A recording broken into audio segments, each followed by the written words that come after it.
Hello, and good evening, everyone, and welcome to the stream. It's me, ShellshockPrime, and we got another stream tonight. Yes, it is the end here, because tonight's stream is indeed going to be Phoenix Wright, Ace Attorney, Trials and Tribulations. This is the finale. It's going to be the last one that I'm doing for this game. We're going to wrap things up. That's how we're going to be doing it. Before I go ahead and talk about the stream schedule as well as revealing what the Game V games are for the Alphabet Challenge, there's a few things that I kind of want to talk about for a little bit. I'm not going to go in depth on it, but I'm just going to talk for a little bit about it. Within the past 2 weeks, as mentioned before, that there have been a lot of different allegations going on, like sexual and physical allegations regarding between pro wrestlers, YouTubers, Twitch streamers, and more recently the Pokemon community. And now the Smash community is yet another one where this is happening with, because there's been a lot of allegations and people posting a lot of their stories recently regarding their experiences with some of the competitive Pokemon that happened with them, but now with Smash, the competitive Smash players, and it's gotten to the point where it's been getting out of hand, and so many people that I've actually respected over the years, and just finding out so much new information on all this, beyond belief. I'm just disappointed and just frustrated at the fact that it keeps happening, and because I do not condone any of that. I do not condone any sexual harassment or physical abuse. I don't condone pedophilia or anything like that. It is awful that happened. And man, just between Nairo, Keitaro, D1, Ally, sure there's more. No, Cinepi. Cinepi was one of the first ones earlier this week that was talked about, and then more just kept popping up, and I'm just shocked about the whole thing. And damn, it's crazy how it's all happening all at once. And right now, as I used to look up to some of these people, not just look up, but at least admire some of these people and respect a lot of them. D1 was the one that really caught me the most, and because I respected him, he was actually one of my favorite commentators for Smash. And now just seeing all that, wow, the fact that all of that even happened in the first place is disgusting. I still support all the survivors of all the abuse. I support everyone that had to go through all that. I deeply am saddened that it happened in the first place, and I support them. I'm with them. I'll do what I can if I can help out in any step of the way. And it's not even just the Smash community either. No. It's also happening with the fighting game community. Yeah, Sir Slash is also happening as well.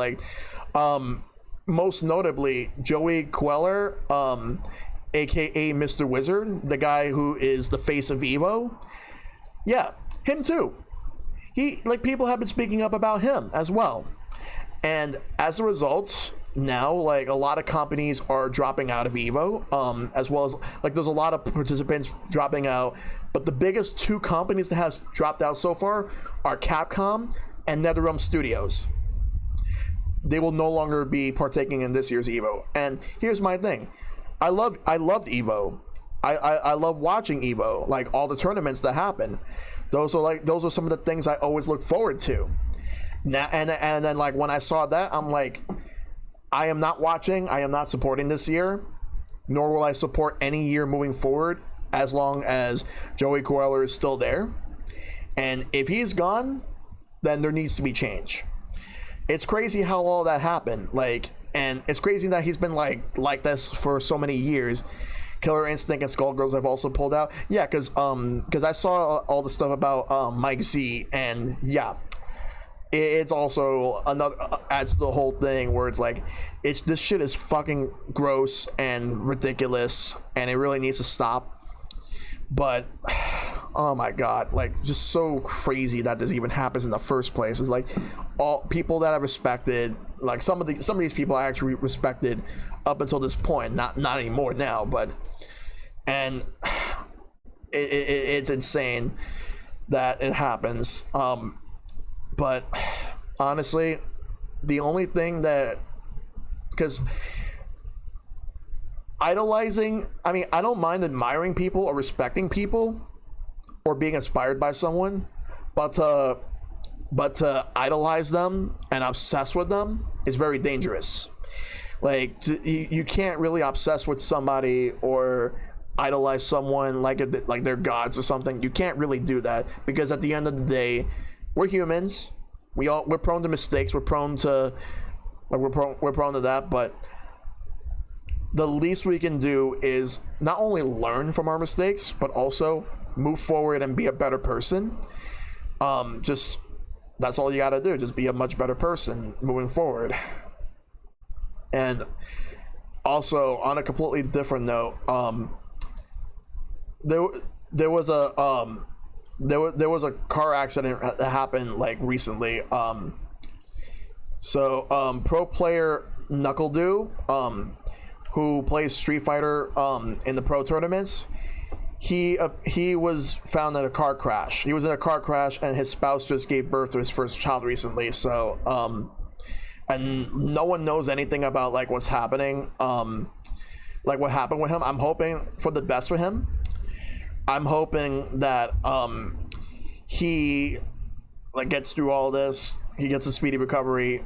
Well, not speedy recovery, but just a recovery in general, because I don't know the situation. I don't know how severe it is. I can't really comment on that. But I will say though that I hope for the best for him. It's an unfortunate situation. I'm just hoping that he could pull through from that.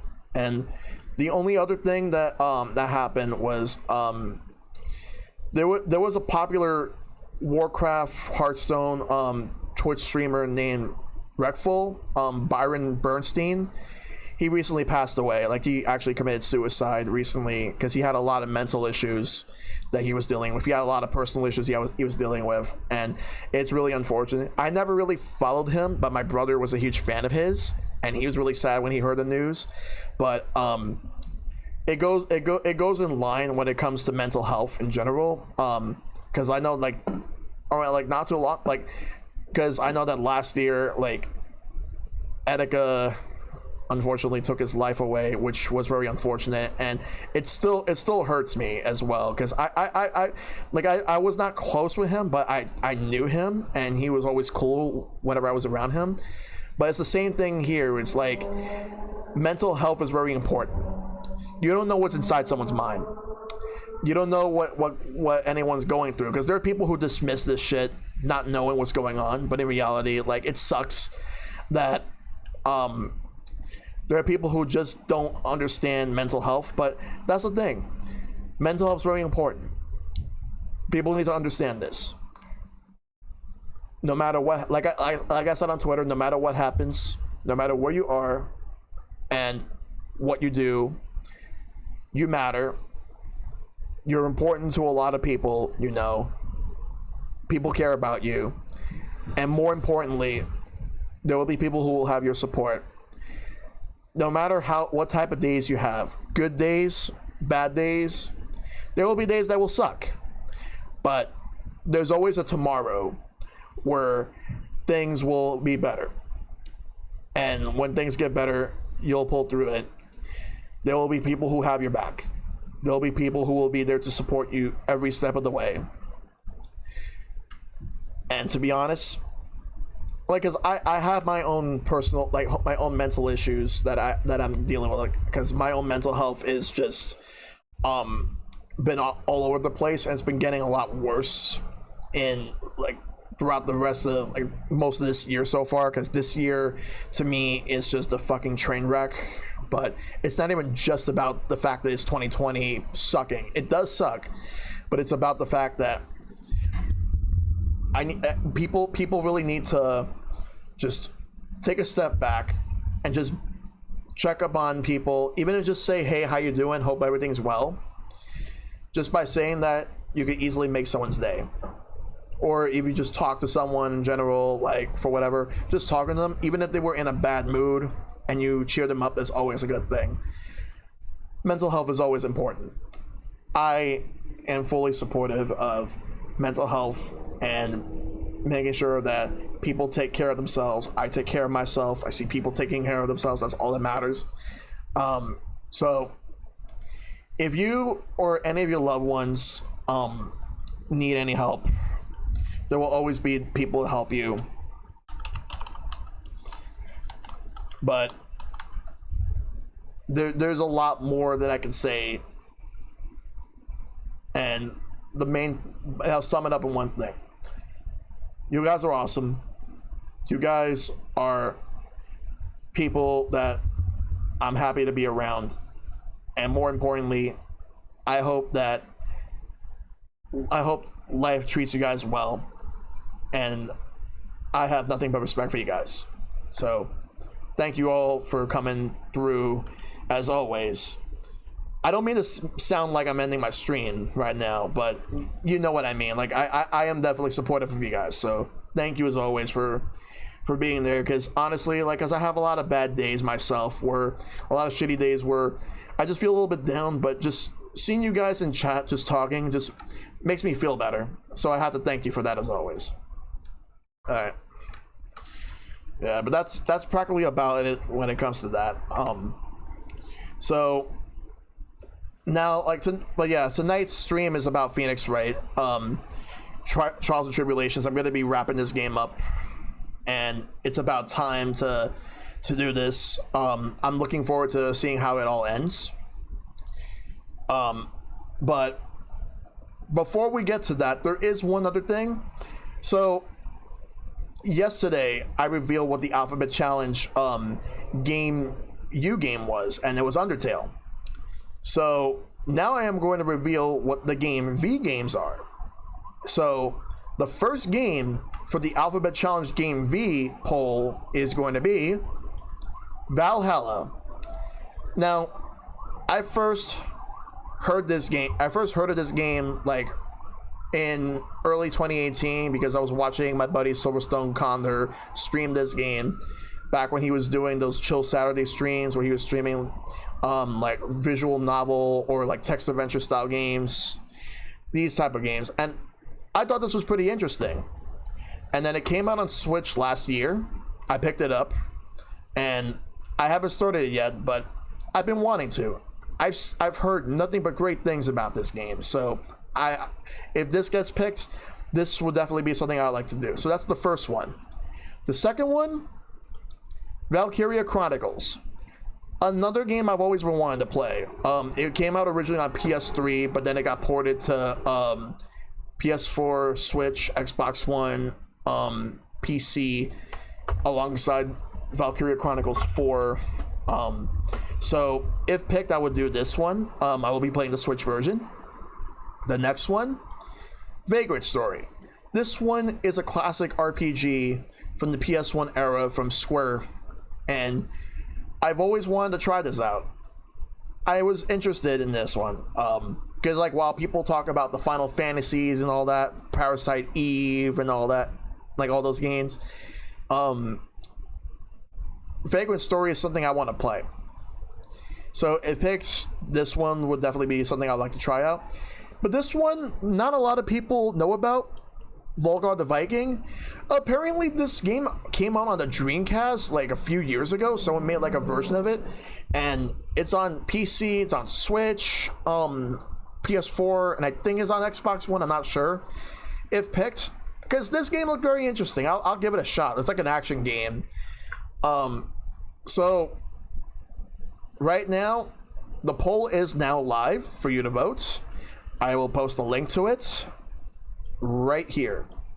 So since the U game is Undertale, Game V is either going to be one of these games, and the poll will be open until July 30th at 11:59 p.m. Eastern. So definitely cast your vote on which game out of all four of these games you want to see me stream the most. So definitely do that. But if I beat Undertale like all the playthroughs before then maybe I might close it early. But we'll see how it all goes. Either way, July 30th will be like when I close it at 11:59.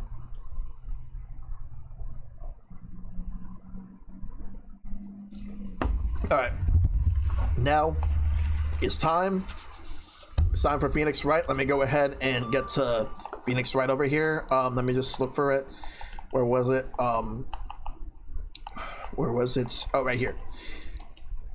Here it is. Let's go. It's time for Phoenix Wright.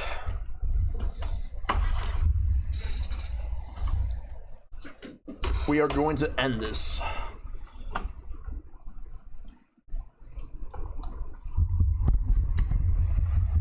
Another great Capcom game comes to an end tonight. And believe me, there's going to be plenty more Capcom games to be streamed in the future. Alright, let me just get everything together. Alright, there we go. Alright, so, let's continue. Alright, so, Trials and Tribulations. We are nearing, like, the end. We have, Part 3-1, which is Investigation. So let's get ready to do this. Truly with the accusations and everything, especially with the coronavirus, nothing is safe in 2020. Yep. Here we go. Let's go, guys. The Hottie Clinic. Hottie Clinic? Oh yeah. I'm still up at this hour, reading through the trial record of a certain case. It's the first case of my mentor, Mia Fey, had ever handled in a court of law. The horrifying truth that I refuse to accept is holding me hostage here within its pages. Dahlia Hawthorne. What I have read, I don't want to believe. What is written here, this isn't the Dahlia I knew. After falling into Eagle River, I was somehow miraculously saved. But I ended up catching a cold that seemed to knock me around the world and back. I feel dizzy, my ears are ringing, my throat burns, and my head's on fire. But I will recover. I have to recover by this afternoon. I have to meet with the most ill-tempered witness imaginable. But I know that he will be able to help me with him. Somehow.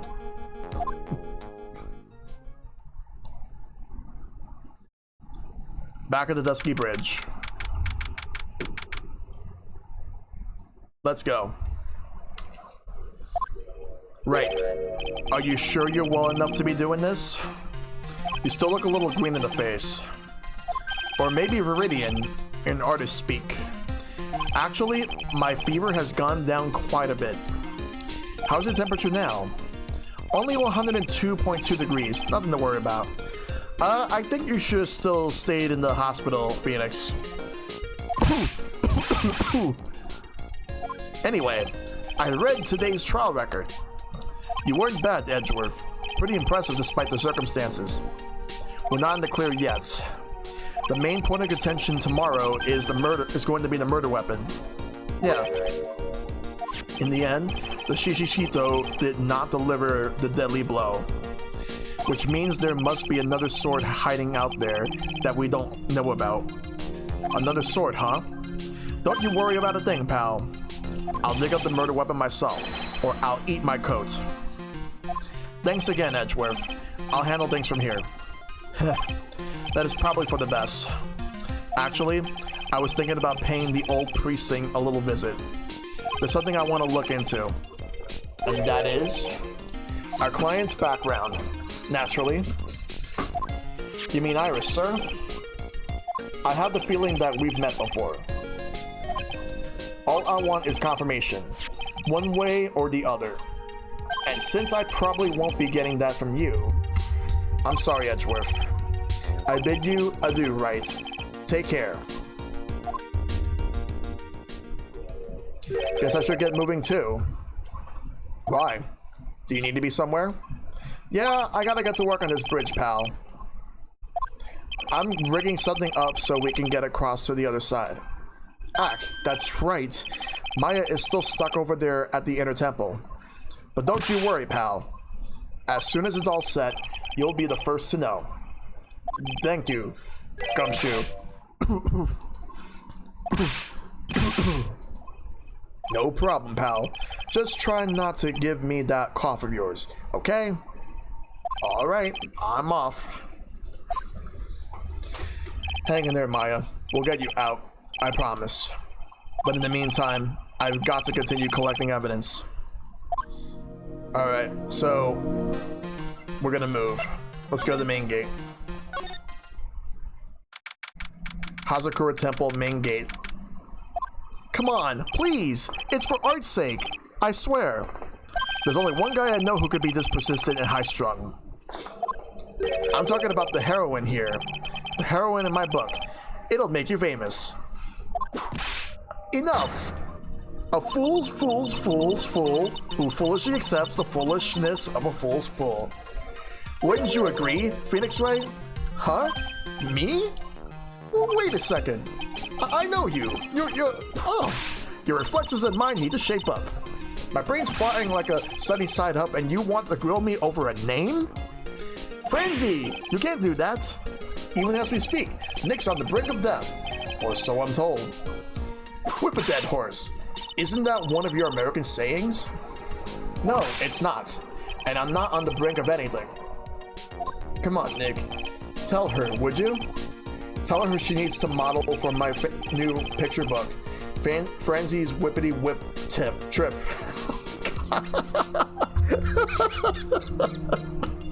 Wow. Before you ask me to model, learn to at least semi-coherent testimony. And before that, you'll have to learn how to live a semi-coherent life, Larry. I don't care what anyone says. I'm telling the truth. I saw what I saw. She flew, I'm telling you. Whoosh, just like that dude with the red underwear. Don't think I'm going to forgive you guys when you come crawling back to apologize. Off he goes. It's amazing how little has changed with you in the past year, Phoenix Wright. Have you been in Germany all this time? That's right. Extending my perfect win record. Naturally. Oh, joy.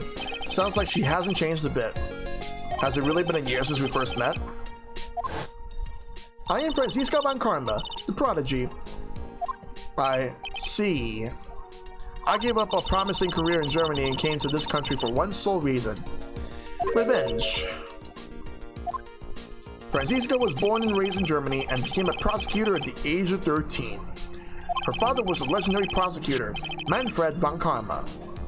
He had a perfect win record for 40 long years. But now, he is gone from this world. Don't tell me you still hold a grudge against me because of what happened to your father. Phoenix Wright, you will fall before me. This I promise. But it will be for my sake, not my father's. Are we clear? Yes, Crystal. In truth, I was shocked. I came back to America with the intention of defeating you. Instead, it was my little brother who was leading the defense. Edgeworth.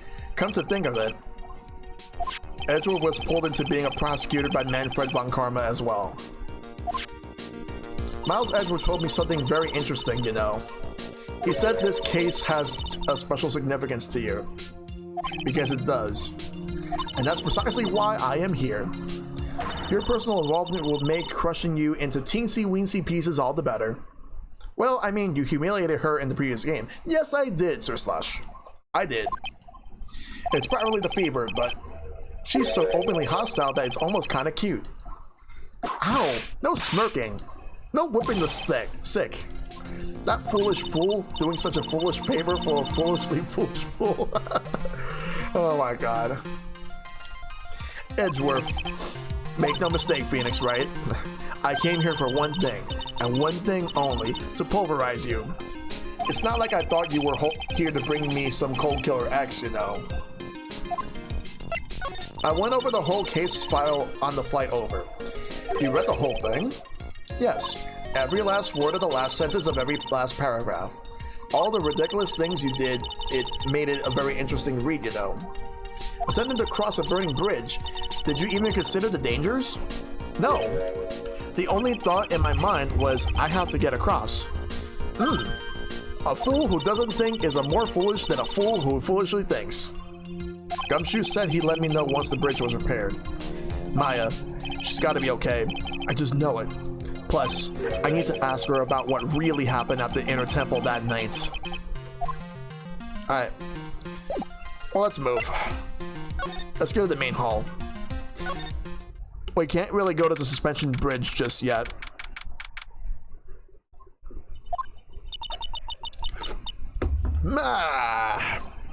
That was one long sigh.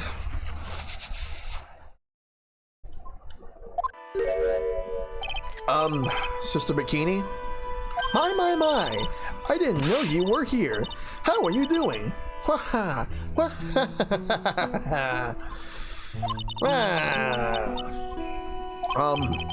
You don't have to pretend to be in a good mood for my sake. I suppose I made a terrible mess of things, haven't I? I let Mystic Elise die, and then there's Iris as well. Mystic Elise? Now that I think about it,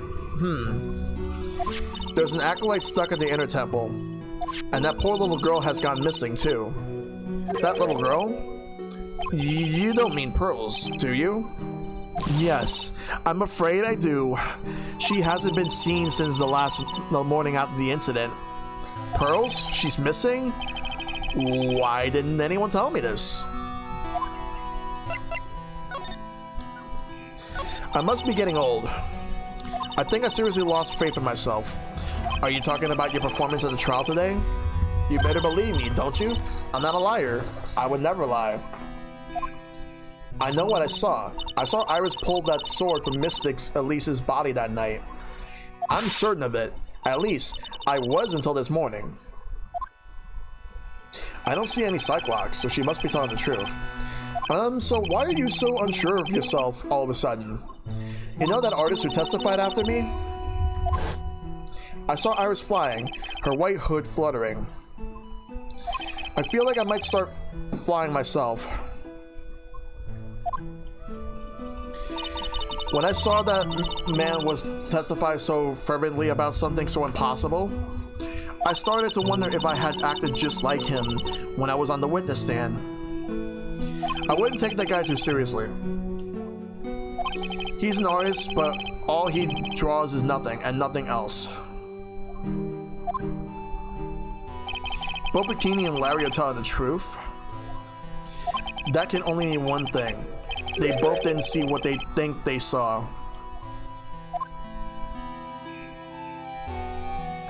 Alright, let's talk about the inner temple. On the night of the incident, you met Iris at the inner temple. Is that correct? That's right. I'm sure it was Iris. But Iris claims she was in her room in Hazakura Temple. I knew I shouldn't have come back here that night. But because you did, Maya is stuck all by herself at the inner temple. I am so sorry. The drafts in that place are nothing to shake a stick at. Winter is especially bad. I'll bet. The training hall looks like it's about to fall down any second. Eagle Mountain has always been prone to earthquakes, just so you know. Earthquakes? Yes. I wouldn't be surprised if the next big one levels the training hall. We gotta get Maya out of there fast. But still, there's really no need to worry. That area on the other side of Dusky Bridge is isolated like an island. It's like an island? How so? Well, the only thing on that side of the bridge is the inner temple. No one lives out there, and it's surrounded on all sides by the river or the forest. I see. So a criminal would be trapped should they choose to flee in that direction. And as long as the bridge is out of commission, he or she will have to stay there. That means Maya could be stuck out there with a murderer and with no way of escape either. Oh dear, yes, I suppose it does. Ugh. Please, Gumshoe, get that bridge up faster. I'm curious about a few things if you don't mind answering some questions. Oh, do you need to know like measurements for your investigation or something? No. I wanted to know a little more about the victim, Miss Elise Donham. I'm afraid I don't know her waist size or her bust size for that matter. No. I'm wondering why she came to stay in a place like this to begin with. I mean, she told us herself that she wasn't here for spiritual training. My, you make it sound like this place is some sort of dump, Mr. Wright. Mystic Elise was here to soak up the natural beauty of Eagle Mountain, if you must know. There, you did it again, Sister Bikini. I notice you always refer to Miss Donham as Mystic Elise. Oh, yes. Now, why is that? After all, she's not here as an acolyte. We address all our visitors as Mystic. It makes their experience feel authentic. And anyway, she's older than me. You must respect your elders, you know. How do you know that?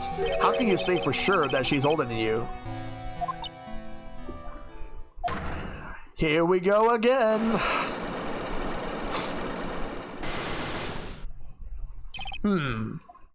It seems Miss Elise Donham was no ordinary visitor after all. And there's Pearls. She was with Miss Donham on the evening of the murder, and now she's vanished. It's all got to be connected somehow. What did Pearls have to get mixed up in this mess? Please, Mr. Wright, I know you're worried, but try to keep it together. Oh man, my head's throbbing so bad it's killing me. Pearls, she was with Miss Donham on the night of the murder, remember? Yes, but I have a temple to run, you know. I was busy preparing for the training. I didn't see the little darling even once after we finished eating dinner. The murder, it didn't take place right in front of her innocent eyes, did it? According to the detective, she hasn't turned up at her home either. Come on, keep calm. There's one place left where Pearls could be. She just has to be there. Come on, Gumshoe. Tell me you'll be done with the repair soon. Alright, we will come back a little bit to do this. But for now, we're gonna go ahead and move. So we're gonna go to the courtyard. Alright. This is where Sister Bikini witnessed the incident. It's hard to imagine she was lying on the stand, so maybe there are some clues that have yet to be found. Alright. Well, it doesn't seem like there's anything here at the moment. We'll come back later at some point, so let's move. We're gonna go to the main hall. Again. Hey! Oh, what was that jarring, inconsiderably loud yell? So this is where you've been, keeping nice and warm, I see. Detective, have you finished your repair? The bridge? Yeah, I did. I told you I'd let you know. Well. Then I'll come along with you, and... Sorry, ma'am. No unauthorized entry. Access is restricted to people involved in the case. What was that? I'm involved, aren't I? You couldn't get much more involved than me. Well, yeah, but that's not what I...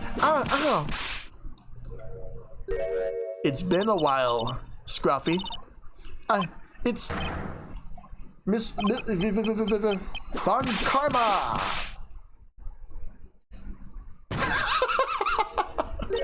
Sister, please, leave the investigation to me. My. Well, you certainly seem to have everything under control. I am on your side. I won't do anything you don't want me to do. As you work to pin the guilt on Iris. What are you daydreaming about, Phoenix Wright? Ow, that hurts, you know. Silence! I, Franziska von Garna, will personally guide you through your investigation. So you will follow me. She's not seriously going to follow me around, is she? Oh god. Is Von Karma really going to follow me? That's not a good sign. Not at all.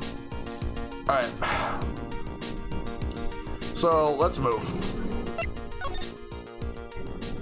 we're gonna go to the main gate. We're gonna move. Suspension bridge. Move. Let's see. Oh, let's just go back to the main gate. Move. Main hall. Move. Courtyard. Move. Main hall. Okay, so suspension bridge. We're gonna move over to the Heavenly Hall. Looks like no one's here. Larry! Laurice! I was sure he'd be hiding here. Guess I'll try again later. Okay, let's move. Suspension bridge. Move. Inner temple gate.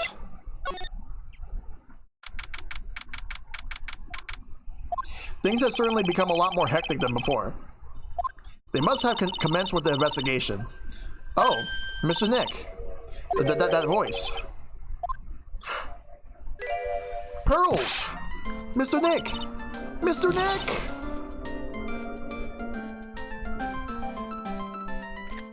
So you were here ever since that night. I was so lonely, I thought I was going to die. When I woke up in the morning and saw the dusky bridge was gone, I realized I was all alone. She was all alone? It must have been very trying for you, little girl. Ah, I am Francisca von Karma, the prodigy. There's no need to worry now that I'm here. You're the prosecutor who was so mean to Mystic Maya last year. Well, I don't like you. You're nothing but a little girl without your whip. Mystic Maya didn't do anything wrong, but you were so mean. I'll never forgive you. It looks like Pearl's words are getting under her skin. Yes, you tell her, Pearly. Yow! Why are you whipping me? I didn't even say anything. You didn't have to. The smile on your lips gave you away. Oh my god. Anyway, Pearls, weren't you with Maya? Ah. I'm sorry. It's all my fault. Huh? What are you talking about, Pearls? What? Mystic Maya! Hey, wait, Pearls! She just ran off. Oh yeah, I love having Von Karma follow us around. Hope you're doing well, Shad. Ow! That was cruel, Phoenix, right? To make a little girl cry like that is inexcusable. What was that all about? Pearls acting like that? It's giving me the creeps. I guess I better take another look around since I finally got a chance. Especially since something about this place seems different from 2 days ago. Alright. Let's see.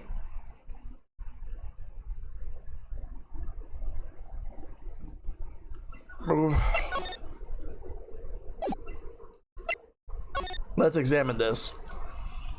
There's a weird smell coming from that incinerator. The door is also open, almost like it's begging me to look inside. Well, let's see what stunning clue is concealed in here, shall we? Huh, it's empty. How naive of you, Phoenix Wright. But it's a bit strange, don't you think? Francisca von Karma? I seem to remember.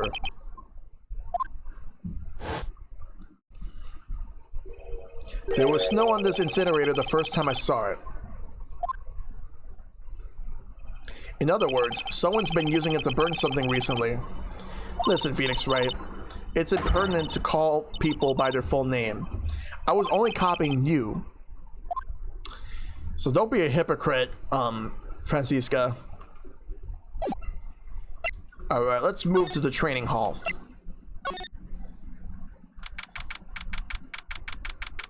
Alright, let's go. Alright. What's wrong? Why are you so quiet? Maya, she was supposed to be in here, training. Yet it appears she's nowhere to be seen. What's that? That strange lock. It wasn't there 2 days ago. This whole room is really giving off some strange vibes. And that looks like a psych lock.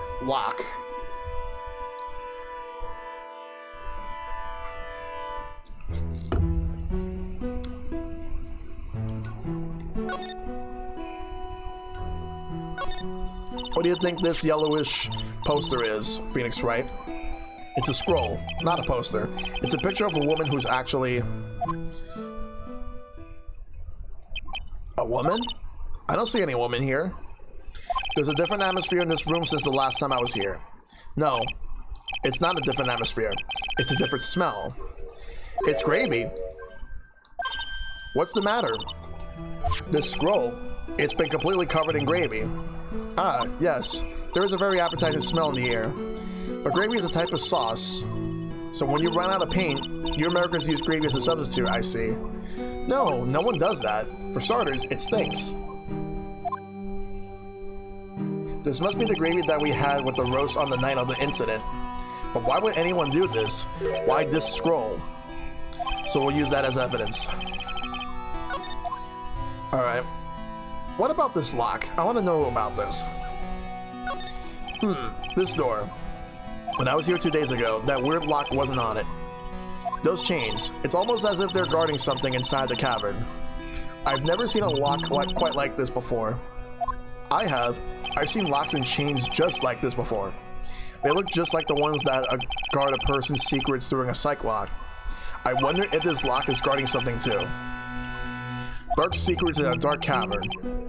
What took you so long? I thought even you managed to get here faster than this. Mr. Trite?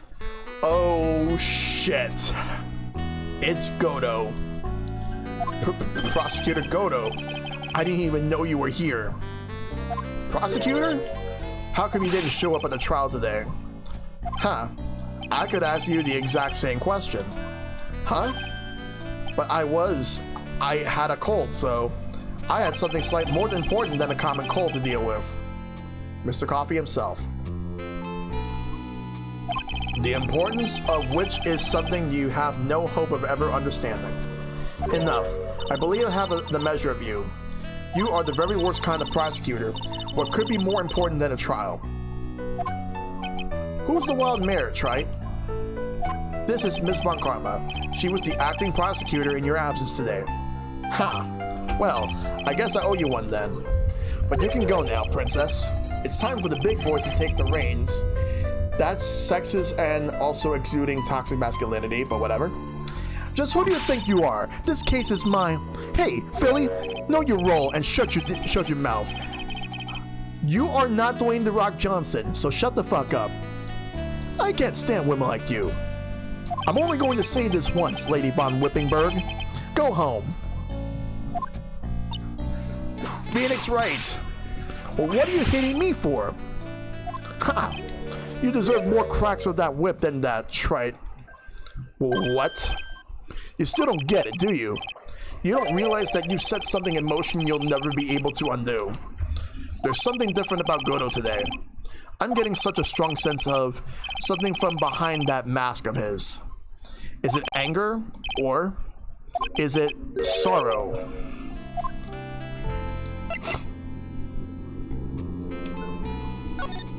Yeah, why didn't you show? You had some important business and that's why you weren't in court, huh? So what was it? I told you once before, but perhaps you don't remember. I returned from the depths of hell to do battle with you. You see, Trite? I've experienced something most have not. Death. You died? Of course, being extradited from hell is a tedious affair. The meticulous regeneration and adjustments of all your internal organs is, well, let's just say modern medicine allows us to all to live to a ripe old age. Even someone like me. So, you mean that mask you wear is this ugly device? I promise it's not a fashion statement, my online friend. Without this, I cannot see your frequently dumbfounded face. I didn't know. My eyesight is pretty messed up. Even with these huge goggles on my head, I still can't see everything. Still, I keep this worn out piece of junk of a body going with regular servicing. I'm sorry, but you say you experienced death? How is that possible? What happened? What happened? Why don't you ask him? Huh? Me? Yeah, Trite. You should know all about it. You know when my life ended, and who ended it for me. Well, Phoenix Wright, do you? I don't know what he's talking about. Although, to be honest, I do feel a little tug at the corner of my memory. I think I do know about how Golder was killed. It will all become clear in due time. Isn't that right, Trite? Earlier, you said I've done something I can never undo. What did you mean by that exactly? The inner temple here on this side of Dusky Bridge is an isolated island. That's where Sister Bikini said too. And I wonder, Trite, do you know what the police are doing here today? Well, what do you mean? They're searching. Searching for any trace of Acolyte who went missing. Missing? As leader of the search party, I can tell you this with absolute certainty. Maya Fey is not on this side of the Dusky Bridge. Huh? But that's impossible. She came here that night and I won't say it again. The chances of her being here are nil. Excluding, of course, one very unique place. One? Where is that? The Sacred Cavern, the entrance of which we are standing at right now. This is the only place that the search party has yet to explore. So they haven't searched that cavern yet, huh? Be aware though, that the temperature inside frequently falls below freezing. Even if she were in there, the chances of her being found alive are slim at best. No! Which means, Trite, that you sent Maya Fey to her death. You fool! If that's the situation, why aren't you in there with a search party right now? You must have blinders on, my equestrian angel. Don't you see the big lock and chains? It's a trick lock. I'm making preparations to open it as we speak. Well, Trite, once again, a woman dies because of you. Once again? What are you talking about? Don't tell me you've forgotten. It was only 2 years ago, after all, when the last unfortunate woman died because of you. Because of me? And do you know who that was? It was Maya Fey's sister. That's right, Mia Fey. Mia? You killed her. What? But I did that case in that was case 2 in episode 1 in the first game. No. That's not how it was. It was 2 years ago. Mia Fey was pursuing someone, a man, but she bit off more than she could chew. She made a very dangerous enemy. Yeah, that's one case I'll never forget. But I got that guy, personally. Sure, Miss Fey's murderer was caught, but that won't bring her back. Well, no, but you were with her at the time. You and no one else. It was your responsibility. You should have protected her. You say Mia Fey was your teacher. Well then, I'd say you learned nothing, Trite. You robbed her of your life, and now you let her sister suffer the same fate. I haven't sentenced Maya to death. No. Fuck you, you stupid piece of shit. What is this peculiar looking lock? Why don't we just break it open? It would be a simple matter of... I'm afraid we can't do that. This area has always been prone to earthquakes. The repeated tremors have weakened the foundations of Trading Hall. Any excessive force used to break the lock open would, well, let's just say the inner temple and the sacred cavern would be a thing of the past. Very well. Then dare I suggest the obvious solution of opening it with a key? Ha! Sure. Just show me where the keyhole is on this trick lock. There's no keyhole. That's right. An interesting puzzle, huh? The person who set this lock is the only one who can open it. Then who was it? Simple. The accused. What? Iris? When an acolyte undergoes training inside the sacred cavern, the attending sister is responsible for locking the entrance. Obviously, the night of the murder was no exception. Maya Fey was to train in there.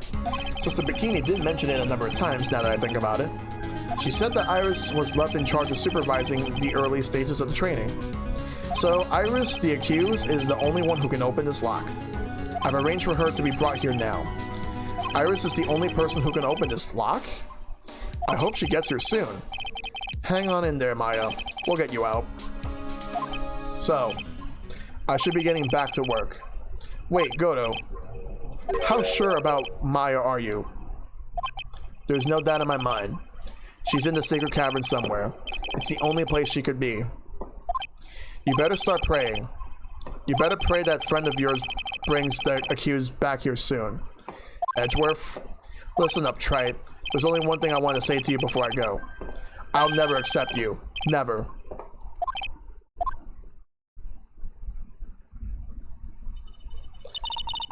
You should choose your friends more carefully, Phoenix Wright. That's what everyone says. It looks like I don't have much of a choice. I guess I'll just have to do what I can for now. Well, Goto crossed all the lines just now. Yes, he did. But how does he know? How does he know about Mia Fey? What connection does he have with Mia? I'm gonna have to get to the bottom of that. I don't know. Should I or shouldn't I? Sounds like someone's talking to himself, but where's that coming from? Yeah, I guess I better wash that off. That's what I'll do. No, but I can't do that. I'm a detective. Ah, my brain. This is driving me nuts. Ah, is something troubling you, Scruffy? Please don't whip me like that all of a sudden, sir. It was merely a simple greeting, a friendly tap on the shoulder with my whip. So, what's up? Gumshoe? Is something on your mind? How do you know, pal? Perhaps you were trying to decide if you wanted to wash that off or not. How do you know, sir? Oh yeah, I nearly forgot. You can't go through that little gate there, okay? You mean the one that says no entry on it? I kinda already snuck in there. Is he trying to be clever or something? So what's behind there, Scruffy? Huh? A kind of garden-like garden. A garden? Yeah, anyway, it's under investigation right now, so keep out. I'm not telling you, I'm asking you, pal. You got me? Isn't it normally the other way around? Well, see you later.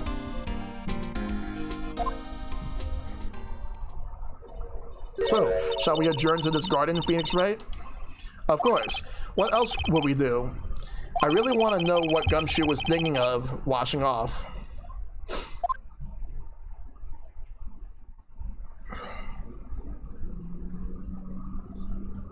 Let's move.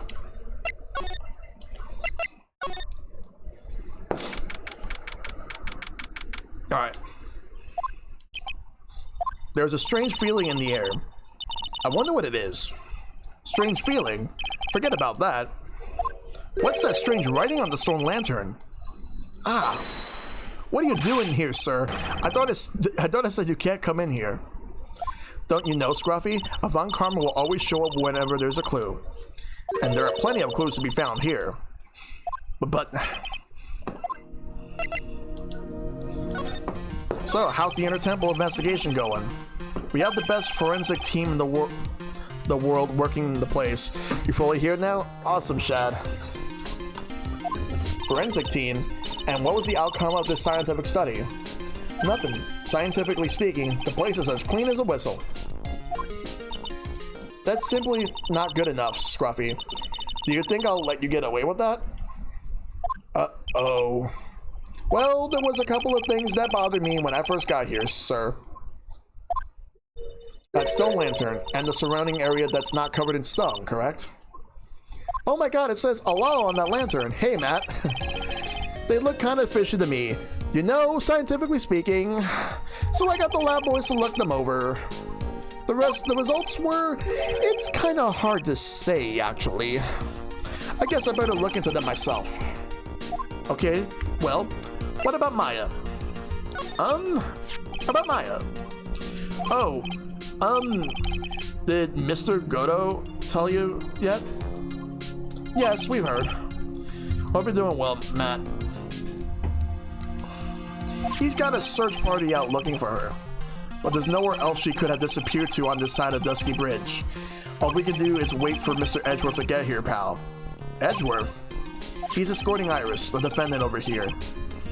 We'll have to wait since she is the only one who can open the door to the Sacred Cavern. Oh, I was thinking Mr. Edgeworth wants to talk to you about something too, pal. Yeah, the second letter is weird. Huh. I wonder what it is. Just don't be expecting any good news when you talk to him. When I spoke to him, Mr. Edgeworth sounded so down. I felt like I was drowning. Sounds pleasant. Let's examine a little bit more. Let's see. This thing over here. There's a charm or something poking out from the snow. It looks pretty old. There's a letter cord tied to it too. Apparently it belonged to the victim. To Miss Elise Donham? Yeah. There was a broken leather cord around the lady's neck. The ends of the cords found on both the victim and on this charm match exactly. Sounds to me like this little trinket is going to be my ticket to getting somewhere, some very big answers. Alright, we'll take that. Now let's examine this over here. What the heck is that? Uh-oh, you spotted it, huh, pal? Are you kidding me? It couldn't be more obvious. It says, Maya. Yeah, and before you ask, it's written in blood. You will answer all our questions now, Scruffy. Without exception. Yes, sir.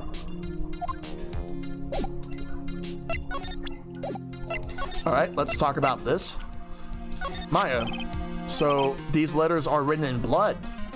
Yeah. What's worse is it's the victim's blood. Huh. This is Miss Donham's blood? We haven't done a detailed analysis yet, but it's looking that way, pal. Maya... most interesting.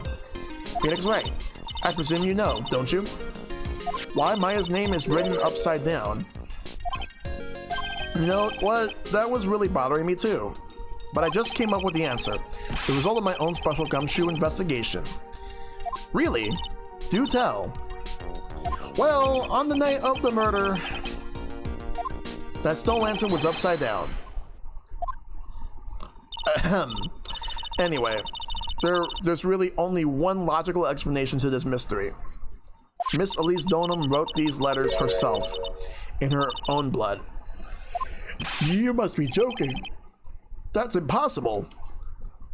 From the writing in the victim's blood and the other clues left behind, it seems pretty likely that this garden was the scene of Miss Elise Donham's murder. At least that's our current theory on how the events took place, pal. What? Alright, the true crime scene. So, Miss Donham was killed here? However you want to look at it, that's what people are saying now. Then, what Sister Bikini saw in the courtyard at the main temple was... Well, what was it? That wasn't the scene of the crime. What did she see? Actually, that might say Arar.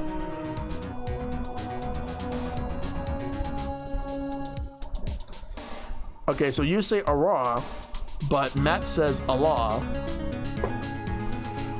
I am the law. Now I'm thinking Judge Dredd. What do you think, Miss Von Karma? Surely a special gumshoe investigation will reveal the answer, no? But wait a sec. The bloody writing and all the other clues here? Someone could have easily set all of that up after the murder, right? Sorry, but that's not an option, pal. Why not? How quickly you forget, Phoenix Wright. Ever since the incident occurred, this place has been completely inaccessible because Dusky Bridge was completely burned out. I was overseeing repairs to the bridge the whole time. No one came over here before me and my men, which means no one could have planted all this stuff here, pal. Ugh. I I can't think of a counter argument to that. I knew it. I should have washed the blood off the lantern as soon as I got here. If this really was the scene of the crime, then I need to figure out exactly what it was that Bikini actually saw.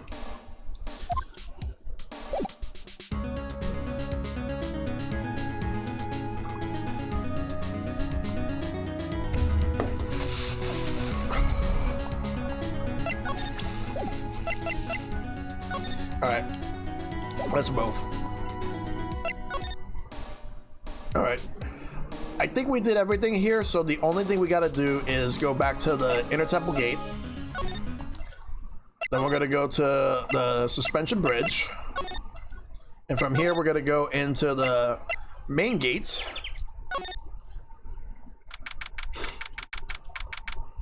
It seems you have a visitor. Mr. Wright! Iris, I'm really glad to see you. Godo managed to mobilize the police by claiming a state of emergency. Not him again. Never mind him. We gotta hurry and unlock the sacred cavern. I'm sorry, Mr. Wright. It's my fault someone so important to you is locked in there. Mr. Edgeworth, can we finish our conversation later? Alright. Let's hurry to the Inner Temple then. I'll see you later, Wright. Wait, Edgeworth. I'm coming with you guys. Sorry, Wright. I can't allow you to come with us. What? I hate to be the one to break it to you, but Maya Fey is in a rather delicate position. What do you mean by delicate position? This isn't simply a rescue operation, right? It's also an investigation. That being the case, we can't allow members of the public to interfere. Come on, Edgeworth.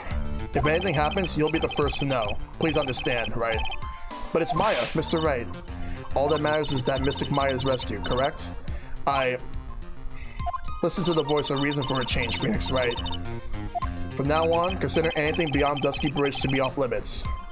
We'll be going now. Excuse us. This must be Godo's doing. This is no time to be standing around, Phoenix Wright. Aren't there other things that demand your attention? She's right. Thanks for reminding me. Because I know exactly where we're going. We're going back to the main hall.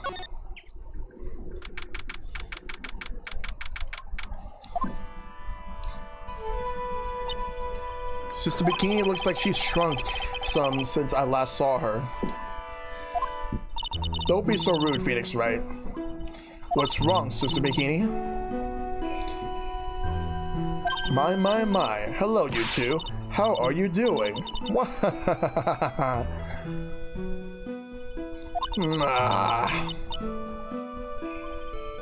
For the sound of that sigh, I guess she's still pretty down. Iris was just here, you know. She was accompanied by that handsome crimson-clad prince. Is she talking about Edgeworth? It was just a courtesy call. I wasn't allowed to talk with her at all. Oh dear.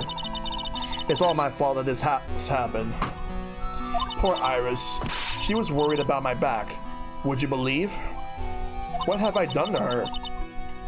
Only what you had to do, sister. You bravely and truthfully testified about what you saw. There's no shame in that. And we'll see to it that your testimony wasn't made in vain. Well, I don't hear anyone else saying that. Mr. Blue Suits doesn't seem to share your opinion, I see. Give me a second. There we go. Huh? Me? Claire. Oh, yes. You did great, Sister Bikini. Absolutely spectacular. You two are the only ones who said that to me. I can't shake the feeling that I just became a shelter of shrew. Do you have a problem, Phoenix Wright? Sure, she was brave to testify so truthfully like that, but I know she's still hiding something. Guess it's time to break those cyclocks of hers. Yep, it's time to do that. Take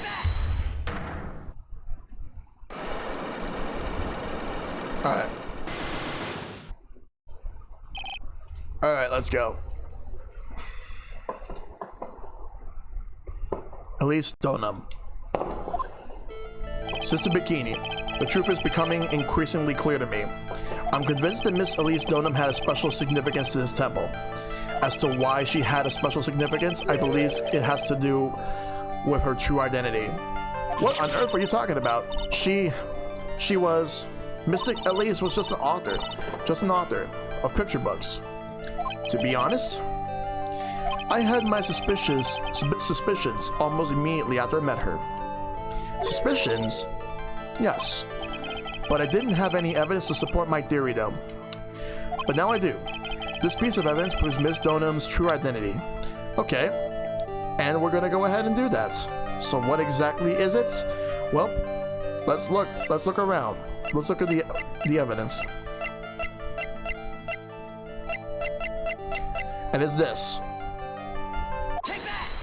Miss Donham had this charm with her at all times. Grr, what did you? This isn't some cheap good luck charm either. Then, what do you think it is, Mr. Wright? Well, what could a talisman like that possibly mean? It's a talisman, is it? Interesting. Oops. This thing speaks volumes about who Miss Donham really was. This talisman and one other item unequivocally prove Miss Donham's true identity, which happens to be somewhere around. It's this scroll over here.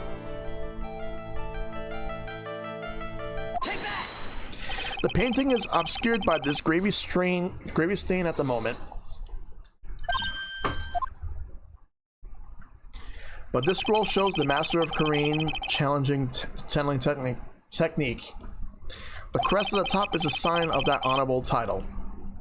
The very same crest that adorns the talisman the victim carried with her. Ah!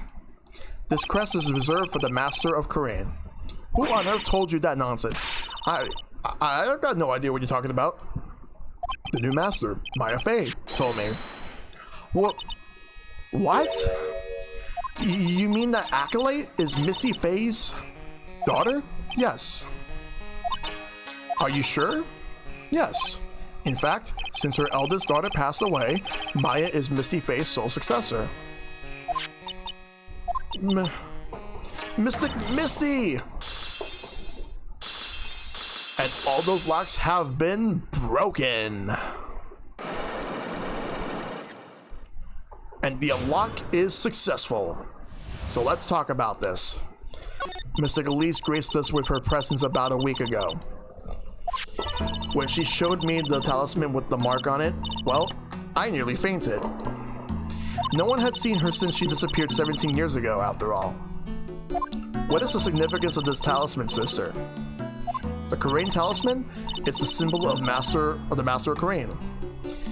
The bearer must carry it with them always until their death, yeah. After 3 games, you finally found Maya's mama? Well, I did. But now she's no longer with us. Or at least, in the context of the game. Until their death. So, Elise Donham was really Maya's mother, huh? She was Misty Fey, the master of the Kareen channeling technique. The truth comes out at last. It looks like we're making some headway there. Now we're here. Tell me, sister. After 17 years, why did she choose to show herself now? Because something happened that called her out of hiding. What happened? Well, what's happening? It can't be. Earthquake! Arrgh. Oh my goodness, the inner temple! This kind of tremor might... The inner temple? The sacred cavern in the trading hall. It might very well cave in. What? Maya!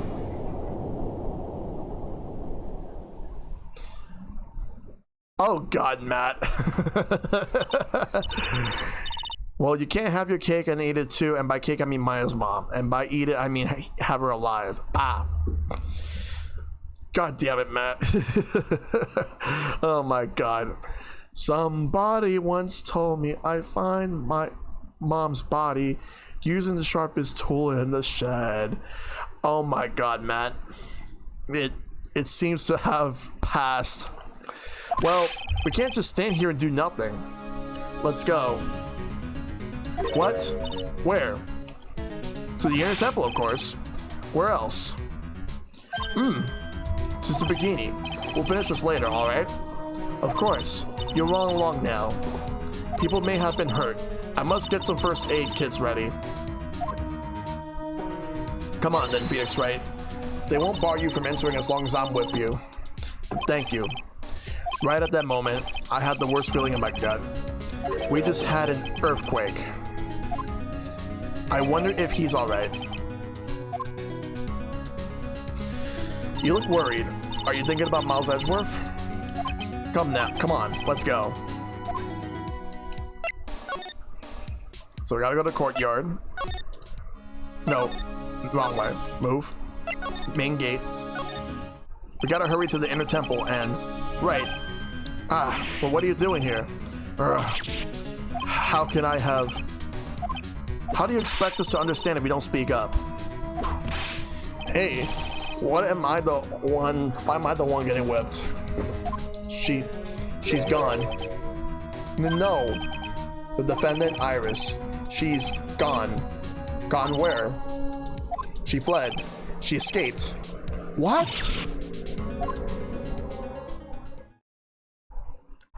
And it don't stop coming, and it don't stop coming, and it don't stop coming, and it don't stop coming. So it was just now during the... It's easy to see Edgeworth's one and only weakness. His fear of earthquakes. I should have known better than escort the defendant alone. As soon as the ground started shaking, everything went dark before my eyes, and I stupidly passed out. That incident haunts you to this day, doesn't it? That's no excuse for letting the suspect get away. I can't believe I let it happen. Right, the inner temple area is a dead end, so she could have only escaped to this side. We haven't seen her. Then we need to get a manhunt underway now and search Eagle Mountain from top to bottom. Wait, Edgeworth. Have you thoroughly checked the inner temple yet? Don't be ridiculous. Why would I? The inner temple is like an island. There's no way to escape but to cross. No, that's not it. Iris isn't the type of person to run away, Edgeworth. What are you talking about? Sister Bikini mentioned something when we were with her. She said that the sacred cavern might have caved in because of the quake. Then you think Iris might have gone to the inner temple to check on the situation? Listen, Edgeworth. I'm sure she's at the inner temple. A manhunt is not necessary. Right. Let's not waste any more time. We need to get to the training hall sacred cavern now. Alright, let's go.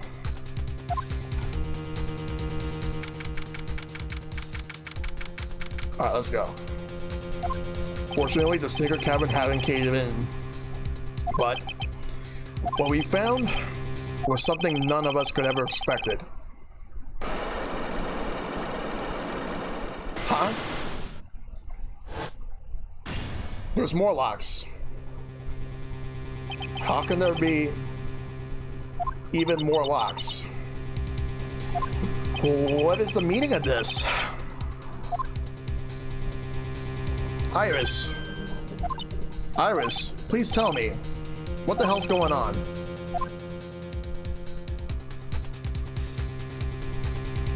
What the fuck?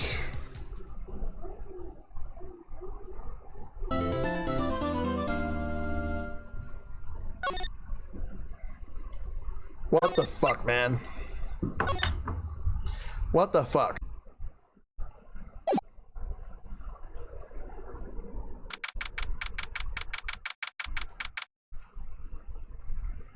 All right, February 9th, Inner Temple Training Hall. Let's get to the bottom of all this right now. So, it's Iris that's the one who's there. Okay, let's see what happens now. Right, is this what Goda was talking about? Yeah, the trick locks. Now then, Iris, please remove these at once.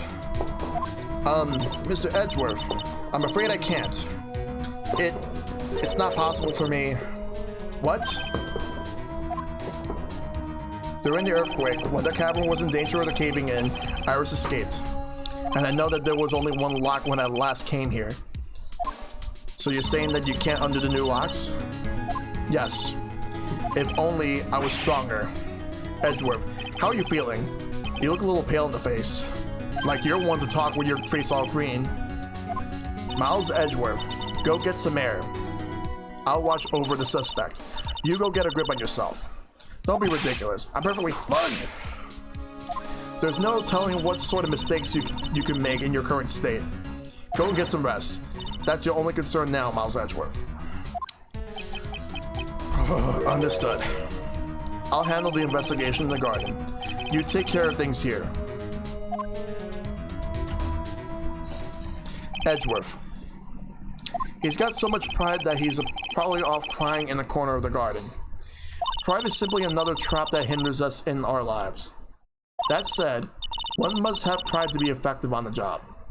At any rate, it seems that this is where we part ways, Phoenix Wright.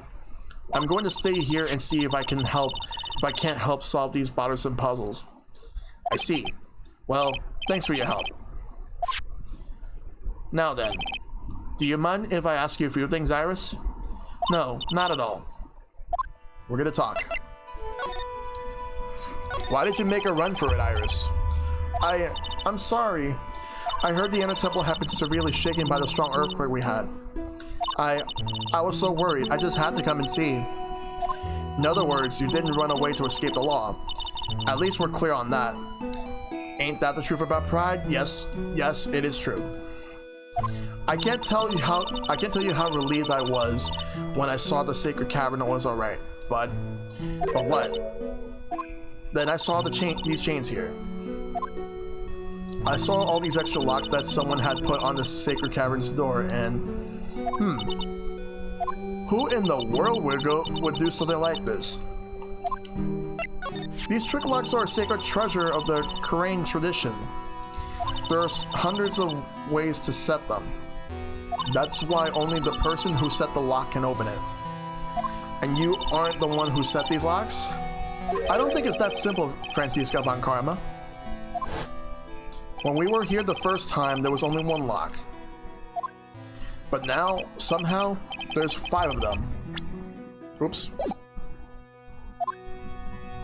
What does that mean? It means that someone wanted to secure the place even more. And they wanted to secure it before you got here, Iris. Presumably because they wanted to make sure Maya couldn't get out. This means that Iris can only open one of these locks, the first one. Yes, that's correct. What? Iris, try to think, please. Is there any way around this? Well, like I said, there are hundreds of different ways to set these locks. I suppose if I went through every combination with each one, I could remove them. But it will take time, won't it? Yes, about a day if I had to guess. A whole day?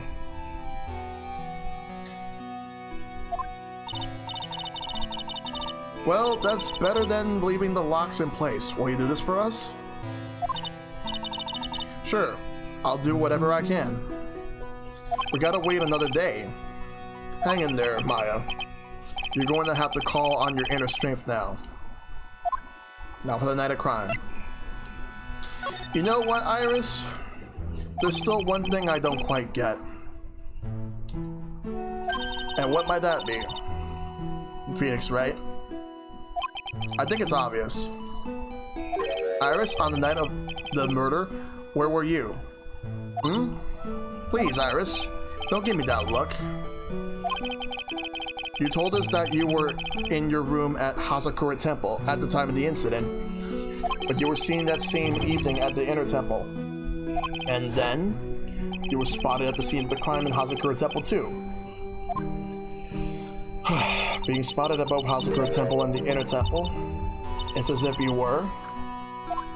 Well, Iris, I think it's about time you told us the truth.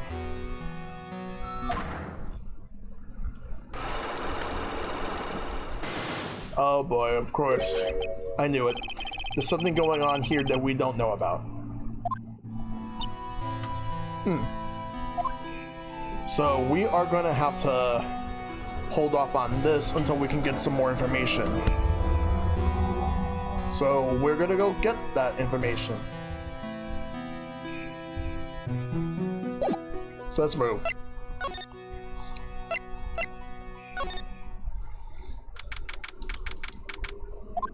I'm finally getting to the bottom of this case. I can count on Iris to break those locks, so I should try to gather more clues. From Sister Bikini, Edgeworth, Gumshoe, and Pearls. Alright, let's move. Okay, so this is not the way. I need to go to I need to go to the courtyard. I gotta get there. Alright, so let's go back to the training hall. Move. Actually, no. Wait. Suspension bridge. We're back at the Dusky Bridge. It's weird that there's no one around all of a sudden. It sure gets quiet up here in the mountains when you're all on your own. Speaking of alone, I guess I just could go check out that shack just down this path. Maybe I'll find Larry there sulking again.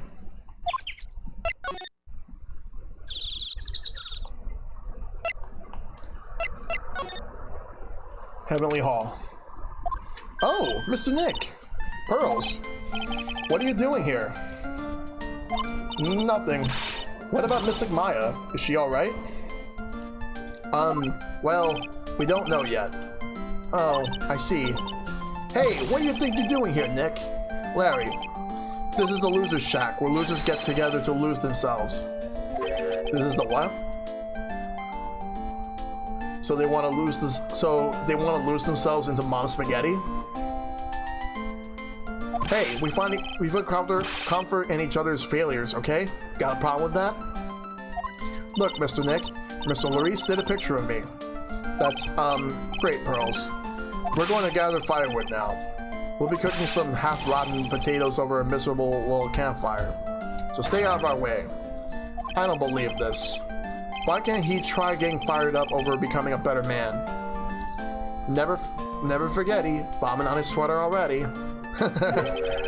No one believes a word I say anymore. Listen to me, Pearl. You don't want to trust this kind of guy, okay? He'll only let you down. Oh, Mystic Maya.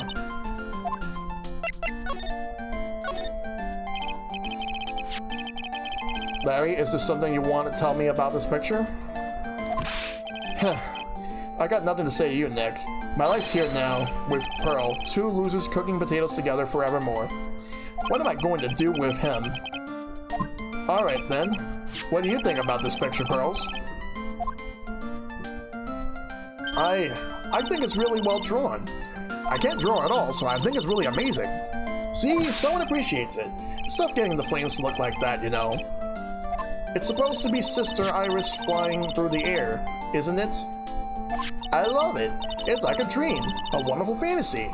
No, it wasn't a dream. She really flew, I'm telling you. Iris really flew that night. But Mr. Larice. Not you too. Please don't look at me like that, Pearl. Don't look at me like I'm some kind of nutcase. I beg of you. I guess this picture really is a representation of what Larry thinks he saw. Okay, so I was half asleep when I was here that night.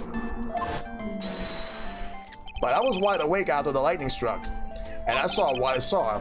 It was exactly like I drew in the picture. And it looks like I don't have any choice but to take this sketch at face value. Larry, this is weird, really weird that you're planning to just leave here with a 6-year-old girl. Yeah, tell me about it. That, especially now, like, yeah. Yikes.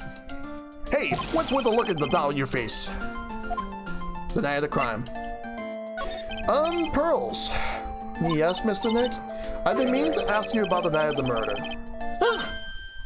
Where were you? And what exactly were you doing when it all happened? I was just, well, I'm just a kid, you know.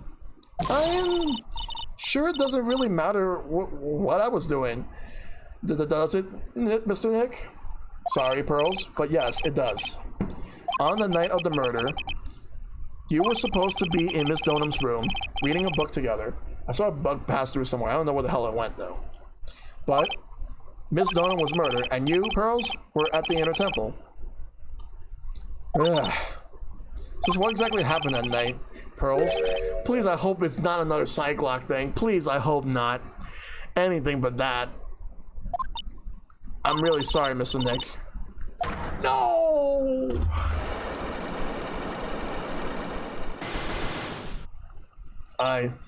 I've been a bad girl. That's why I'm being punished. What are you talking about, Pearls?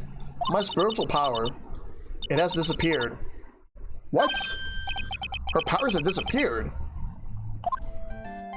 What do you mean your powers have disappeared, Pearls? It's all over for me. Spiritual medium who can't channel spirits is like a painter who can't paint. Hey, what are you looking at me for? Pearls, did you try to channel someone's spirit right here at Hazakura Temple? Tried but failed, perhaps? Wah. Way to go, Nick. You made her cry. That was really cruel of you. Wow. You're going down, little lady. Just as I thought. I'm going to have to break her cyclops to get the truth out of her. We'll come back to her too later on. In the meantime, let's move.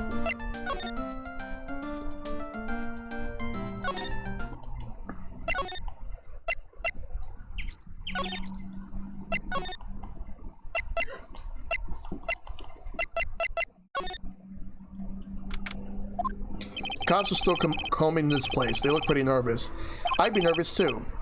It's gotta be a tough job. Especially with someone giving you the evil eye the whole time. Mutter, mutter. How could I have done that? Wow, I can't believe it's still bothering him. Edgeworth? Ah. Hey, don't you dare run away. What do you want, Wright? What do I want? If you came here to laugh at me, then get on with it. Go on, laugh away. I was ready to hug it out with him, but he's just the same prideful Edgeworth. You went back to the Criminal Affairs Department, right? You said you wanted to look into something concerning Iris? Yes. And thanks to what I found, I was reminded of something terrible. You guys are putting a lot of effort into the investigation of the Guardian here, huh? There's a high chance this is the actual scene of the crime, that's why. I'm sorry, Shell, but the truth must be revealed from everyone, even little psychic mediums. Yep. You mean because of the writing in the blood and the talisman in the snow? Exactly. As you know, those things couldn't have been planted here after the murder. But surely, you don't suspect Maya, do you? We'll have to treat everyone as a suspect. Maya, as well as Iris. It's our job, right? So, I guess you still haven't gotten over your fear of earthquakes. No, though thankfully my nightmares have stopped. But still, if the ground gives even the slightest tremor, I find myself short of breath. 17 years ago, when we were little kids at the same elementary school, Edgeworth found himself in the middle of a murder. It all started with that big quake that hit the courthouse.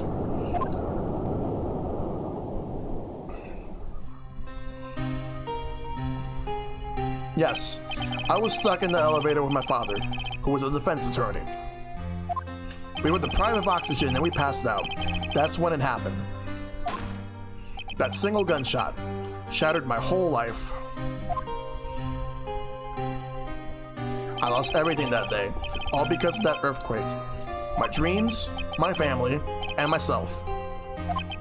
It's been more than 17 years now, and that case was finally resolved 2 years ago, right? You think I don't know that? I was there, but it was such a shock. I never imagined I could be so wrong about myself and my life. I'm sorry, Wright. There's nothing else I can say. Not after you chose to become a lawyer for my sake, and not after you saved me. Edgeworth, you're stronger than you think, so no more of this self-pity, okay? There was something that bothered me about her from the moment we met. I felt like I'd seen her somewhere before. No, wait. Not somewhere. I felt like I'd seen her at court before. So you went back to the Criminal Affairs Department to look for her file? Yes. I checked over every case file I have ever worked on. And I was right. I had seen her face before. 6 years ago. 6 years ago? It was my first appearance in court. And as cases go, it was my worst nightmare. So, who is she? I'm sorry, Wright. I can't give that information away to a member of the general public. What? Why not? It might be the crucial piece of the puzzle that solves this case. The woman I knew was the daughter of a jewelry store owner. She had nothing to do with Iris and Hazakura Temple. And neither did the case. No, that woman is completely unrelated to this murder. Well, I don't know about that. Unrelated? Yes, I can say that with complete confidence. You're wrong, Edgeworth. She's totally related to this case. I need to fill Edgeworth in. This better not be another psych lock thing. I need to explain the connection between Iris and the woman Edgeworth knew.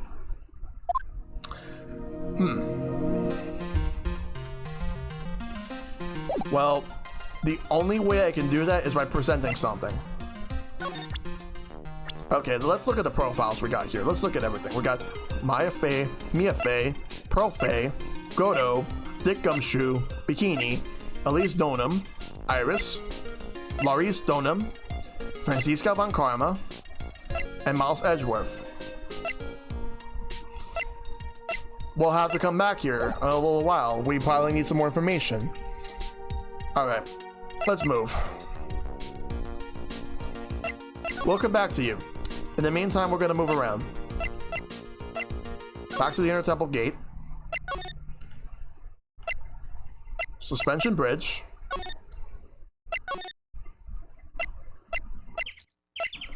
The Inner Temple Gate?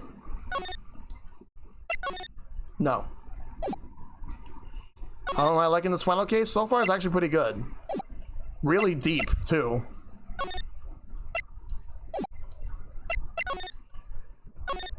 Let's go back to the main gate.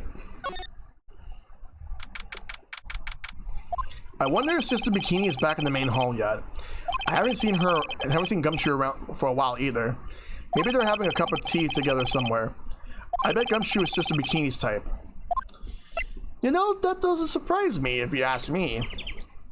So let's go to the main hall. Wait. Something must be up. Well, what's the damage? How is the Sacred Cavern? It looks like it survived, but we have a bigger problem now. I told Sister Bikini all about it. About the 5 locks that were stopping us from getting inside the Sacred Cavern.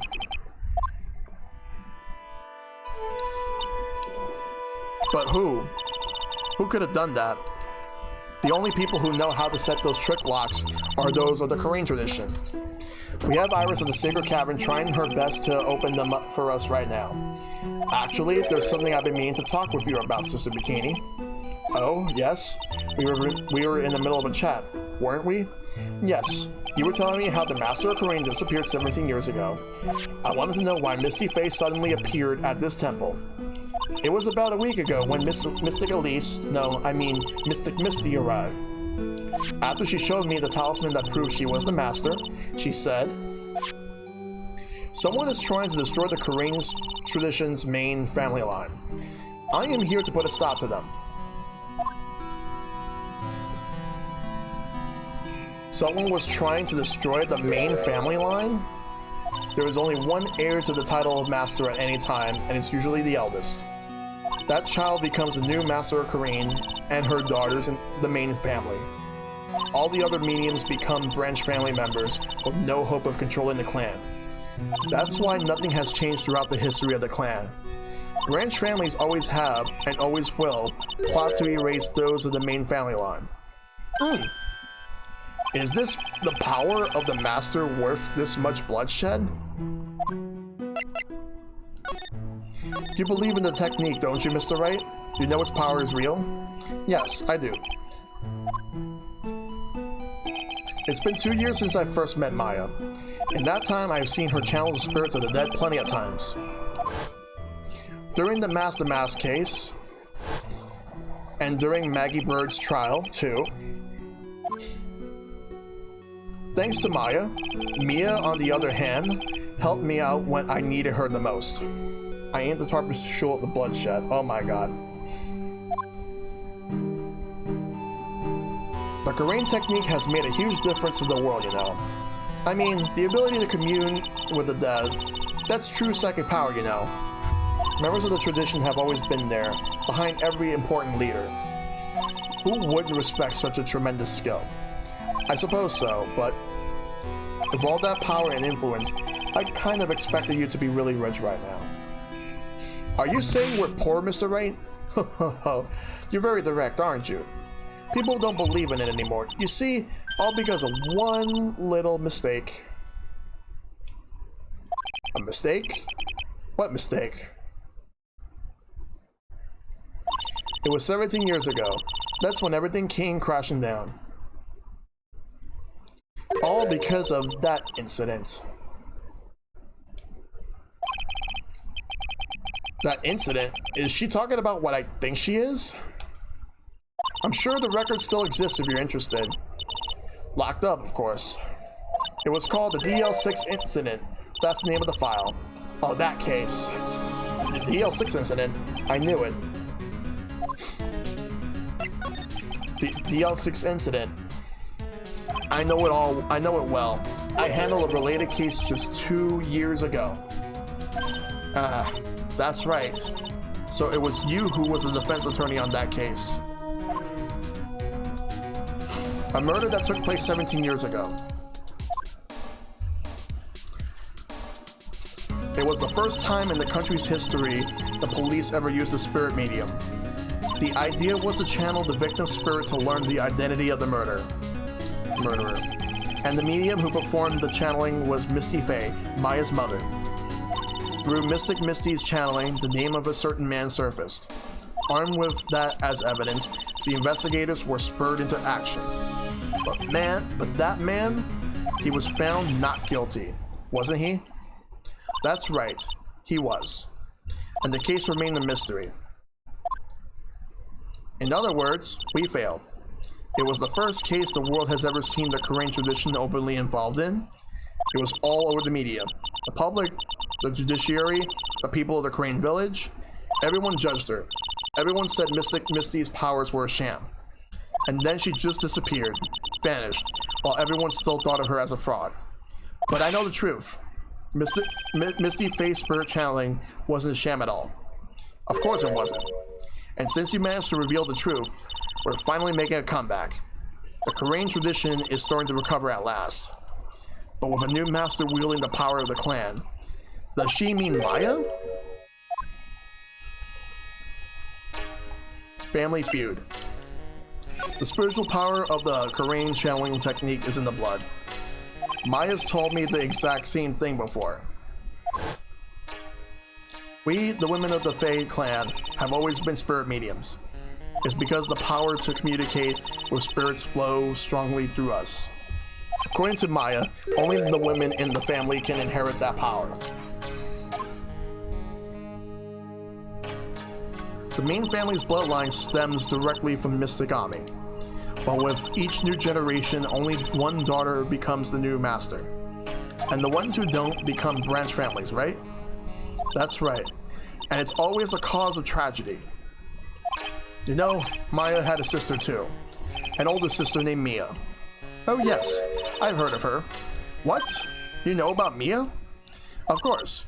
She became a lawyer in the hopes of discovering what happened to her mother, and lost her life. As a result. Do you know what Mystic Mia is rumored to have said? She said it wasn't only because of her mother that she became a lawyer.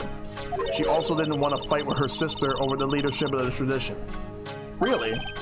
Well, she saw what happened to her own mother, Mystic Misty, as she grew up. I guess Mystic Mia got tired of seeing all the rivalry between her mom and her aunt. That's right, Misty Faye had an elder sister too. and Misty, having superior powers, managed to usurp the Master's seat from her. Mystic Misty's sister is Mystic Morgan, as you probably know. Yes, she was in the second case in the second game. Morgan, there's a name I know well. It was a year ago now, at Maya's home, Karain Village. Being a boy born to the Fae family must suck. And how does Bikini know the case number for the case? She probably was told that by Mia. Bloodlines for anime or fictional families kinda sucks. Yes. What she did was terrible. It was also she could make her own daughter the next master. I suppose if you know about Mystic Morgan's daughter, then you must have already realized that Iris. Huh? Iris? What's Iris got to do with any of this? That Iris is Mystic Morgan's daughter.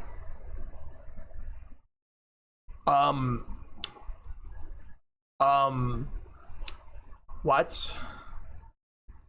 What? Are you serious? Get out of here. Get the fuck out of here, game. Iris is what? Is she kidding me? Iris is Morgan Faye's daughter? Morgan and Iris. Did you just say that Iris is Morgan Faye's daughter? Oops, I thought you already knew. It sounded like you met one of Mystic Morgan's daughters already. I have. I know her very well. Oh. Yes, Pearls. Pearl Faye. But I always thought she was an only child.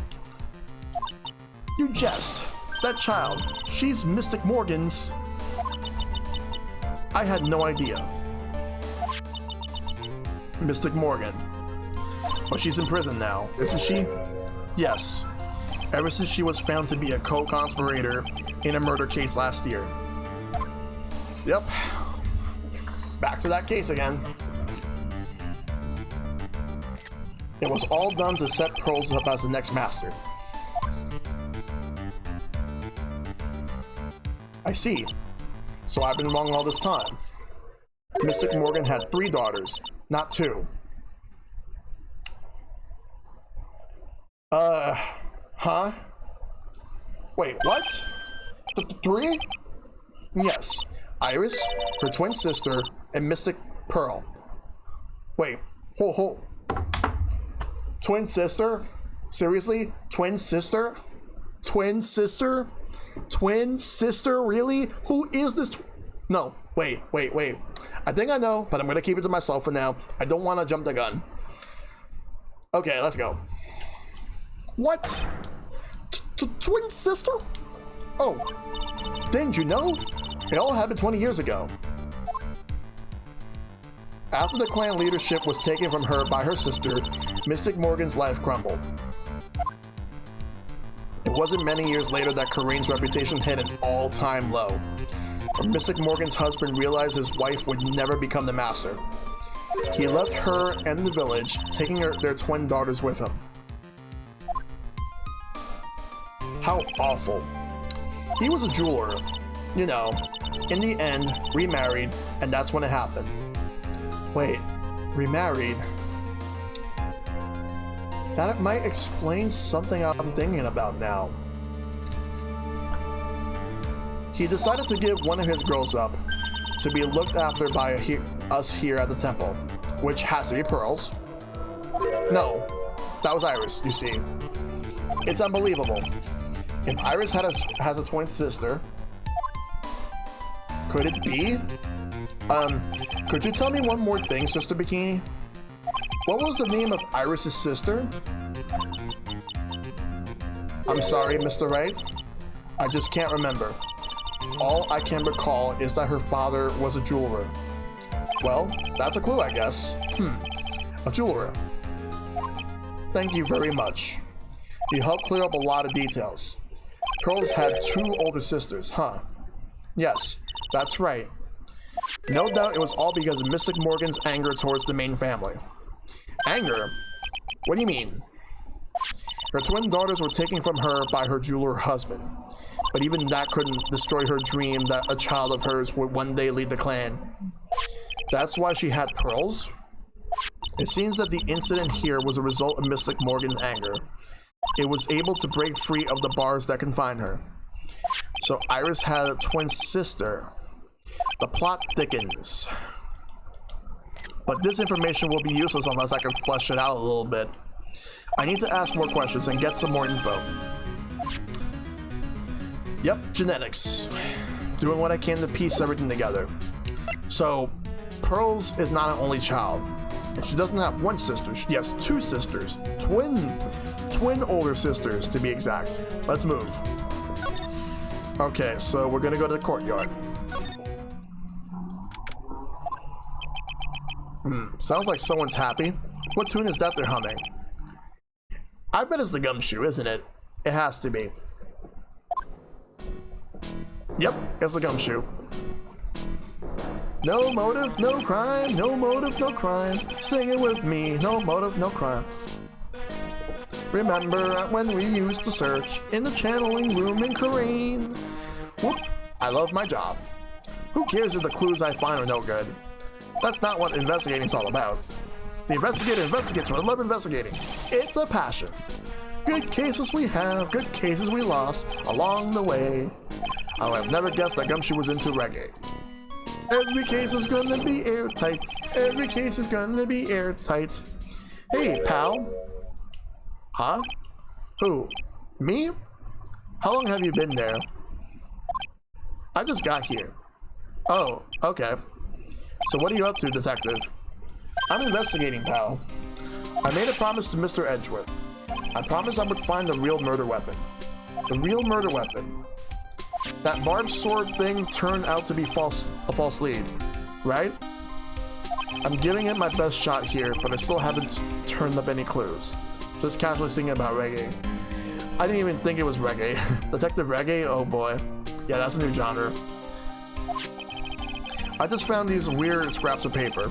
It looks like a letter or something. It doesn't seem to have anything to do with the case though. A letter? Alright, we're talking.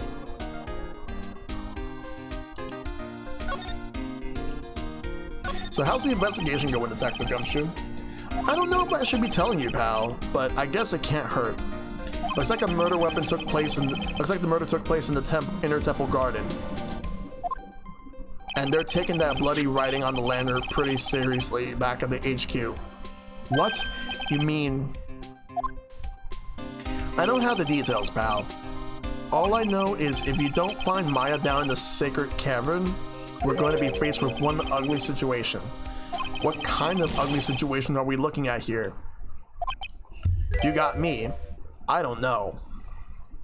They're not my words, pal. Then who said it?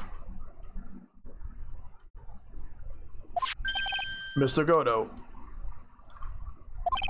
Godo? What did he mean by that? I think he's going to pin all of it on Phoenix Wright somehow. I don't know. About that letter you found. Don't remind me, pal. I'm busting the gut here trying to find the murder weapon. And all I find is some burnt up old letter. Burnt up old letter?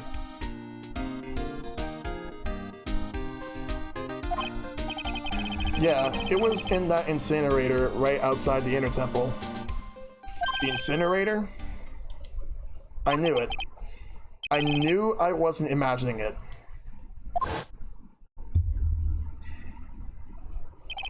There was snow on the incinerator when I first saw it. But after the incident, the snow had melted away, which means someone used the incinerator on the night of the murder. What's up with you, pal? I got it right here if you want to take a look. Can I? Do you mind? Sure, go nuts. I don't want it, pal. You can have it. It's all spirit mediums and masters and stuff. I bet it's got no relation to the case. Spirit mediums? Maybe it might have everything to do with this case. Somehow. It's gotta be important if it mentions spirit mediums and masters. I'd better give it a good looking over and some serious thought. Make sure you chuck it in the trash when you're done. Littering's a crime, pal. A What about the murder weapon? I'm doing really well, Robbie Miller. How you doing? So, what do you know about the real murder weapon so far? Well, it wasn't the Shishishito that was found impaled in the victim's body. Mr. Edgeworth proved that in the court today. Yes, that's true. In which case, it must have been another blade. And that's what you're running around like a headless chicken looking for now, huh? Hope you're doing well, Robbie Miller. Yeah, and man, is it tiring work? It is tiring work, but let me tell you something, pal. I'm no chicken. We've got the feather of the Forsenics in our cap these days. We're using the department's secret weapon on this. Secret weapon? The Gumshoe is such a bad detective. Yep, he's awesome. What's the secret weapon of yours? You want to know? You gotta think scientifically, okay? Alright. The murder weapon was a sword. Swords are, scientifically speaking, made of metal, right? Any questions so far? No. I know what he's gonna say, but I'll let him look smart. So what's the perfect tool for the job? Ta-da! A metal detector. Raise your hand if you didn't see this coming from a mile away. Well, you want to give a scientific investigation a shot? A go? Huh? Me? I've been using this thing for hours now. It gets pretty boring after a while. Why don't you give it a try? I don't know. Should I help Detective Gumshoe out or not? Alright, let's do it. Come on, pal. It's good fun. I'm telling you. Alright then, I guess I'll give it a go. Like I said, this is the department's most advanced gadget, the absolute best. It's so sensitive you can make it cry. It's so high-tech you can skydive off it. Oh, bother. So, now I'm going to tell you how to use it. It's possible the real murder weapon is around here somewhere, right? Sure, that's what we're trying to find out. Right, so first let's turn the detector on. That's the sound the metal detector's signal bouncing off of something metallic. Next, move, don't worry, the baby will let you know when you hit something metallic. And when that happens, press the A button to give the area a good hard shake. This thing picks up metallic objects that are hidden from sight too. Take a good look at everything around, and anything and everything that seems suspicious, alright?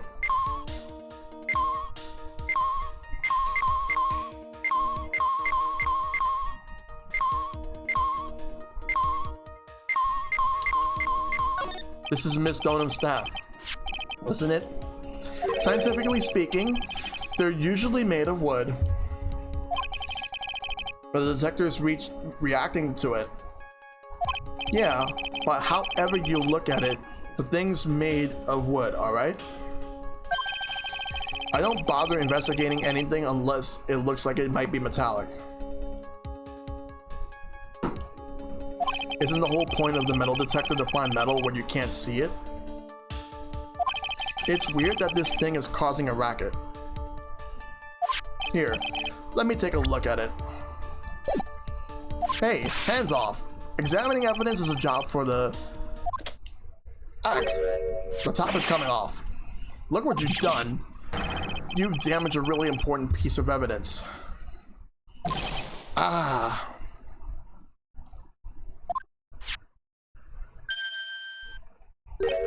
That's a sword inside the staff. Is this, could it be the murder weapon?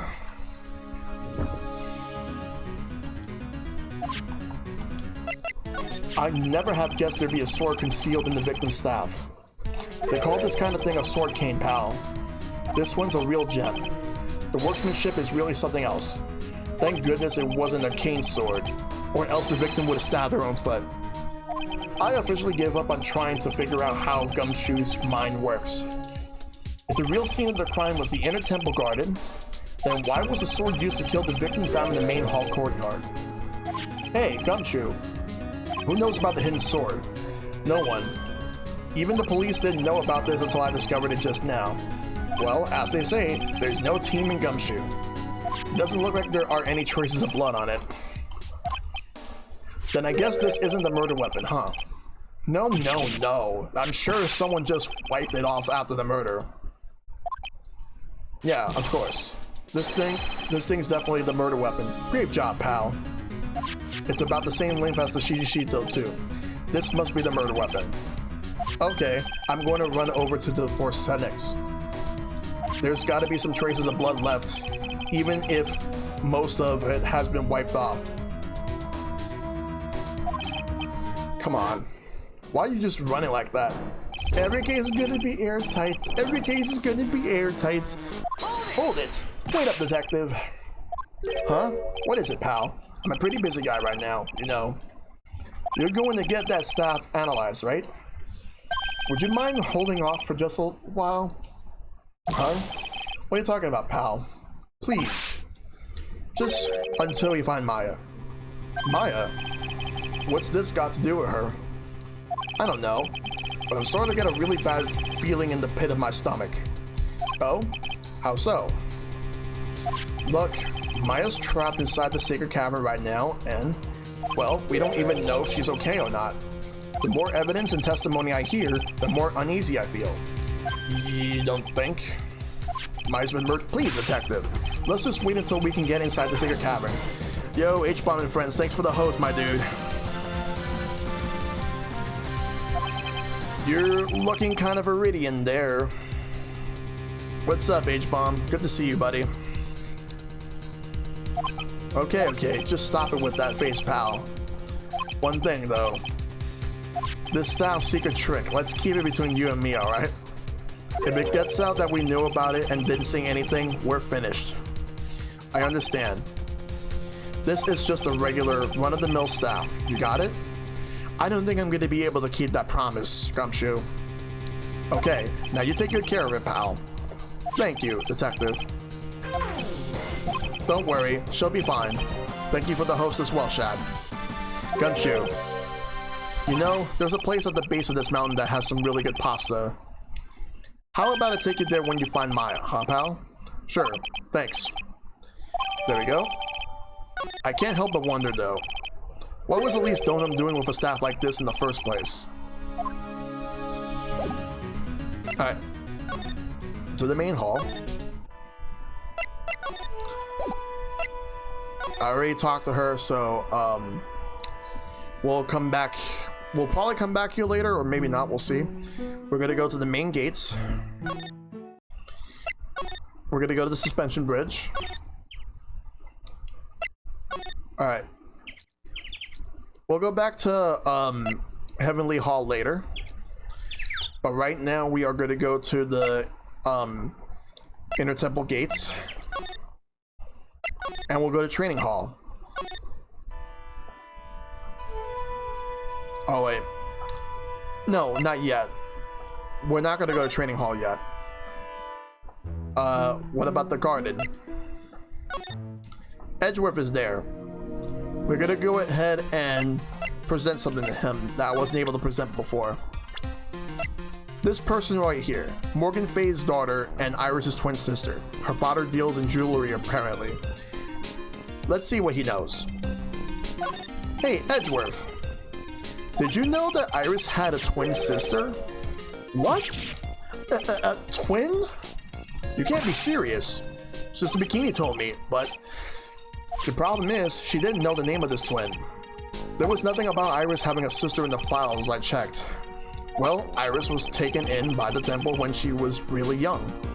Apparently her sister was raised by her. A jeweler, I think. A jeweler? Right.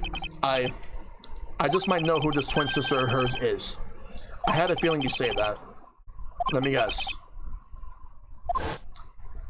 Her name is Dahlia Hawthorne, right? Of course it fucking is. It is Dahlia Hawthorne. It's fucking obvious.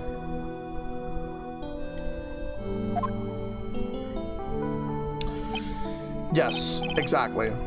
Please tell me what you know about her, Edgeworth. Please.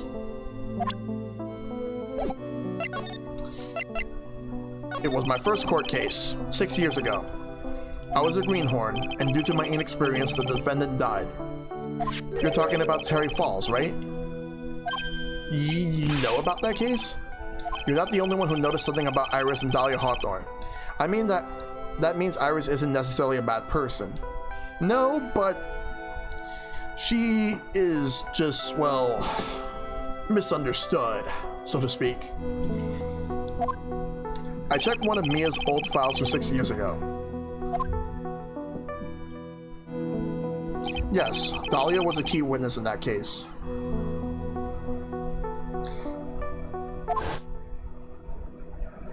Dahlia and Terry Falls conspired together to stage a fake kidnapping 11 years ago.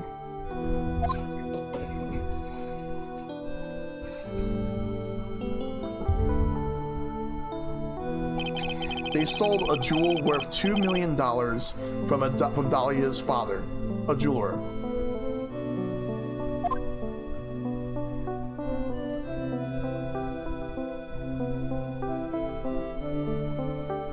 And 5 years after that,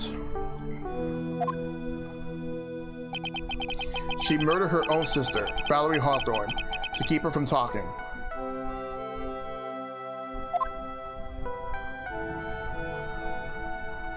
Her sister?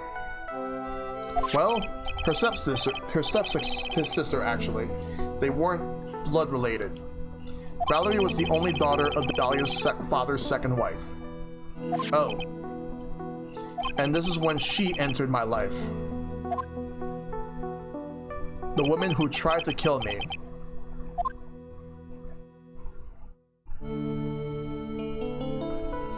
So after Terry Falls died, what happened to Dahlia? Did you check that out? Does it really matter? Like I said, Dahlia isn't connected with this case. Why are you so sure about that? It's simple. Dahlia Hawthorne is dead. What? Well, her metabolic processes are a matter of interest only to historians, so to speak. What do you mean by Dahlia Hawthorne is dead, Edgeworth? You weren't around for the first case that both Edgeworth and Mia had, Phoenix, right? Right. I must confess that in reading her file, I came to know of the murder case you were involved in during your college years.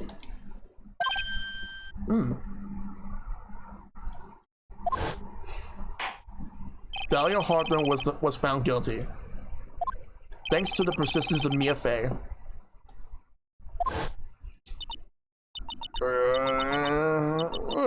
Mia Fey. Nick was aware of the case. He was a defendant. No, he's aware of that case. He wasn't aware of the case before that. He wasn't aware of the death of Dahlia Hawthorne. At that time, Dahlia, it's like she was possessed by a demon or something. Well, not Dahlia, but the other one. What was her name? Fuck, I just saw it. It just slipped. It's been almost 5 years since that guilty verdict was handed down, and her sentence was finally carried out.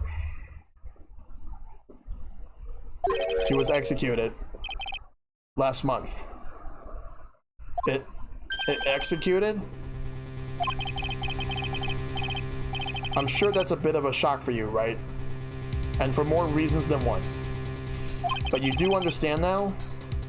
She can't possibly be connected with this case. The case Nick was the defendant in was the last case Dahlia was in. And the timeline is the one she got a guilty verdict. Yeah, but he was not involved in the other case before that. Fuck, this case is so good, the writing is the best. Yes, it is. She's dead. And once someone is dead, there's no way to revive them. There's no way to revive the dead? I wonder. It seems you're not aware of the other connection yet, Edgeworth. And what is that? It's about Iris and Dahlia, Hawthorne's mother.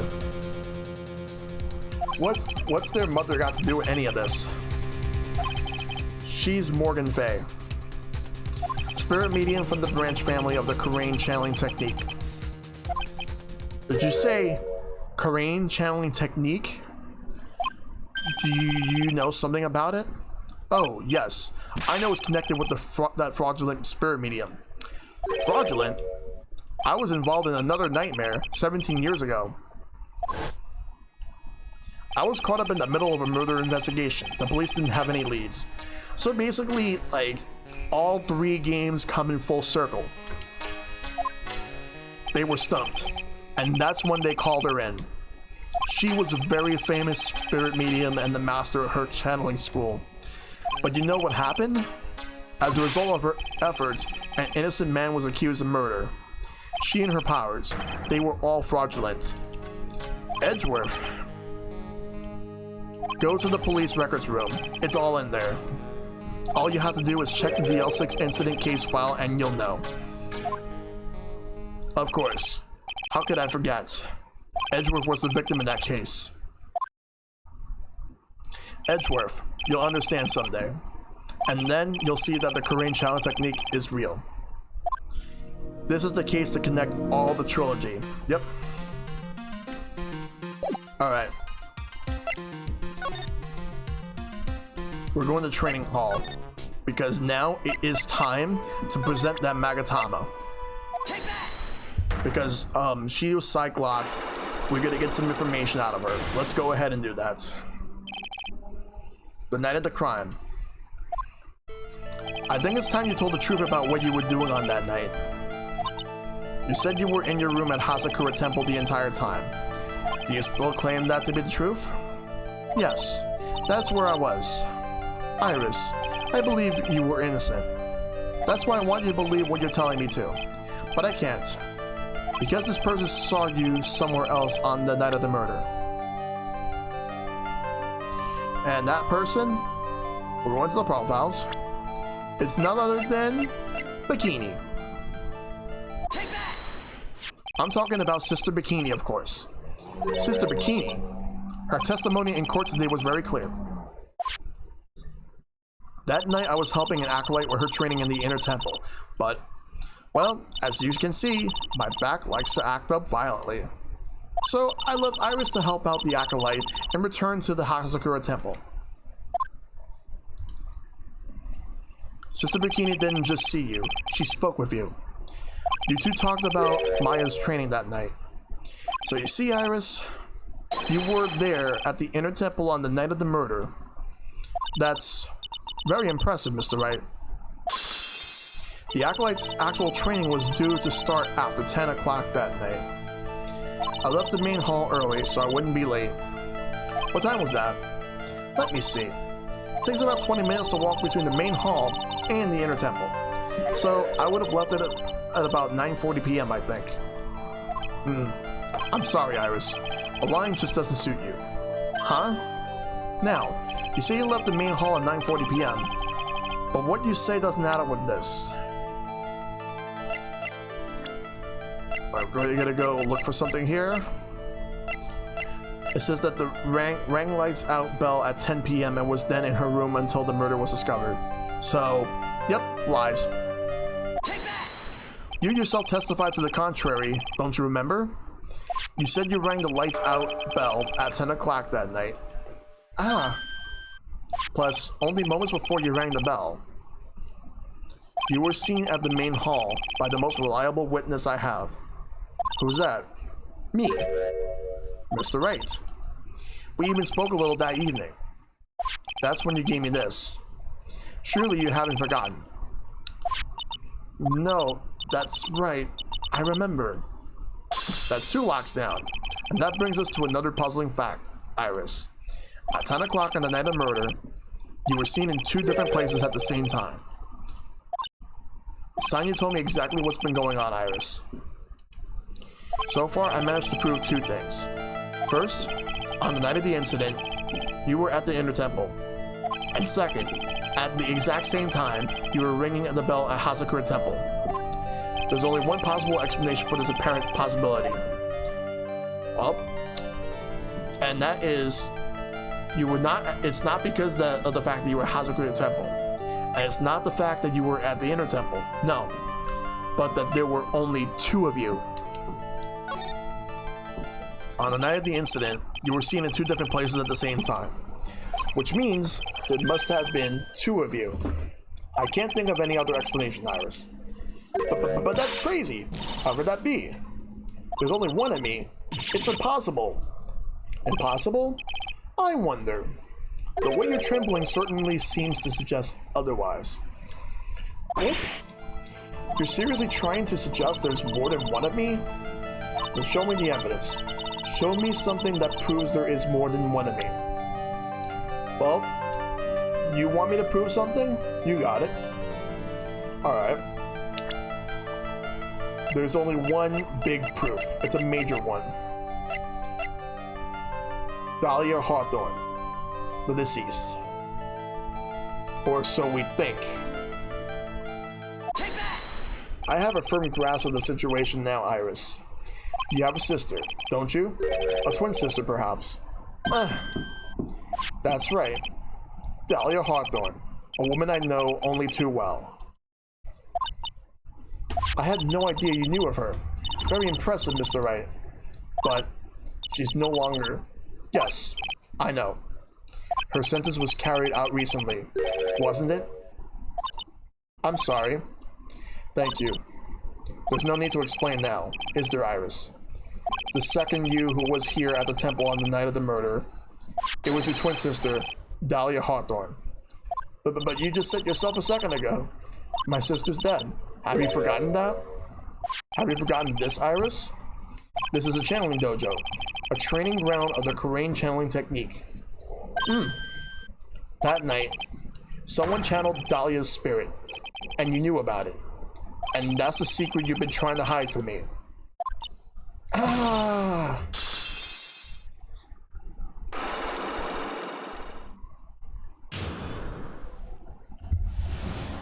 Alright, let's do this.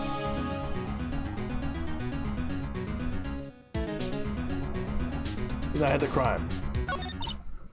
I was in my room in the main hall that night. As soon as I heard that I'd been spotted at the inner temple, I knew. I knew it was my sister. Dahlia, the other half of me, who passed away last month. Just as I suspected. The Iris that Sister Bikini saw at the inner temple on the night of the murder. It was Dahlia Hawthorne. Why didn't you tell me this before? Because my sister always does the right thing. Excuse me? And because I mustn't get in the way of what she's trying to do, I already betrayed her once before. I can't do it again. You betrayed her? What do you mean? That's why I have to accept that I may be found guilty. It's the only way. What is she talking about? Betrayal? I don't know about that one, Iris. Yeah, poor Iris indeed. You know about it, don't you, Mr. Wright? About the fake kidnapping that took place here on Eagle Mountain 11 years ago? That was the start of it all. It's what started her down that twisted path.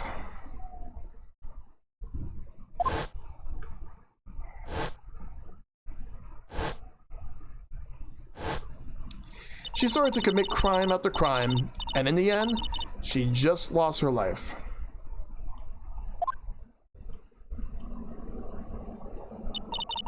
It's all because I betrayed her.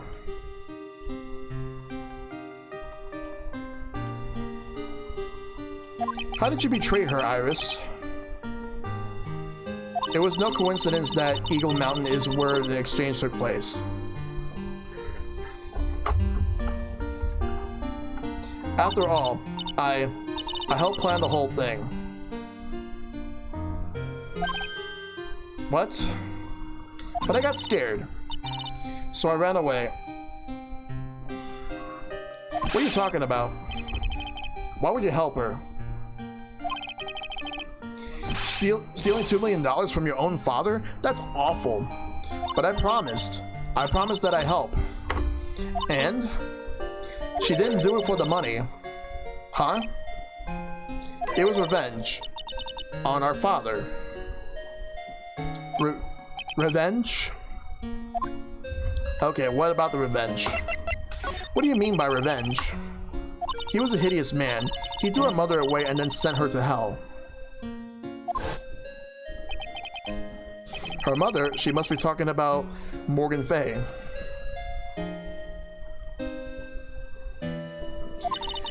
Our mother was the eldest daughter of the main branch of the Fay family.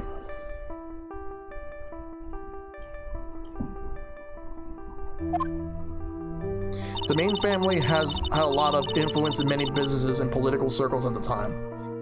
As the eldest daughter, our mother was sent to inherit all of that as the next master. That's the reason our father married our mother in the first place, for power. But his plan backfired. Because our mother's sister took it all from her, she took her over as the master of Karain. Alright. Thanks, Shad. That would be Misty Faye, Maya's mother. It's fine. But before long, the credibility of the Karain tradition hit rock bottom.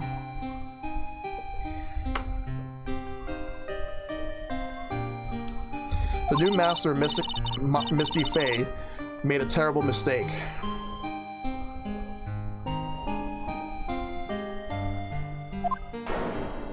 It was during the investigation of DL6 incident. Yeah, he was. After that happened, our father took me and my twin sister away, leaving our mother and our home behind. He hated the place. He said that he was a hick dive and that he had no reason to stay there. And that's when you came here to Hazakura Temple. Yes, the woman my father took as his wife, as his next wife, already had a daughter, Valerie. I had no place in his new family, you see.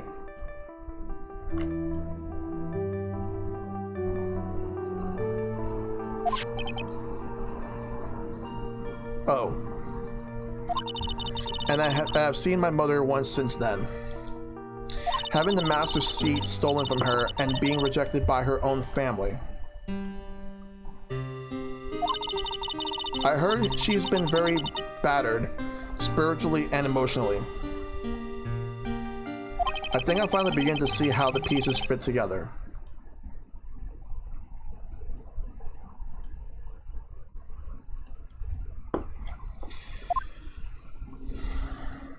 I have asked her everything I can in my capacity as a prosecutor. This incident, everything related to it, goes back to the history of the Fae clan. That's what it looks like. Iris, there's just one more thing I want you to tell me. What is it? During the incident in which your sister, Dahlia Hawthorne, poisoned a lawyer, she began a relationship with a certain college student in order to hide the evidence.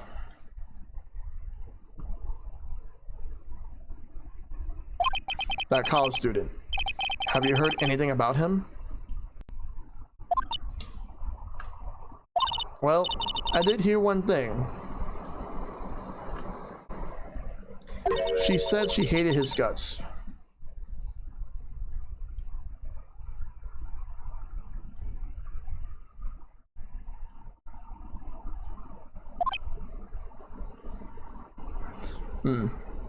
I see. Thank you for your help. You're welcome. Hurry up, Phoenix Wright. There's still much to investigate. Leave these locks to me. I'll open them for you, I promise.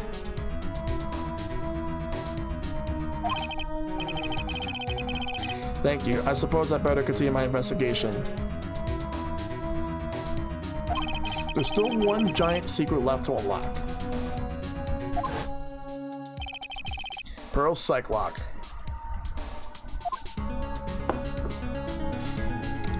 Alright, we're done here. Now we're gonna move. There's only one last place to go to, which there's another psych lock that we have to deal with. Let's go to we're gonna go through the inner temple gates, and we're gonna move to the suspension bridge. There, we're gonna move over to this right here, the Heavenly Hall.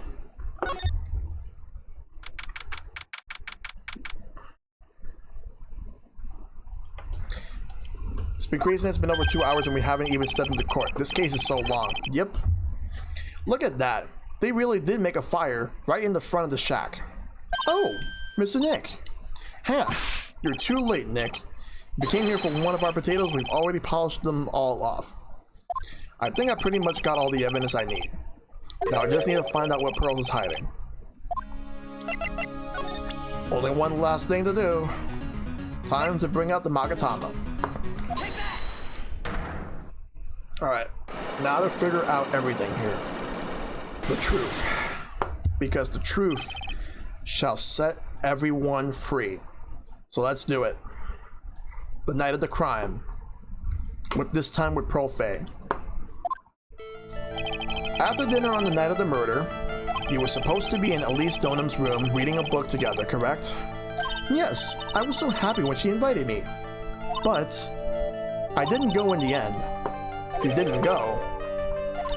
No, there was somewhere else I had to go instead. I was so worried, I had to go. I didn't know what to do with myself. I was so nervous. So Pearls never went to Miss Donham's room because she was too worried about something with someone else. Pearls. On the night of the murder, you went to this place, didn't you? Well, there's only one place. The Inner Temple. You went here, didn't you, Pearls? Looks like she's still not going to open up to me. This is where you went because you were so worried, right? Then the next question is, who or what were you so worried about? Now, I'm going to take a guess and you can tell me if I'm right or wrong, okay? You mean you know? If I'm right, would you tell me the whole truth? Okay. You went to this place for one very simple reason, and that is, you were worried about Maya Fey. It's obvious what you were so worried about, Pearls. It was Maya, wasn't it? Ah! You knew the training Maya was undertaking was dangerous. After all, it was the special, of course. Special course. I signed up for your special course. Well, my, quite brave of you considering how cold it is. Young people can be so reckless with their health. Don't blame me if you become one with those who channel. Wahaha, ho ho ho. Sister Bikini scared you with what she said, didn't she? And because it was you who introduced Hazakura Temple to Maya in the first place. You felt responsible, didn't you? Thinking about what could happen to Mystic Maya made me more and more worried. I couldn't sit still at all. That's why I decided to go and find out how she was doing at the Inner Temple. Oh, that's the first lock. Then we're clear now that you went to the Inner Temple that night, Pearls. What's not clear is what happened after that. About what time was it when you head over to the Inner Temple? It was probably around 9:30 when I left the main hall. I heard the real training was supposed to start at 10. I wanted to get there before it started. But there was so much snow, so I didn't get there until after 10 o'clock. Until after 10? How did you know what time it was? Because I heard the bell ringing for lights out. You heard the lights out bell? The Hazakura Temple's bell pretty small though, isn't it? You must have had really good hearing. Pearls had a good sense of time since she's a small child and doesn't have any clocks. Yep. I was really trying to pick up the sound of that bell. That's all. I didn't want to miss it. That would be terrible. She was trying to hear the bell? Tell me, Pearls. Why were you so worried about hearing the bell? Hearing that bell? Huh? Oh, I think I know why. The reason you were so worried about that bell was because of this.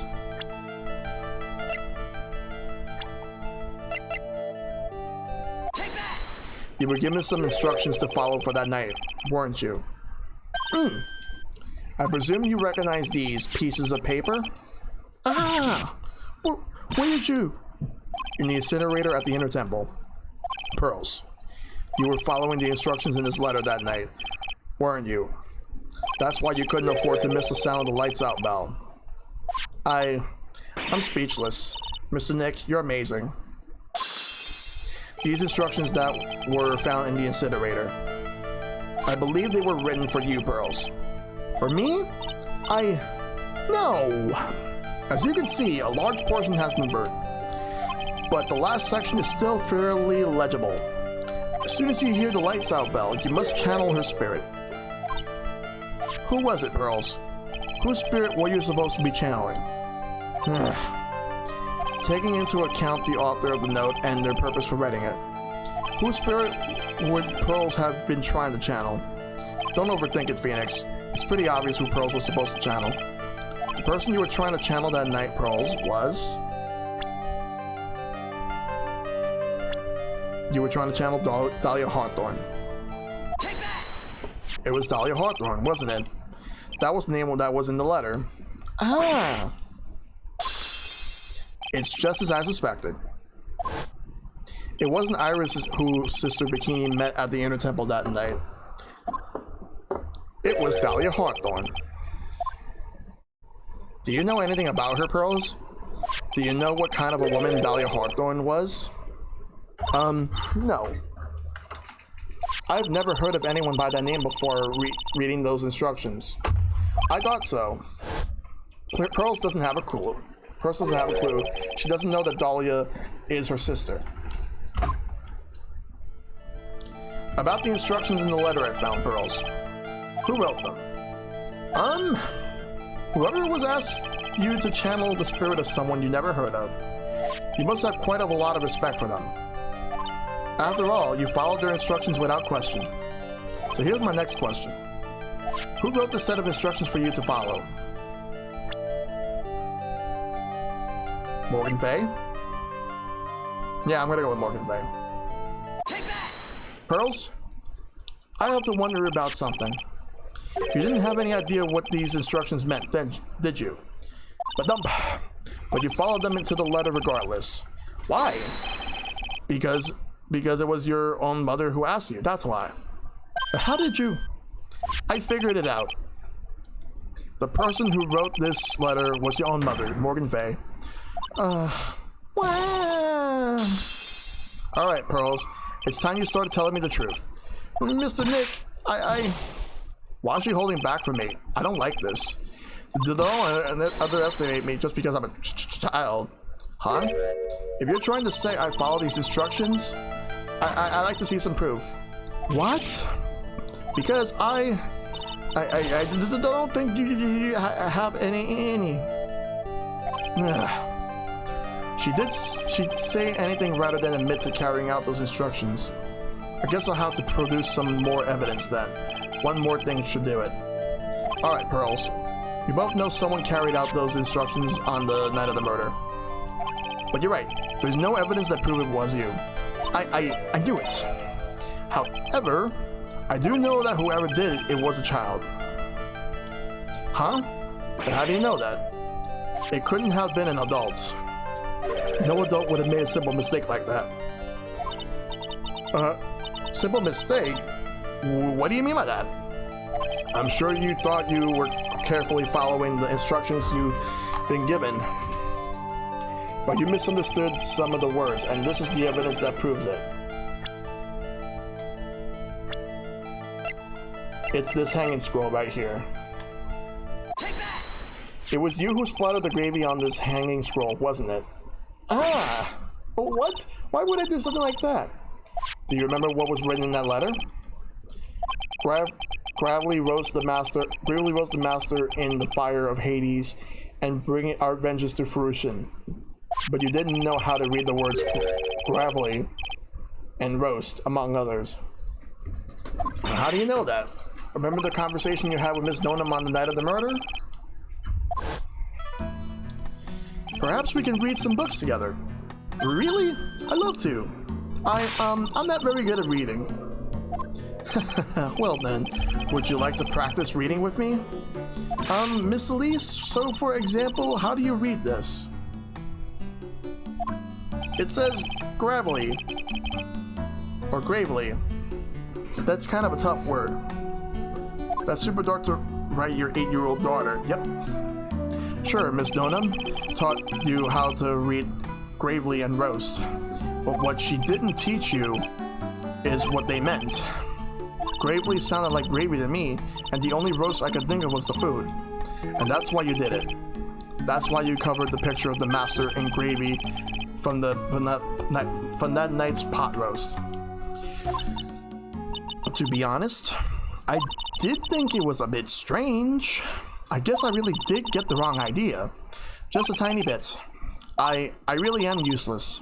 I couldn't even burn the letter properly as my mother had asked of me. Such a simple thing, and I couldn't even do that right. I get the feeling Morgan Fay wasn't a good person. No, she wasn't.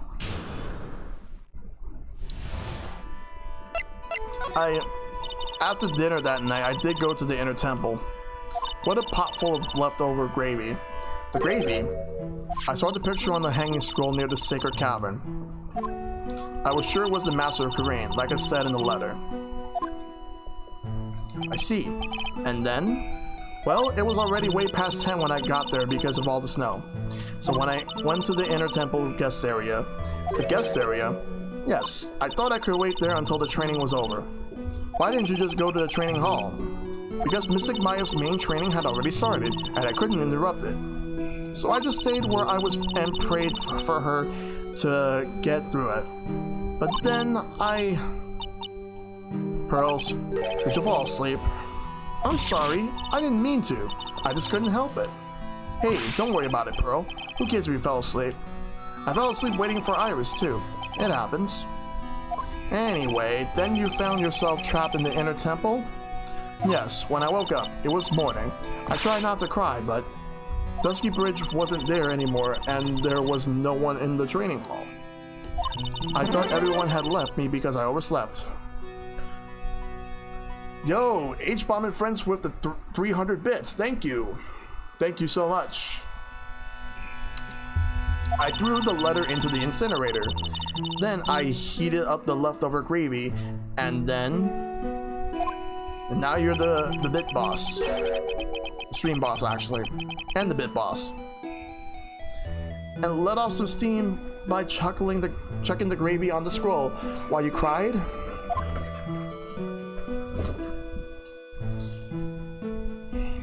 It must have been pretty scary for you. Pearl. I know what it's like, Nick. You used to leave me behind when I fell asleep at school, too. Don't equate something so trivial with her experience, Larry. It was written right in my mother's letter. It said, as soon as you hear the lights out bell, you must channel her spirit. I was on my way over to the inner temple when I heard the bell ring. So you channeled Dahlia Hawthorne's spirit? No. I tried, but I couldn't do it. You couldn't do it? I never failed at channeling someone. This is the first time it happened. I tried and I tried. Yesterday, this morning, the whole time. But I just couldn't do it. Don't let it get you down, Pearl. It'll all work out. If you want, I'll come flying through the sky for you. Whoosh, just like that. So she never managed to channel the spirit. Is that why you think your spiritual powers are gone? Yes. I don't know what to do. Isn't there any other explanation for why you couldn't channel a spirit? I suppose there's one other possibility. It's not very likely, though. Could you please tell me what it is anyway? It could happen if someone else was already channeling the same spirit. Someone else? What do you mean? Well, there's only one of each spirit, right? Yep, it's like dating a girl, Nick. You can't see a hot chick if she's already taken. Then that would mean on the night of the murder, someone else channeled her spirit before Pearls could. Someone else channeled the spirit of Dahlia Hawthorne. Larry, stop being a butt. I'm a failure. I couldn't even grant my mother's final wish. Her final wish? Yes, this letter. This is my last wish, she said. So make sure you follow the instructions carefully. This letter. I definitely need to find out more about it. My mother has gone to a place called a penitentiary. Yeah, I know, Pearls. I visit her every month. And last month she told me,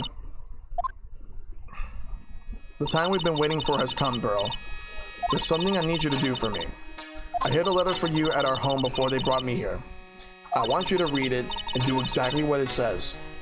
It says, for the good of the Fae clan, my angel, you'll be doing a great thing. Now, listen carefully, and I'll tell you where the letter is hidden. My mother is always nice to me. I love her very much. Yeah, moms will do anything for their kids, right? She said it was for the good of the Fae clan, so I knew I had to help her. I mean, Mystic Maya's part of the Fae clan, so it had to be good for her too. That's right. Isn't it, Mr. Nick? I guess so, yeah.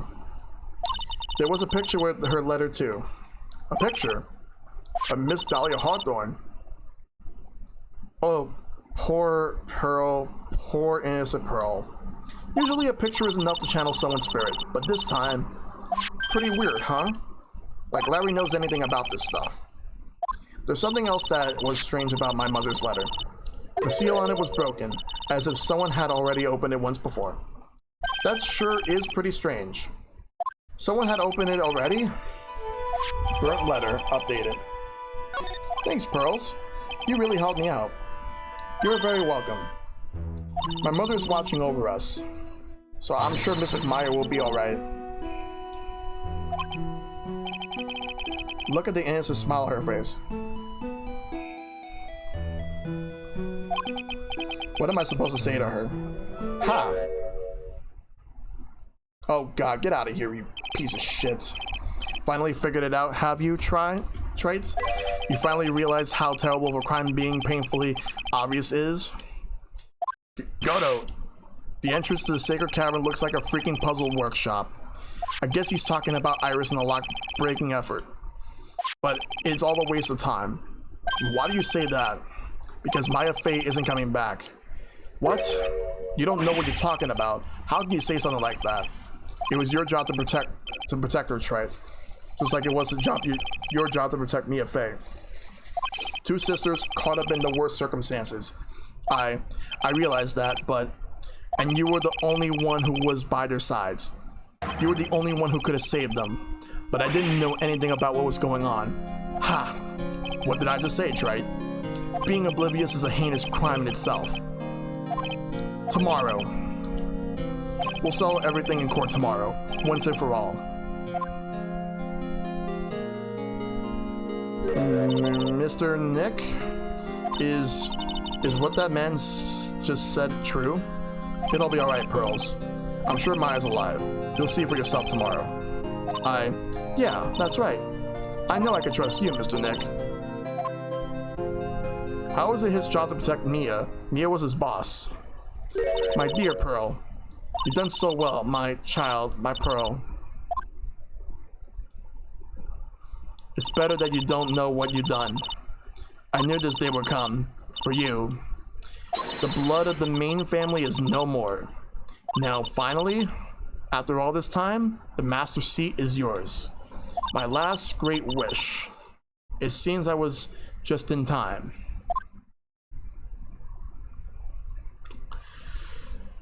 Whew, okay, let's get through this.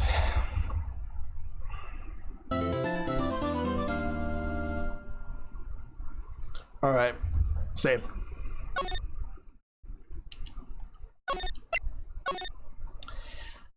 This is it, guys. We're getting there. Part 1 of the trial. The second trial, of course, for this case. Good morning. Oh, are you by yourself? Ah, morning, Pearls. Mr. Nick, please tell me, what's going to happen to Miss Maya? I'm sorry, we don't know yet. The investigation is still going on, so I wasn't allowed to go into the inner temple. Oh, I see. So is Sister Iris still trying to remove those trick locks in the training hall? No, she's the defendant in this case. So she can't be in the inner temple. She's required to be here in court. Then how come she's not here in the defendant's lobby? I have to admit, it's kind of strange. If you're looking for Iris, she's in the prosecutor's lobby. Edgeworth, what's Iris doing over there? She's going over today's testimony with the prosecutor as we speak. Today's testimony? You heard me. Iris is going to be testifying as a witness for the prosecution. That doesn't make any fucking sense.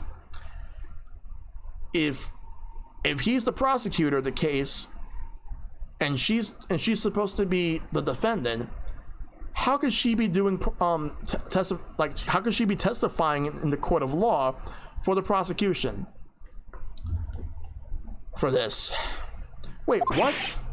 The prosecutor is squeezing her for a confession, or so I heard. Franziska von Karma, what are you up to? I know what you're thinking, but Franziska isn't going to be the prosecutor today. What? Then who is? Who else would it be but Godo? Godo. Franziska is engaged in some important work at the Sacred Cavern. The Sacred Cavern? You don't mean that she's... Exactly. She had been out there all night, trying to remove those trick locks. With the head nun's assistance, naturally. We estimate that the last of the locks should be taken care of in 3 hours.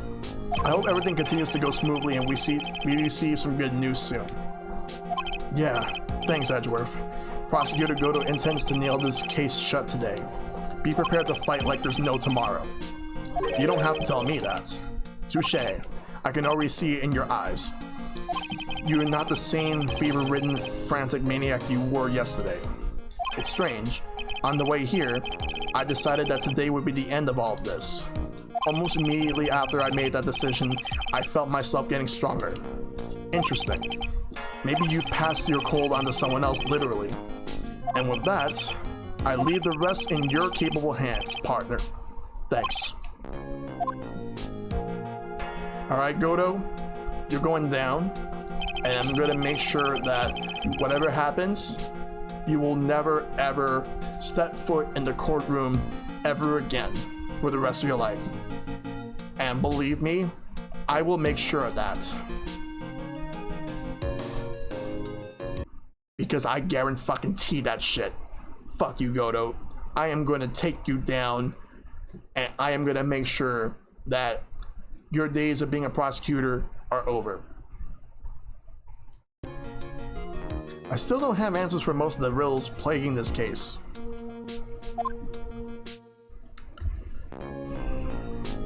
Circumstances around the murder of Miss Elise Miss Misty Faye. The impossible flight Larry claims to have seen. At least I warmed up to Franziska a little bit more. A lot more, actually. Fuck Godo. And what that woman is really after, I will solve them all and bring this whole tragedy to an end. It all ends here. Let's fucking go.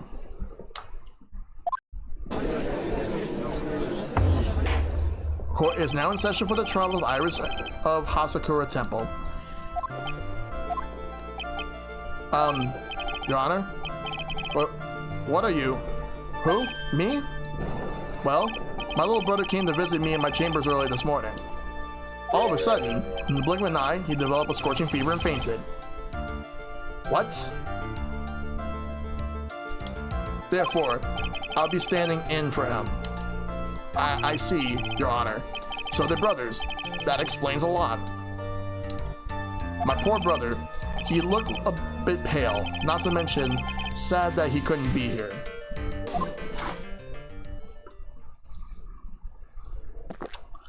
You and your smug coffee look. It's impossible to predict what the future has in store for any of us. This is precisely why people feel the need to judge the past. And we of the court have been charged with the solemn duty of passing such judgment. Well said, Mr. Godo. I understood exactly what you said, at least up until the end anyway. Now then, Mr. Godo, please proceed with your opening statement. Humans are fragile, fickle beings. Our hearts change with the shifting of the tides. There's only one thing that remains a constant in this crazy world. The bitter darkness that lies at the bottom of this mug. So then you mean... forget it. What do you mean? During yesterday's trial, the accused refused to admit her role in the crime. But today, she has had a change of heart. Sister Iris of the Hasakura Temple has a confession to make. A confession? To the defendant? Iris. Why didn't she discuss this with me first? Very well. This court will now hear the defendant's confession. I think he's fabricating shit. Well, we're gonna get to the bottom of this. Upon meeting a beautiful lady, always ask her for her name and profession. That's one of my rules. My name is Iris. I am but a simple nun undergoing training at Hazakura Temple. Witness, is there something that you want to confess to? Yes.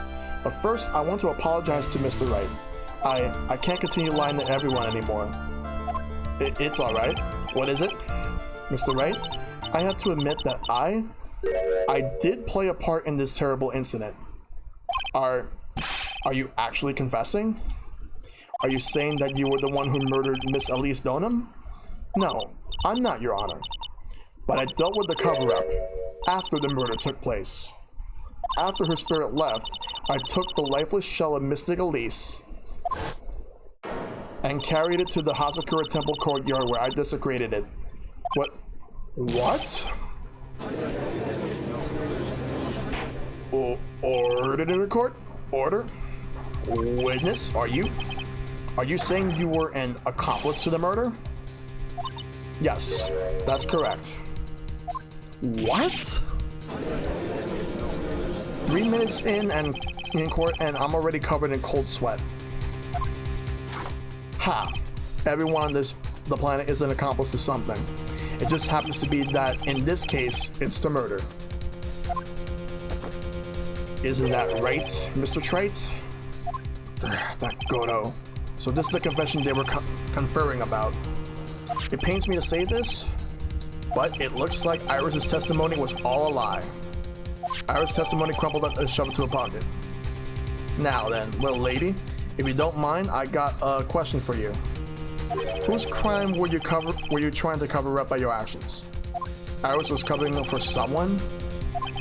Now I'm definitely up the creek without a paddle or life jacket. I've been at Hazakura Temple ever since I was a little girl. Hazakura Temple is run by one of the branch families of the Korean tradition. One of our missions is to protect the main family. I'm sorry, but main family? Yes, and that's why I would dirty myself, if needed be, to protect her. The daughter of the master of the Korean channeling technique, Mystic Maya Fey. Huh?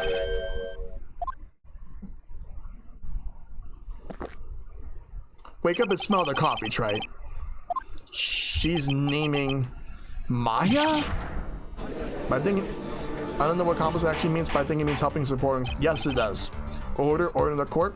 So not only did you witness the murder, you know the name of the murder. I'm terribly sorry, but it's true.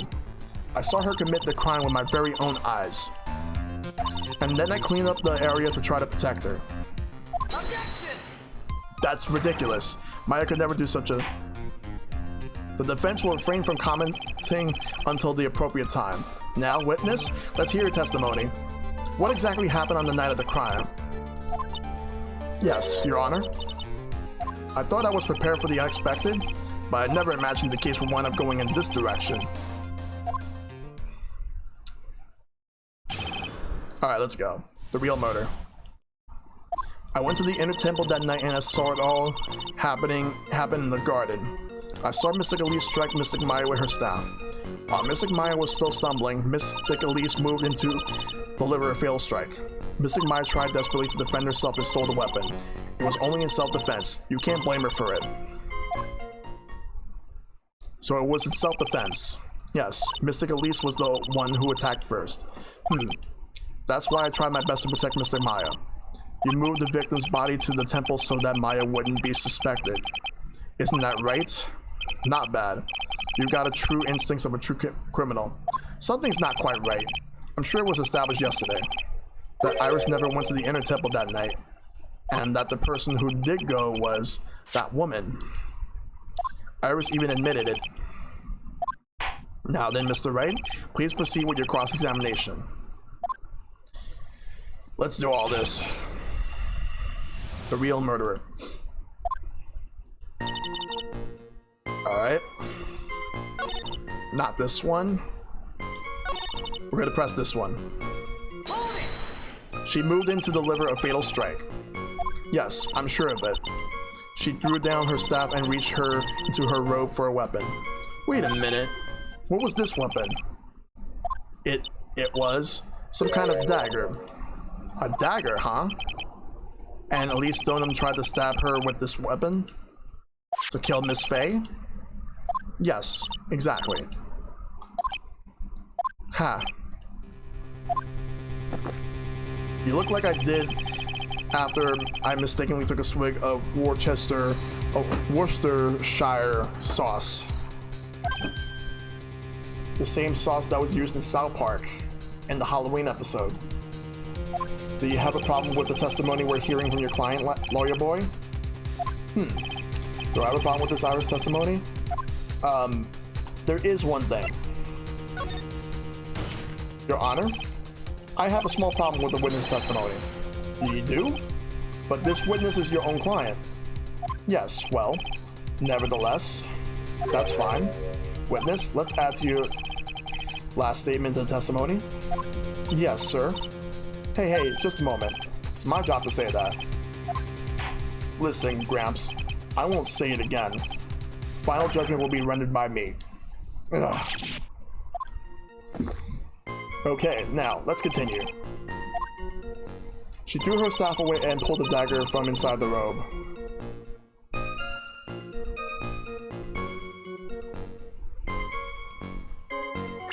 Are you talking about this? Objection! Sister Iris? There's something strange about your version of the events. Huh? Ms. Donham throwing her staff away makes no sense at all to me. But all you can do if a staff is hit someone. Naturally, you wouldn't know this, Sister Iris, but the victim's staff had a special feature about it. As you can see, it's a sword. Ah! If Elise Donham really had wanted to kill Maya Fey, she wouldn't have needed to use a separate dagger. Not when she already had a beautiful blade in her hands already. Well, Sister Iris, what do you have to say? Objection!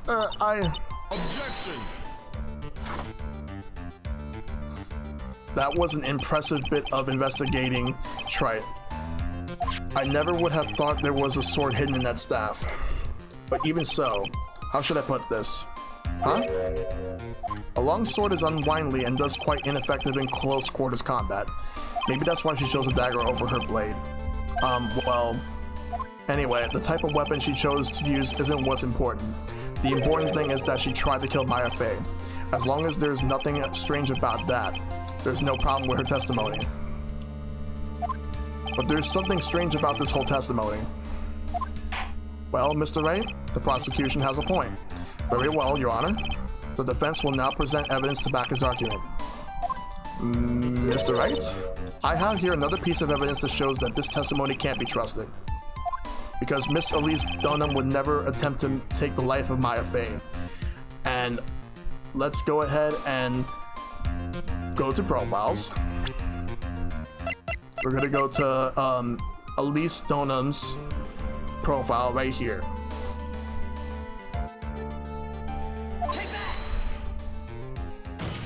Elise Donham would never have attacked Maya Fey. How can you be so sure? Because the victim's real name was not Elise Donham. Her real name was Misty Fey. Fey? Ah, no. Not Mystic Misty Fey. Hang on a second, guys. Let me go get my charger. Let me go get a charger real quick. I forgot that was here. Alright. Just 1 second, guys. Well, who is this Misty Fey? Is she related to? Misty Fey is the master of the Karain channeling technique. She is also the mother of Maya Fey. Are you serious? Is it really true, Mr. Wright? Was Elise Donham actually the great Misty? There's no doubt about it. It looks like Iris had no idea. I can hardly believe it. The idea that she would try to kill her only daughter, one she hadn't seen in 17 years, perhaps the prosecution can offer some explanation for why she would do such a thing. Ugh. Order in the court. Upon first hearing the witness testimony, it seemed natural enough. However, in light of some facts that have just been presented, 1, that the victim supposedly threw away a sword during a fight, and 2, that the 2 people battling to the death were mother and daughter. Despite the facts being believable when taken on their own, when taken together, the entire story seems difficult to believe. Listen, there's nothing in this world that's impossible, except for one little thing. Yes? What is this one little impossible thing? Huh, you still don't get it? You think maybe my beans are under roasted, but you have no idea, Grams. Could you get to your point? I heard this witness's confession this morning, just as I had taken the first sip of my 8th cup of morning coffee. You're going to ruin your health, my friend. Anyway, after hearing this woman's confession, I had a detective who loves to investigate sent to the scene of the crime. And he discovered this little beauty. Is that the dagger the witness testified to seeing? Obviously, Your Honor. But do you not notice something else? Now that you mention it, if you look closely, there appears to be blood on it. Where did you find that? I didn't see that when I investigated the crime scene. Did you investigate the pine tree at the crime scene? Huh? The pine tree? This dagger was stuck in the backside of the pine tree when the last blow was struck, ending the violent battle between the two women. This little baby was thrown in the direction of the back of the pine tree. Who the hell would actually look to find it there? Which means the blood on the dagger belongs to the victim, correct? Ha! Were you even listening, old man? I first heard this confession this morning, just as I had taken the first sip of my 13th cup of morning coffee. Didn't you say it was your 8th a few minutes ago? I didn't have enough time to get the blood analyzed on such short notice. In any case, the court will accept this dagger as evidence. Furthermore, I ordered that a blood test be performed on it immediately. This is my sweetheart. Make sure you treat her right. Bailiff, get this piece of evidence to the crime lab for testing immediately. Dagger. Now then. The testimony we just heard had numerous unbelievable aspects to it. However, after having found the very dagger the witness spoke of, I believe we can consider her testimony to be credible. Cute girls never lie. Ever. In any case, witness, if you could please testify again to this court. About what, Your Honor? About the incident you saw. The battle between the two women. Yes, Your Honor. The battle. Mystic Maya stumbled briefly after being hit over the head with a staff, but then she dodged Mystic Elise's next attack and stole her weapon. Suddenly, Mystic Elise was the one on the defensive, with her back to the stone lantern.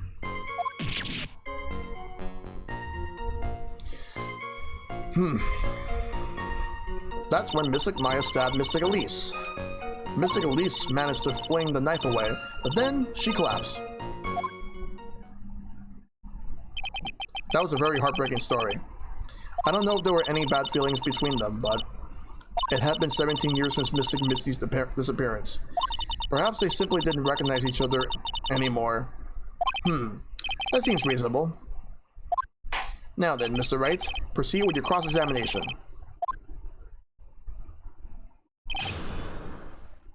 Alright. Not this one, or definitely not this one, or this one. This is where, alright. Wait. I want to check something.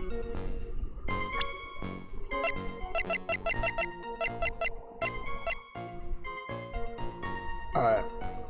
Time 10 to 11 p.m. caused loss of blood from the stab in the back. Body fell 10 feet after death.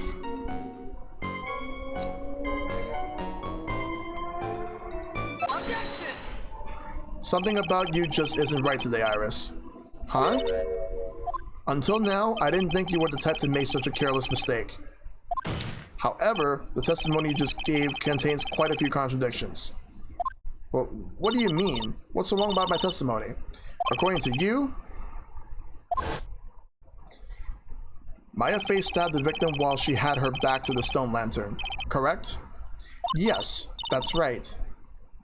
But in that case, the victim would have been stabbed in the stomach, right? Yes, I think so. But according to the autopsy report, the cause of death was due to blood loss from a stab wound in her back.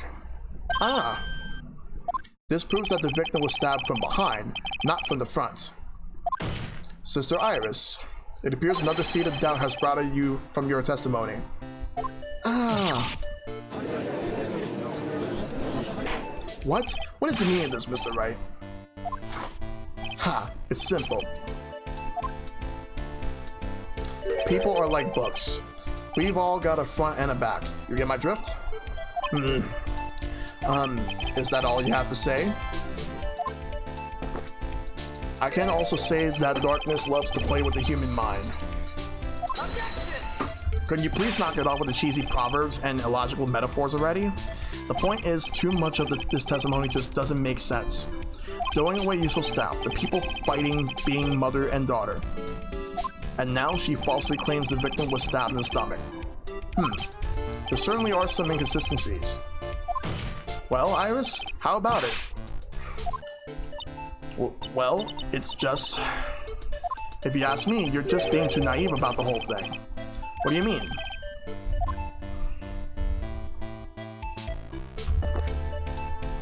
There are 253 distinct types of bitterness in coffee, but to pick out each one requires total concentration and the use of all the senses. Were you really concentrating on what this witness actually said? Prosecutor Goto, explain yourself.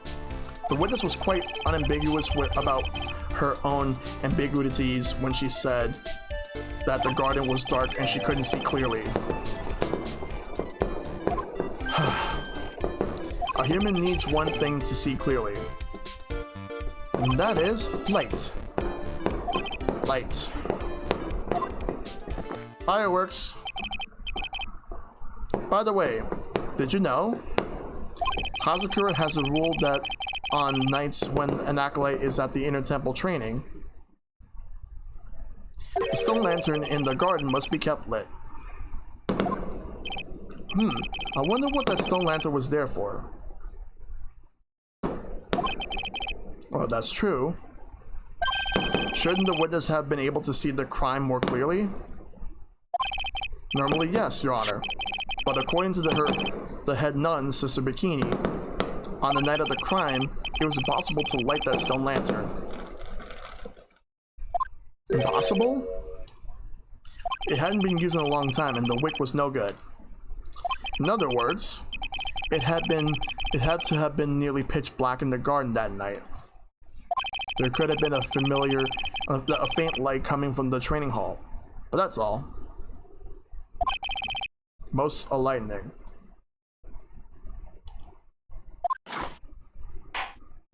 Yes, that illuminating fact has chased all the contradictions away. If the staff was dropped, it would be difficult to see. It also explains why they didn't recognize each other. We can't see the demons that lurk in the night. That's why humans are weak. Isn't that right, Trite? No! Order, order, order. Here, Your Honor. Let me present the stone lantern into evidence. Maybe it will rekindle the flame of truth in your mind. Alright, there we go. Why is the judge just sitting there with that look on his face? What's wrong, Your Honor? Was that flame too hot? This lantern. There's something written on it. Why? Why is it? It's written in blood. Oh boy. So the judge didn't know about that yet. Written in blood? It says Maya upside down. Oh, what the? Oh yes, that's right. After being cornered and then stabbed by Mystic Maya, Mystic Elise didn't fall down right away. She must have been writing that on the stone lantern behind her, with the blood that was draining out of her body. It certainly looks that way. Objection! Hang on, just a minute. Hang on just a minute. What are you all talking about? What do you mean, what are we all talking about? We're talking about the message written in blood. Nonsense. This lantern is as clean as a whistle. Could it be? You can't see the bloody writing at all. Now that I think of it, he did say something to me yesterday. My eyesight is pretty messed up. Even with these huge goggles on my head, I still can't see everything. So that's what he meant by that. In any case, this is obviously an important clue. We now know that this crime scene was dark, and that the victim scrawled this message on the stone lantern. Well, Mr. Godo, anything further? Mr. Godo? Okay then, let's move on. Godo is literally shaking, and somehow I don't think it's from caffeine overdose. I believe it has now been established that Miss Donham was killed by Maya Fey. That's just wrong. Now it's time to turn our attention to you. Yes, sir? After the victim died, you did something, didn't you? Let's hear it. We're all ears. Sister Iris's cover-up. After Mystic Elise died, I called out to Mystic Maya. I thought it was my duty to protect the future master of the Korean tradition, so I removed the body from the inner temple by myself. I dragged it behind me all the way across the Nusky Bridge. Then I used the snowmobile to carry it back to the Hasakura Temple, and...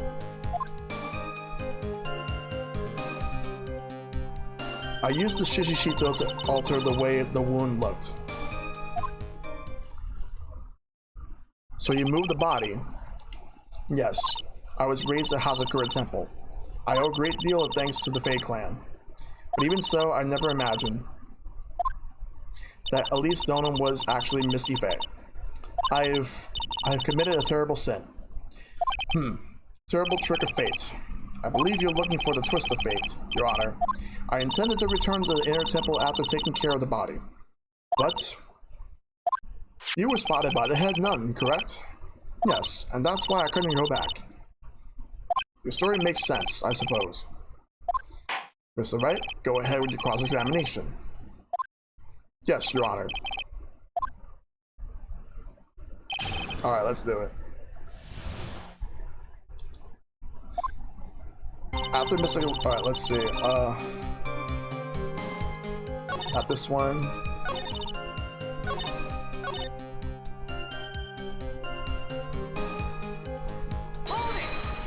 The snowmobile? I knew that would show up sooner or later. Yes, I had the key. I used the snowmobile to travel from Hasakura Temple to Dusky Bridge. This is the part that was in question the other day. Should I ask for more details? Let's ask about the... Excuse me. The tracks. If you really did move her body by snowmobile, then there should be tracks left in the snow, right? Well, yes, naturally you would expect tracks. This picture was presented at yesterday's trial. Are these the tracks from that ride? Yes, I think they are. But I can only see one set of tracks here. I don't see what's so strange about that. Snow was still falling when I left Hasakura Temple. I see. Snow was still falling, huh? And then when the murder took place, it had already stopped. That's why there are such fresh-looking tracks. How about it, Mr. Wright? What do you think about this testimony?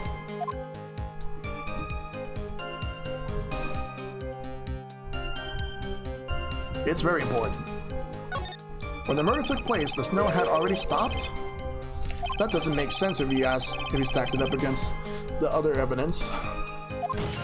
Your Honor, I like the statement Iris just made added to the testimony. But does it have something to do with the case? All will be made clear if you allow her statement to be added to the record. This should be fun. Let's get the snow business cleared up, shall we? Yes, sir. By the time the murder took place, the snow had already stopped.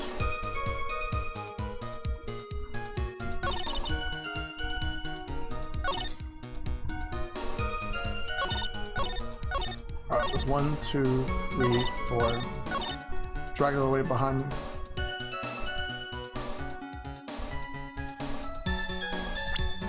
Alright, we'll go this way over here. Weather data. Objection! You claim that the snow had already stopped when the murder occurred. But I'm sorry, Iris. That's just is impossible. What? This is the weather data from the night of the murder. According to this, the snow didn't stop until 10:50 p.m. But you couldn't have crossed Dusky Bridge at that time. Well, why do you say that?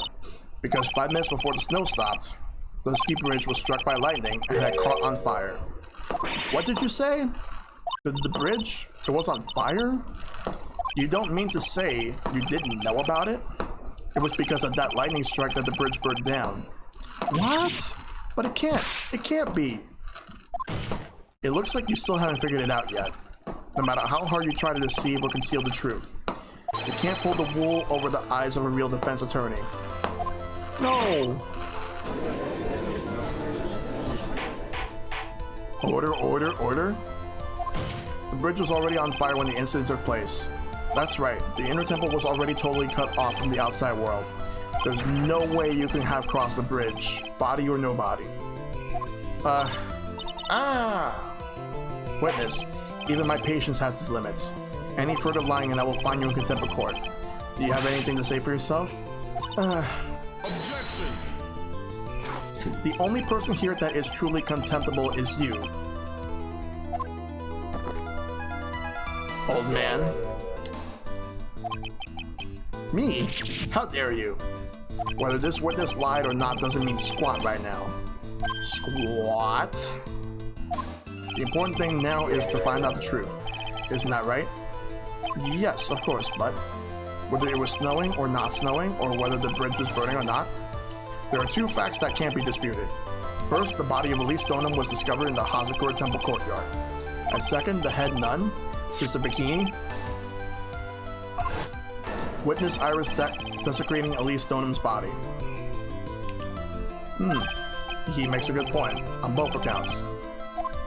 But that's right, I'm not lying. What are you claiming this time? I wasn't myself at all that night, so my memory is still somewhat hazy. You have stood at that witness stand and testified this entire time. Are you telling us now that your memory of that night is hazy? Objection! It's only human to if you're so perfect. Trite, maybe you can explain this from the court? Or what is it? When the murder happened, the bridge had already burned down. But somehow the body traveled across the bridge and was found in the temple courtyard. Perhaps you have some kind of perfect explanation for this little magic trick? Well, not exactly, no. I know there must be some other way she got across the burnout bridge. But unless I can somehow demonstrate it, well, we'll never know the truth. Or so the defense is not prepared to offer a suitable explanation. You see what I mean? In other words, you're in no position to suggest that this lady's testimony isn't the truth. Alright then, witness, let's hear your testimony once more. About what, Your Honor? You've admitted that you moved the victim's body. Nevertheless, your prior testimony contained a rather large inconsistency. Please add an explanation for that to your testimony. Yes, Your Honor. Will this be her final testimony?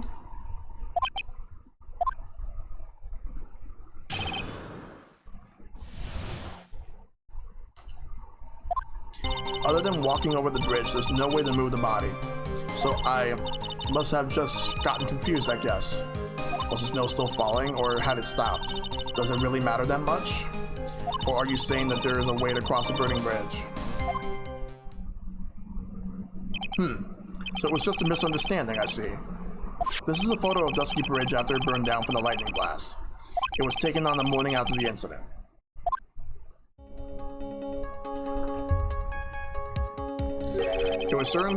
It certainly was burned to a crisp, and one of the suspension wires even snapped. It's amazing the whole bridge didn't fall.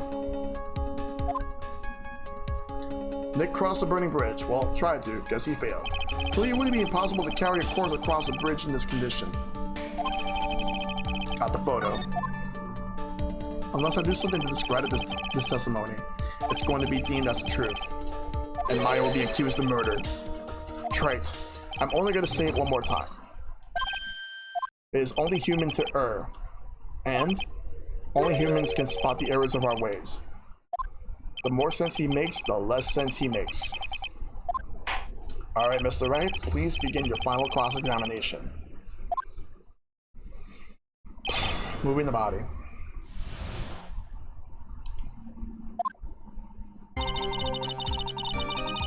Let's start by presenting something. Larry's sketch. Let's go with this one. A dead body flying over a burning bridge. I wouldn't exactly rule out the possibility. What? Ha! You're saying it's possible? Don't make me laugh. The only thing that's possible about your claim is that it's been pulled out of thin air. I don't know about that. In any case, we have a witness who did see it happen. Preposterous! Who is it? Who is this witness? I can't chicken out here. I gotta keep on the attack and go, go, go. Miss Elise Donham's brilliant and highly gifted apprentice, Maurice Donham. Brilliant? Highly gifted? Apprentice? Remember what he said in his testimony? That night he was at the Mountain Shack Heavenly Hall. And that's when he witnessed the event. I think you've all seen this sketch before. It's the exact drawing of what he witnessed that night. Are you serious? Today's not April Fool's Day, is it? Mr. Wright, are you seriously claiming that the victim flew through the air? And you're using this pathetic scribble to support your argument? Uh-oh. The judge looks like he's about to blow a gasket. Ha! Well, Trite, there's nowhere for you to hide now. Other than looking like it was drawn by a 6-year-old, does this sketch prove anything? Yes, I'm pretty sure it does, and I'm going to prove it. Listen, I know your tricks. You're trying to turn this whole thing upside down. If you're so eager to turn this piece upside down, why not start with this sketch? Upside down? Why did Goto say that? Alright then, let's hear the defense's theory. What exactly is the sketch trying to show?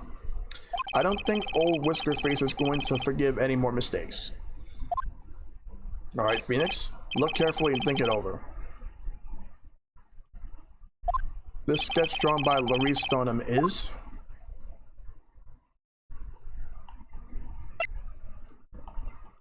It is a complete contradiction. Something is obviously funny about the sketch. I'm no art critic, but even I can see that. No, that's not what I meant. That's not what I mean, Your Honor. Maurice Donham stated it over and over, that his sketch was exactly as he saw it. However, if we were to believe his testimony, that the sketch contradicts reality as we know it. It contradicts reality? Ha, this is getting interesting. Looks like you're back to that finger pointing thing again. Okay, Trite, so what exactly contradicts reality as we know it?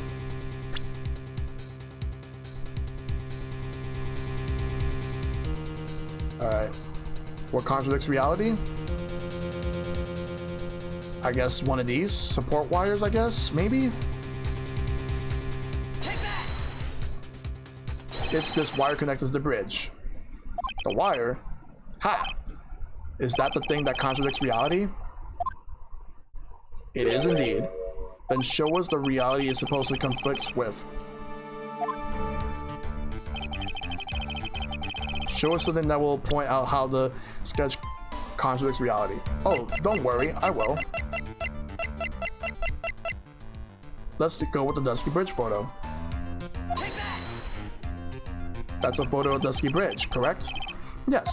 Now compare the sketch and the photo for a minute.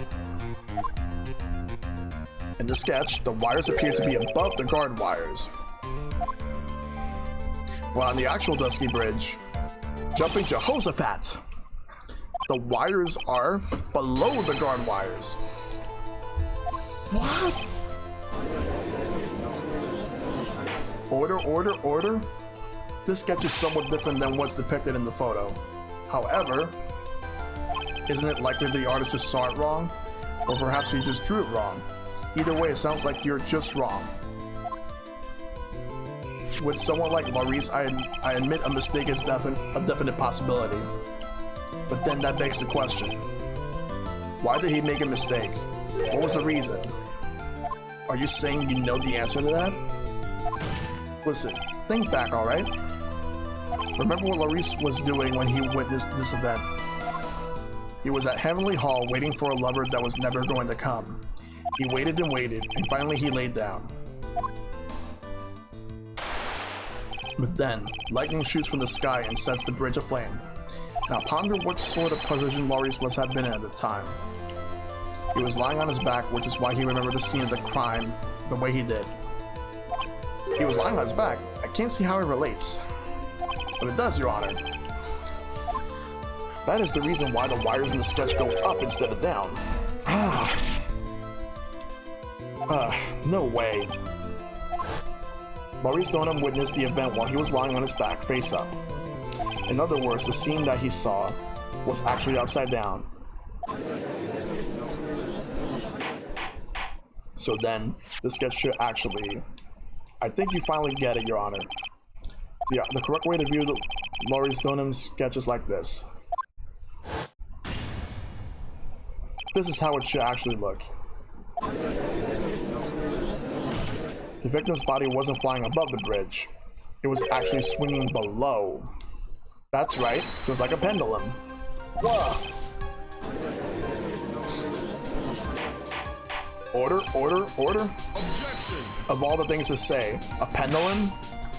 The bridge was burning to a crisp. There was no way to get across it.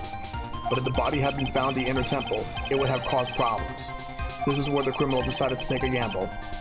They used the burning bridge to get the body across to the other side, and a pendulum was the only way to get it done. Objection. Let's think about this for a minute, shall we? The sea bridge is about 20 yards long, which means it's about that far from the inner temple to the opposite cliff. Yes, that sounds right.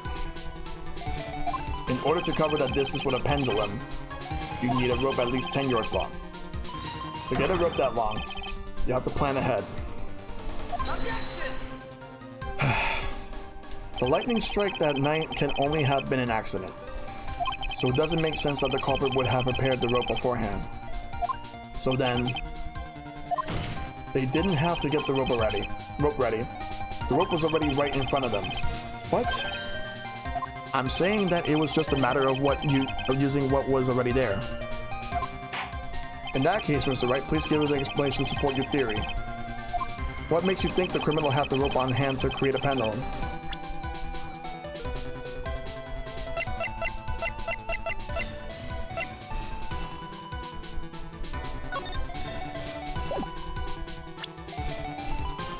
Just look at this bridge again. And the meaning of this is, if you want to know where the rope came from, it's hanging right there in front of your glorious beard. This is one of the wires from the bridge, where the lightning struck the bridge and set it on fire, and where suspension wires came loose from its anchor. Oh my god, Hito Retro Gaming, thank you for the 2 gift subs, dude. One of my bots got it, and my bot got it, and so did Sir Slush. Thank you for that. The bot got a sub, and so did Sir Slush. Thank you, Hito Retro Gaming. So they tied the wire around at least Donham's body. Second time a bot got it.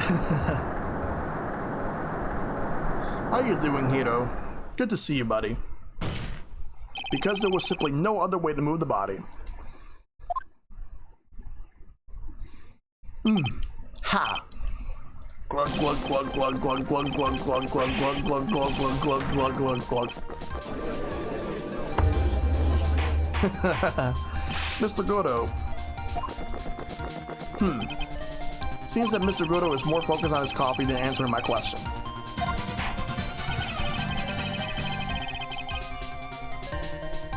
And one to BNN08. Oh my god, thank you again, Hito Retro Gaming. Thank you so much. I really appreciate that, dude. It seems that the odds of a rope being readily available were very high. So I suppose that it's not an impossibility after all. Objection. Possible or impossible? That's not the question we need to ask. There's only one question. Did that really happen? Trey, I wonder if you can provide prove what happened to us. But yeah, totally. Thank you so much. Once again. Do you have any actual evidence that the body was swung over like a pendulum? Yes, I do.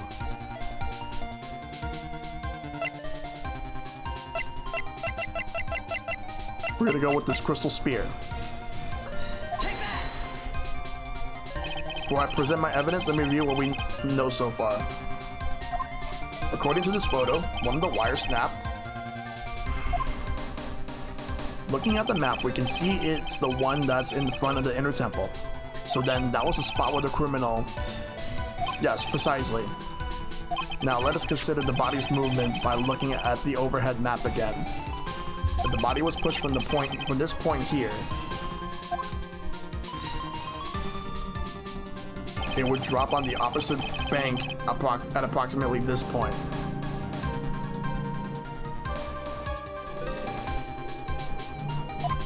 Did you say drop?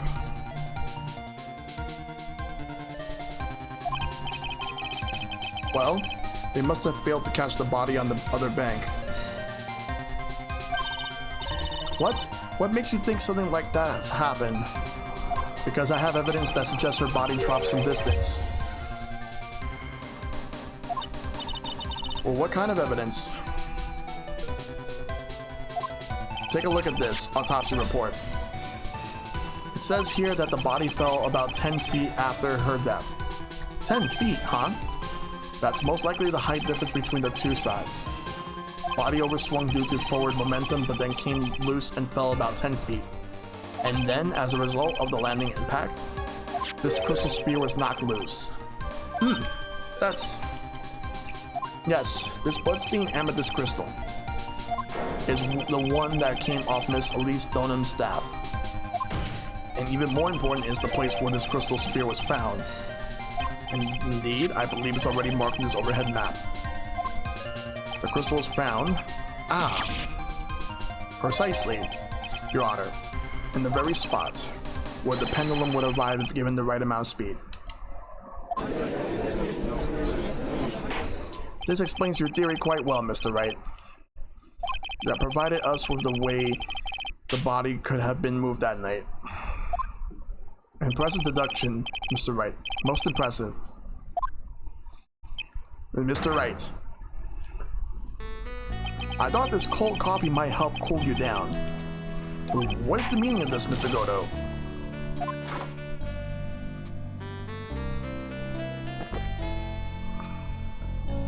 That was a dark and bitter guess that you made, Trey.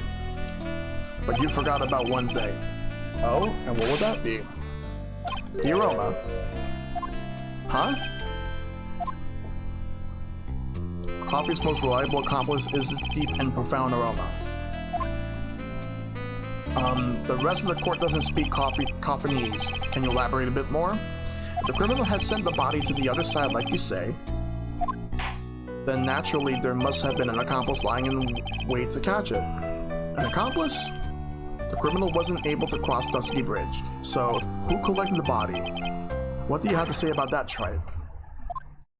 Mr. Godo is correct. This can't be the work of a single person. Well, Mr. Wright, you know what you must do.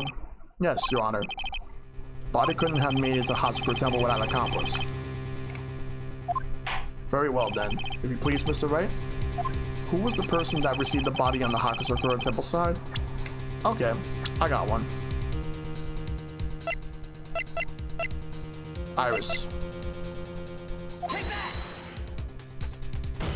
It can only be you, Sister Iris. Huh? But I don't see why you're so surprised. The only way to transport the body from Dusky Bridge is by snowmobile. But with her bad back, Sister Bikini could never pick up a body like that. You're the only one that could have managed it. Objection! Trey, were you even listening to the witness testimony? On the night of the crime, this little cutie pie was on cleanup duty in the inner temple garden after the mother-daughter bloodbath. I haven't forgotten, but have you, Mr. Godo? This witness was also seen at Hasakura Temple, desecrating the corpse of the victim. Strange indeed. It's almost as if, on that night, the defendant was in two different places at the same time. Sister Iris, let me ask you something. Why didn't you mention it when you first gave your testimony? Mention what? The pendulum, of course. Using the sketch drawn by an eyewitness, I have established how the body was moved using the burnt-out bridge, which means it's now a fact that this occurred, something you should already know. No, I had no idea. I didn't know anything about a pendulum. But the body couldn't have been passed along to the other side without your help. So you should have known about it. In fact, it'd be impossible for you to be clueless about this whole thing. Unless you're not really Iris to begin with. What? How can you say that, Mr. Wright? What? What kind of nonsense is this? You're saying this witness isn't Iris of Hasakura Temple. Objection! Are you serious? Trait? You mean that this woman is... There's no one besides Iris that could have received the corpse that night. Now I get it. Now I know why I've been sick to my stomach this whole trial. Why her whole demeanor changed so suddenly from yesterday. And why she's trying to pin this murder on Maya. The woman that's standing there at the witness stand. Her real name is... This is it. We're gonna reveal this. Big breakthrough.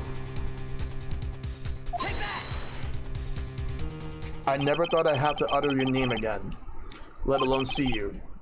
It's been a long time. Dahlia Hawthorne. Hawthorne. Sister Iris had a twin sister. And you're looking at her. Miss Dahlia Hawthorne. That name rings some bells. Distant bells, but bells nonetheless. It's just your imagination, Gramps. This file contains all the relevant data about Dahlia Hawthorne.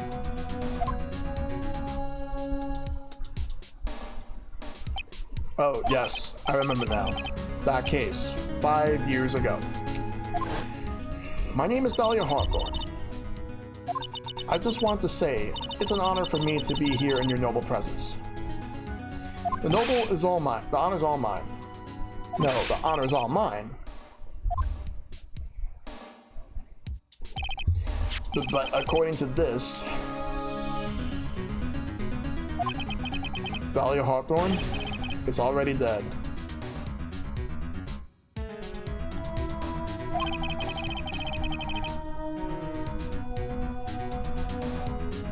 It says her execution was carried out last month.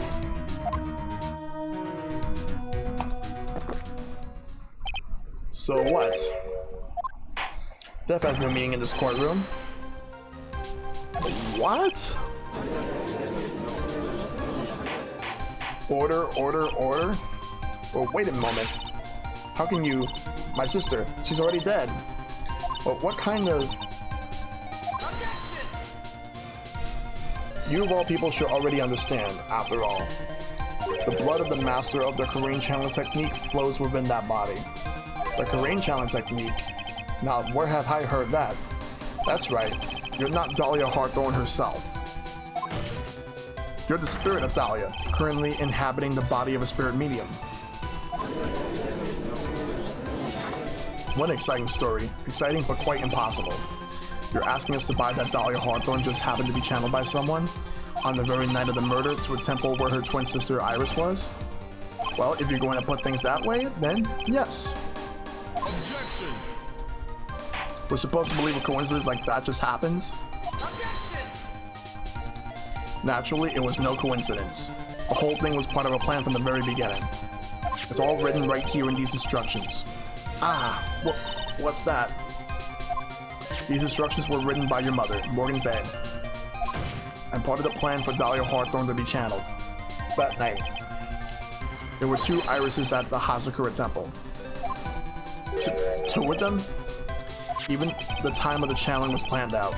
as soon as you hear the lights out bell, in other words, 10 p.m. However, Iris was seen before dinner time. That means the Iris that was at dinner was the real Iris. And the Iris who gave me this hood in the main hall was also the real Iris. Meaning that the Iris Sister Bikini saw at the inner temple was someone else dressed as her, namely one Dahlia Hawthorne. Objection! Do you even know what you're saying, Trite?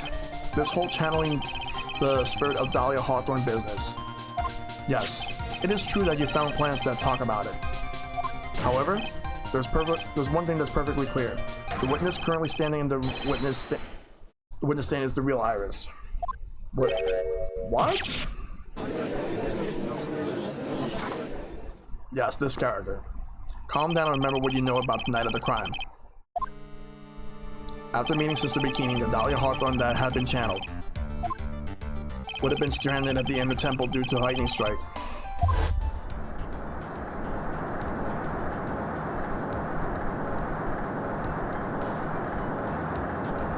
It was later that the body was moved by the pendulum. That's right. Naturally, that will mean that the Iris received the body was the real Iris. Are you with me so far? Yes. After being notified of what happened, the police came to Hazagura Temple's main hall. There they found Iris in her room and arrested her. And ever since, she's been under police supervision at the detention center. Yes, I suppose. I can't deny any of that. Ooh, thank goodness. Looks like he's finally convinced. Something still seems off. Way off. Still not convinced that the Iris here is the same one from the other night. Huh. I suppose you're about to say something really ridiculous.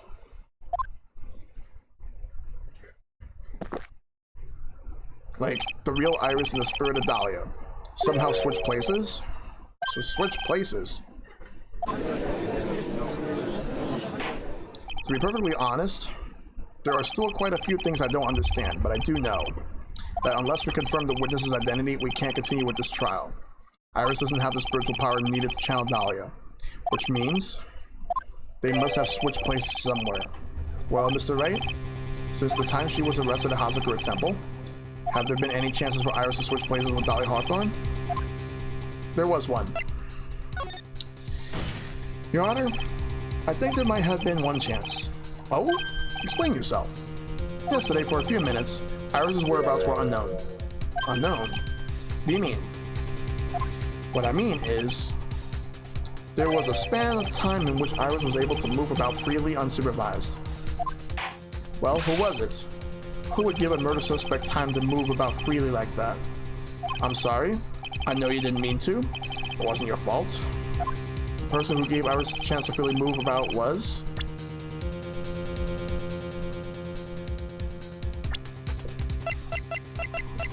It's Miles Edgeworth. This is Mr. Edgeworth, isn't it? Your Honor. There was a fairly large earthquake yesterday, was there not? An earthquake? An earthquake! Oh my goodness. The inner temple. This tremor might...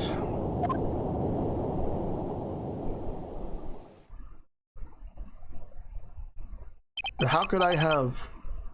She fled. She escaped. We went to the inner temple right away.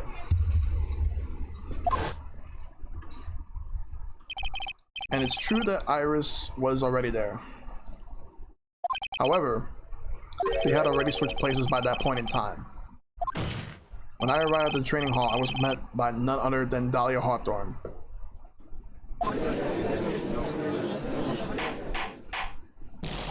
That was quite enough already, Mr. Wright. Now see here. No judge in his right mind would consider the idea of a spirit channel. Be quiet. It's been a long time, Mr. Judge. That voice. Guess I'll have to ask again. Upon meeting a beautiful lady, always ask for her name and profession. That's one of my rules. Thalia Hawthorne, and my current profession? Permanently retired. Ha. So you're not going to bother hiding your identity anymore, huh? Why should I?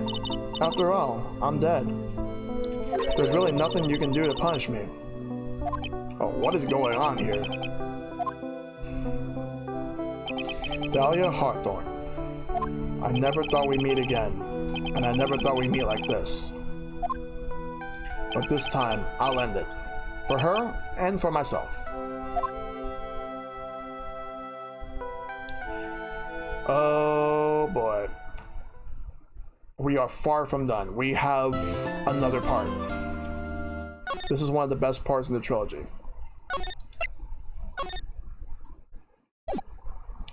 Not wasting any time, we're going in.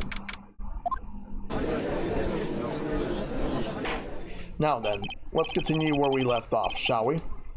Well, witness? Yes. How can I help you, Mr. Judge? Well, it seems that if we're able to learn the truth, we'll need to hear your testimony. I have no problem with that. But when you've seen what I have, sometimes the truth is better left unknown. In any case, let's hear your testimony. Tell us about the plan that was carried out that night.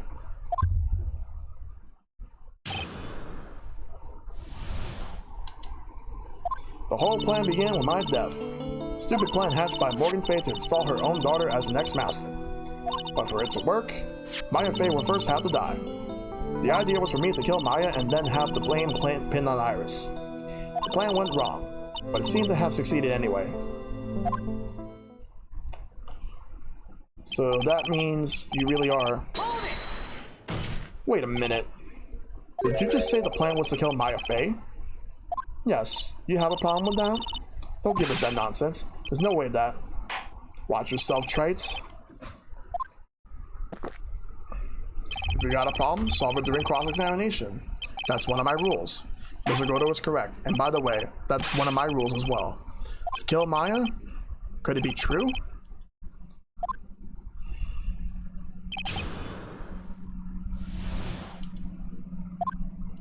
The whole plan began with my death. You were executed last month, correct? Yes, I was hanged. It wasn't exactly pleasant. How did you manage to discuss the plan? When did you talk with Morgan Fay? Last year.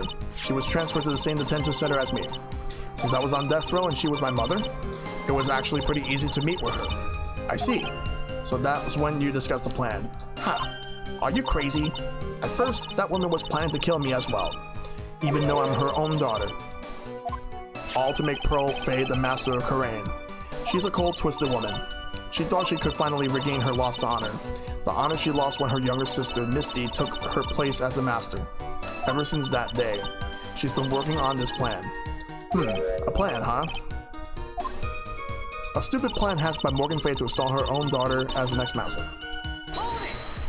You're talking about Pearl Fay, is that correct? Yes, though at first she had high hopes for the two of us. You and your twin sister, Iris? That's correct. Fortunately, neither of us had much spiritual power. That's why, when we were abandoned by her, along with our father, abandoned, the only person I ever really cared about in life was myself. My sister was a nuisance, so I convinced my father to leave her at an old temple. You mean Iris? Yes, my father remained a woman who also had a daughter. The less children you have, the more money there is to go around, right? On top of that, my father had absolutely no interest in children in general. How horrible. The really horrible one was that woman. That bitter, vengeful woman. It was her stubbornness that gave birth to that child. Pearl Fay. She was born with an abundance of spiritual power. Unfortunately for her, Morgan Fay heaped all of her broken hopes and dreams onto the poor child's back. All because of her pathetic dreams of having her bloodline become the main family. But for it to work, Maya Fay would have to die. Maya would have to die? But why? For our bloodline to succeed as the main family, thus making Pearl the new master, the remaining descendants of the current master had to be taken care of. Objection! But Pearls would never agree to a plan like that. She adores Maya. How sad. You still don't get it, do you? What Pearl wanted had nothing to do with it. Morgan didn't care one bit about Pearl. The only thing she cared about was the position of the master. That's all. But that's ridiculous. She was willing to sacrifice anything and anyone to achieve her goal. The life of her daughter. And naturally, the life of Maya Fey as well. How could anyone do that? The idea was for me to kill Maya and then have the blame pinned on Iris.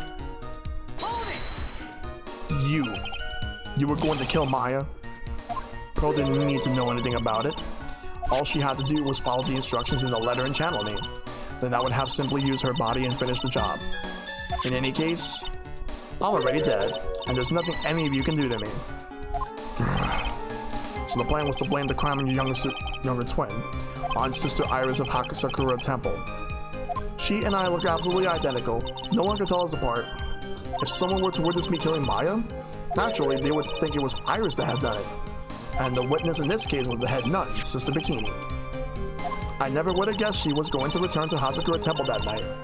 But she wound up seeing Iris's crime anyway. But why did you want to pin the murder on Iris in the first place? She's your twin sister, isn't she? Twin sister? Don't make me laugh. She's nothing but a backstabber. I couldn't care less about her. Backstabber? You just don't understand. You never will. Anyway. The plan went wrong, but it seemed to have succeeded anyway.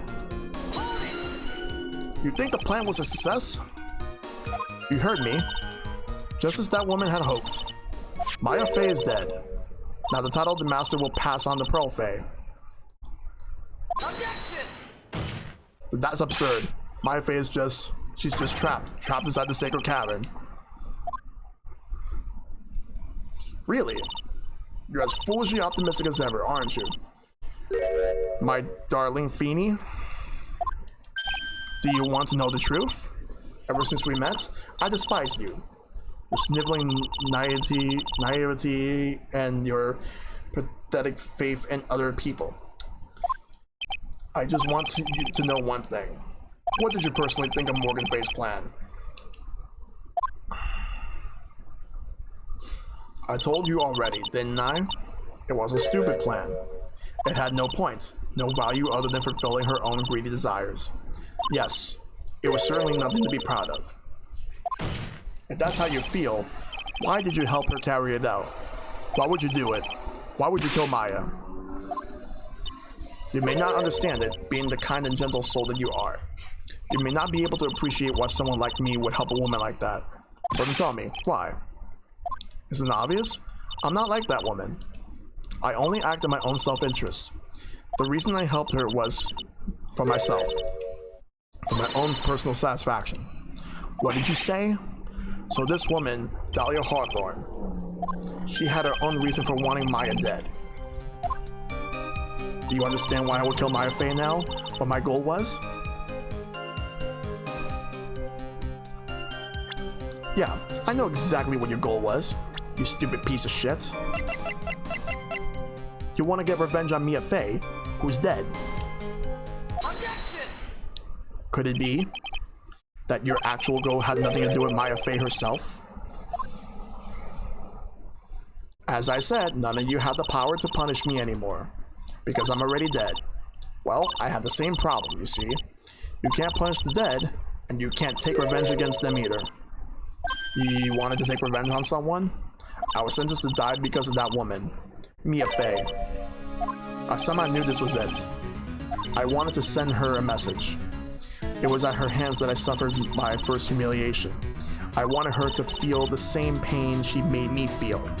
Sadly, when I realized revenge was impossible, I gave up. And the reason it was impossible was perhaps because Mia Fey had already died? Yes, and I realized there's only one way to take revenge against the dead. And how you do that? Even when the body dies, the spirit, the ego, it lives on forever. I wanted to take away the person that Mia Fey loved most. I wanted to kill her with my own hands. That would be the one and only way I can take revenge against Mia Fey. That was the reason I helped out with that woman's plans. Just for that? For that you would kill Maya? Your goal was no different than that of Morgan Fey. As they say, the apple doesn't fall far from the tree. What a cruel plan. Cruel, cold, and heartless. Don't waste your time preaching to the dead. I've already told you. There's not a thing you can do to me. That night. At about 9:30 p.m., I materializes this world. I quickly pinned my hair up and put on a demon warding hood. Then I picked up the staff that was by my side and left Hasakura Temple. So, it was at least Donum who channeled her after all. That's ridiculous. That ridiculous head nun had never noticed a thing. She left Maya Fey at the inner temple and wobbled back, clutching her poor old back. But what did you do then? That kid was easier to handle than I had hoped. I caught up with her in front of the stone lantern. Then I took out the dagger, got from the storeroom and...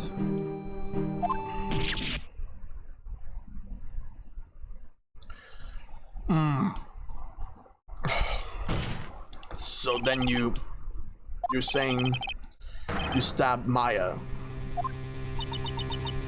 It's strange, but I don't have a clear memory of what happened after that. What does that mean? No clear memory? I don't know.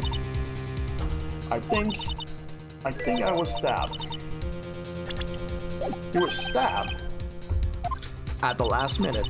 Maya Fey must have stabbed me. I'm sure of it. Objection! That's not like her at all. Maya wouldn't stab a French fry with a plastic fork. Anyway, I suddenly lost consciousness.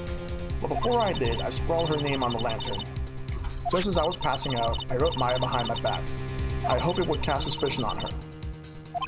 I can't believe she was thinking of that until the bitter end. That's where my memory temporarily stops. It stops? I don't have any memory of actually killing Maya Fey with my own two hands. My very last memory was Maya's terror-filled eyes.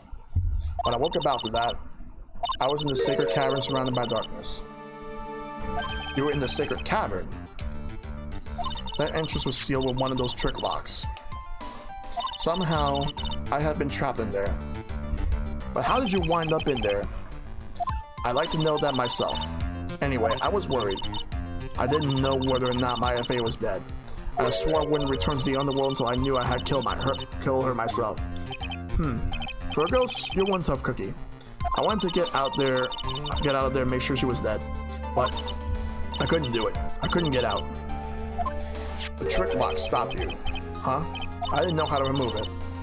So then you're saying you were actually confined against your will inside the sacred cavern? Yes. I wanted to get rid of that annoying lock as soon as possible. But it wasn't easy. I kept getting interrupted while I was working on it. Interrupted? It was early in the morning, but someone came into the training hall. A what? Who? Could it have been Maya? I thought the same thing, but I couldn't see. Why not? If someone had spotted me, I would have lost my chance to take my revenge, so I made sure to hide myself at the wall at the back of the sacred cavern. That morning, only two people could have gone to the training hall. Maya and Pearls. Pearls went there to cover the hanging skull and gravy. Still, I finally managed to remove the lock, but I was too late. What do you mean by that? The flies had already started to gather. The bridge had been fixed and the police had started their investigation, correct? Naturally, I couldn't go out. So instead, I returned to the cavern and put the lock back on myself. I realized I wouldn't get a chance to see Maya's corpse as I had hoped. But just then, Lady Luck showed up. Lady Luck? After that big earthquake, she showed up all by herself. The real Iris. She said she'd come to make sure the sacred cavern was alright. Stupid girl. I came out from the sacred cavern and got a feel for the situation.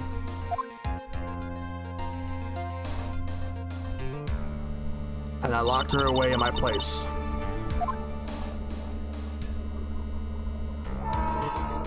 I finally learned exactly what had happened. It was then I had learned that the plan had actually succeeded. What do you mean your plan has succeeded? I misunderstood one thing, you see. That night, the one that had summoned me, I had assumed that it was Pearl Faye. Well, of course you would have assumed that. It was written in instructions. But I was wrong. The person that had actually called my spirit back was... Misty Faye, the picture book author. But what happened? Well, that's really the only possibility, isn't it? After lost consciousness in the garden, it was her body that was left lying there.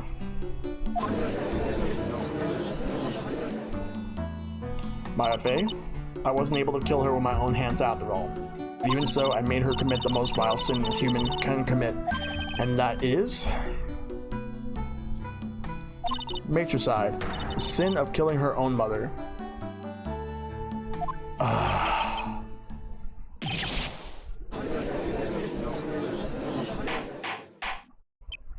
Order in the court. What is the meaning of this? It's true that I was the one who attacked Maya Faye. But even so, the murderer who actually snuffed out Misty Faye's life was none other than your darling little Maya.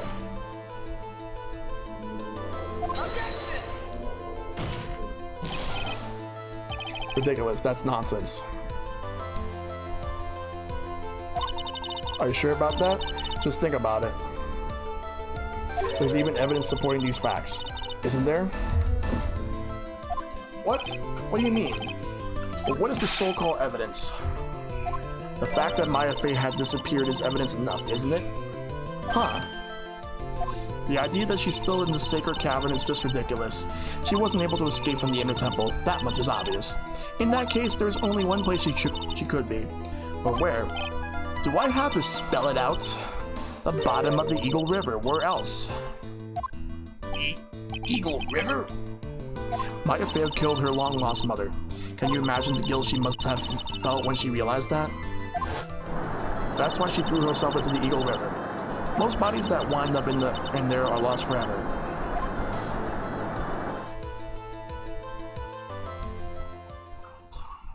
So, what do you have to say now? Feeny? Oof. Ugh.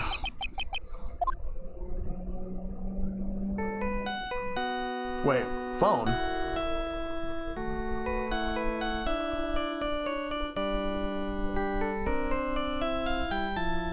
Oops. Sorry, that's my phone. What kind of ringtone is that? Go out here. Okay, thanks. What was this, something important? They just finished removing the locks from the sacred cavern. That's great. What about Maya? There was a woman in the cave. Was it Maya Faye? It was the accused, Sister Iris. Huh? Don't look so surprised. I locked her in there yesterday. I just finished telling you that. So, what about Maya? Where is she? There was no one else found inside the sacred cavern. No, it can't be. I told you, didn't I? She's dead. No. No!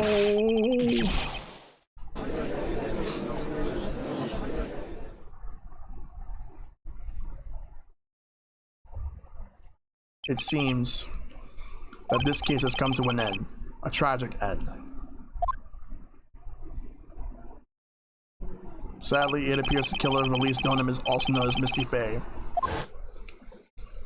was her own daughter, Maya Faye. Overcome with guilt for what she had done, Maya Faye jumped to her death into the raging waters of the Eagle River. It can't be. Huh.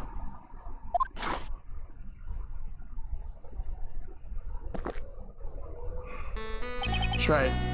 Have you heard this one? Once you eliminate the impossible, whatever remains must be the truth. No matter how improbable it may seem.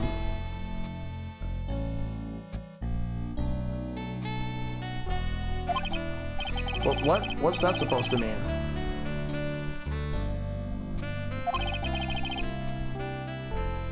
According to this witness,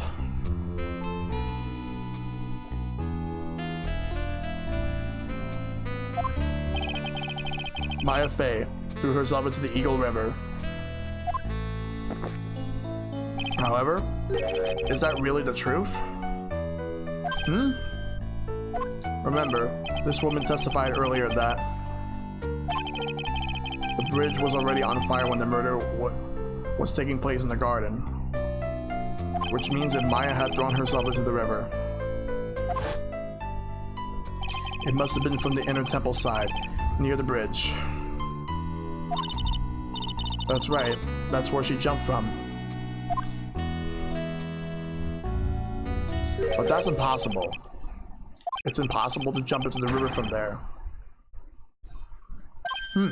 What? Don't get your panties all twisted up, Trite. Just relax and think through this whole thing again.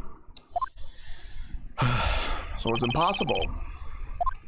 Maya couldn't have thrown herself into Eagle River. Well, Mr. Wright, Miss Hawthorne claims Miss Fate threw herself into the river from the inner temple side. Do you have any evidence that refutes this claim? What about this map over here? It's impossible to jump into the Eagle River from the inner temple side. No one knows that better than the witness. What did you say? 11 years ago, you jumped into the very same river. Just take a look at this overhead map. As you can see, below the cliff on the inner temple side is a big rock shelf. Oh, you're right.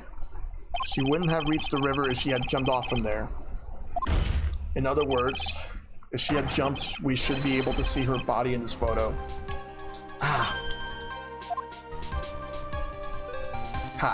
So you finally figured it out?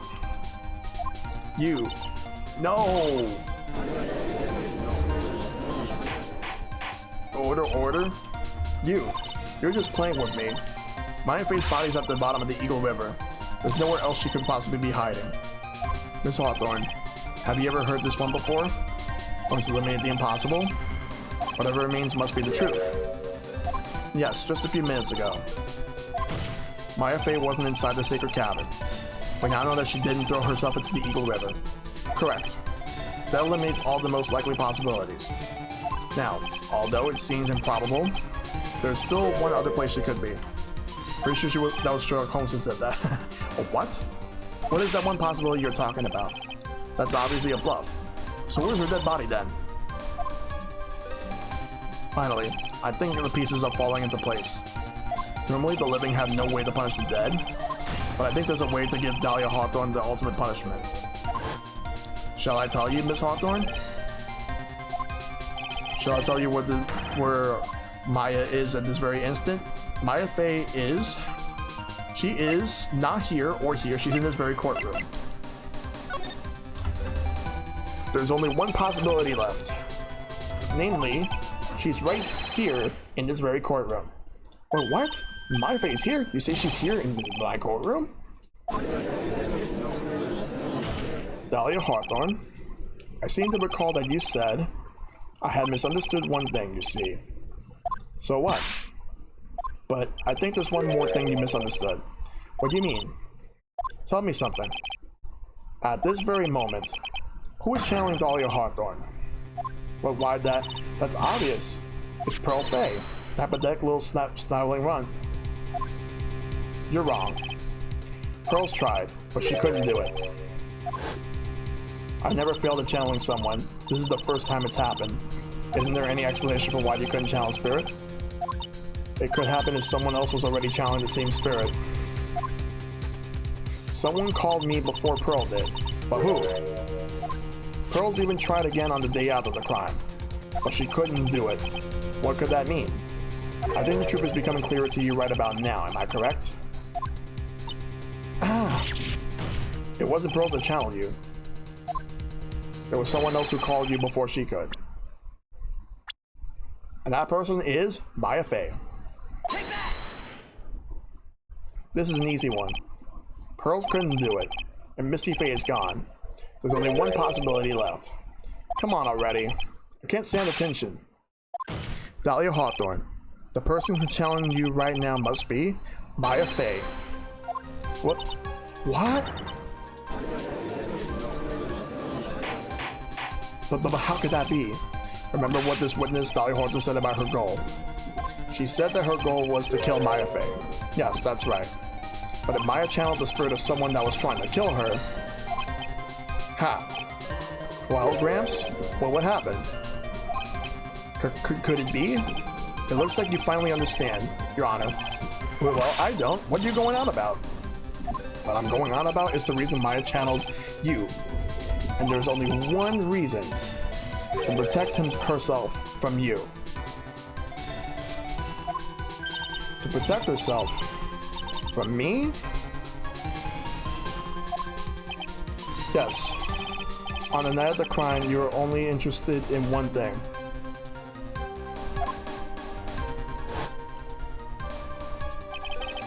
The path back to Hazakura was closed off and there was nowhere for her to run. So then the problem became, where would be the safest place to hide?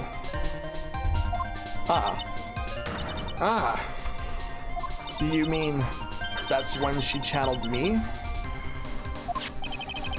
All this time you thought you had been channeled by Pearls. That's why it never occurred to you. That's Maya's hiding place. No, don't say that. You're just saying that I, Dahlia Hawthorne, was I played for a fool by the little whelp? Maya Fey killed herself. Isn't it obvious? Objection! Sorry, but no. It would have been impossible for her to jump into the Eagle River. This was only an avenue open to Maya. The only way that Maya could disappear from the inner temple.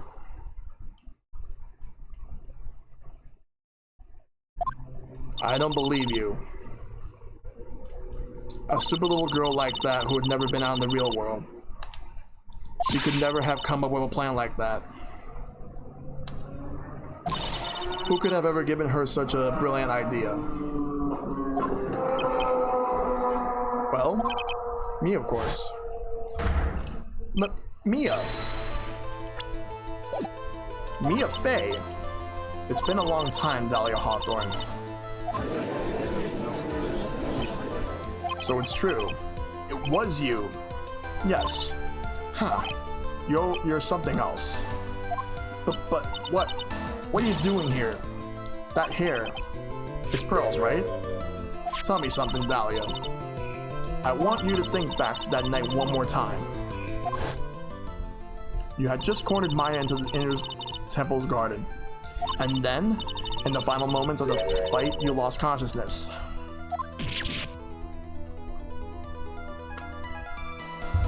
I was stabbed by Maya Fey. Actually, Maya lost consciousness at the same time as you. She did? Not terribly surprising since she was about to be killed. When she woke up, she was in the training hall. That's when Maya decided she needed help. So she channeled me. She explained in the memo that she was in the situation she was in. She asked me what I thought she could do.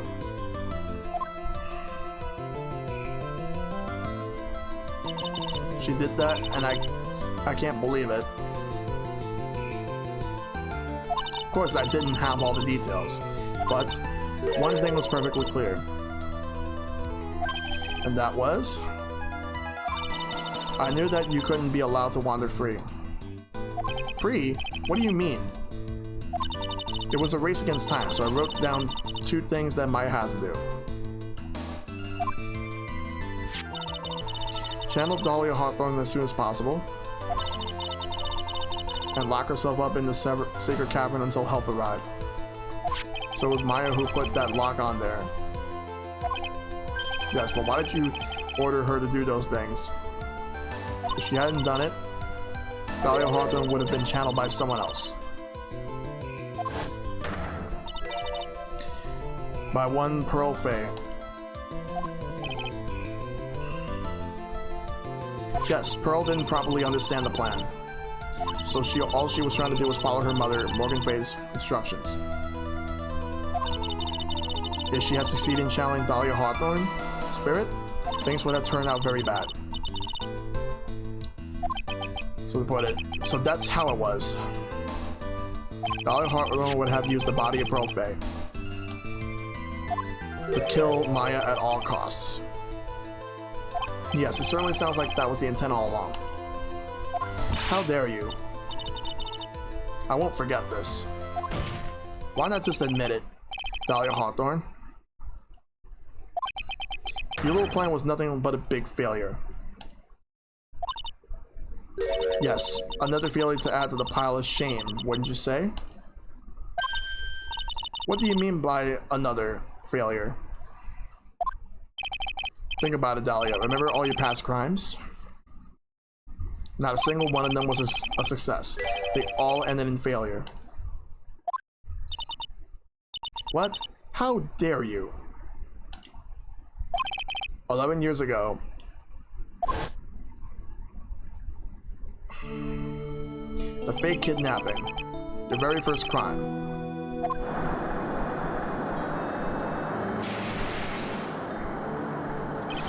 You got your hands on a $2 million diamond, but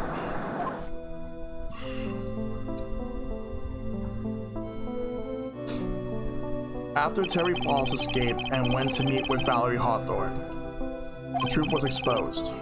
Just shut your mouth. That wasn't my fault. It was because of that stupid oaf of a prisoner and that weakling of a policewoman. And then, 1 year later, you tried to kill me. Hey son, what's up, man? Well, I'm still alive, but you came in at a good time because we were going through the finale. You wound up killing someone else. This is a very long case. As a result, you were sentenced to death.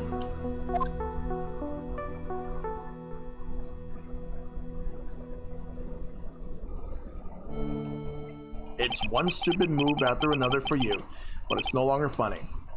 You wipe that smug, happy-go-lucky smile of your face. And now this. You messed up again. You let Maya Faye escape, even though she was right there in front of you. Oh, girl. Mia Faye. Mia Faye. Mia Faye.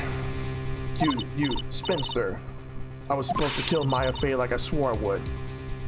And if you only had gotten that spiky hair jerk the guilty verdict, I wouldn't have been hanged to death. True. But I think you finally understand, Dahlia Hawthorne. You will never defeat me. But what? What did you say? Whether you're alive, dead, or somewhere in between, you will never defeat me. As long as I'm around, you're destined to lose for all of eternity. Bad luck and extreme misfortune will haunt your pathetic soul for all eternity. If anyone knows that reference, you are an amazing person. I remember what you said earlier in the trial. You said there was no way we could punish you, because you were already dead. What about it? Then you said, even when the body dies, the spirit, the ego, it lives on forever. That's very true, Dahlia. And that's exactly the punishment you'll never be able to escape from. For all of eternity, you will have to remain as Dahlia Hawthorne, a miserable, pathetic, weak creature who can never win in anything. And for you, there is no escape from that. No hope of freedom. Since the day you were executed, the narrow bridge that once stretched out in front of you has burned to a crisp. You You're wrong. It can't be. How could I lose to the likes of you? It no longer matters. I don't care whether you win or lose anymore. The only thing I want is for you to come out of Maya's body right now.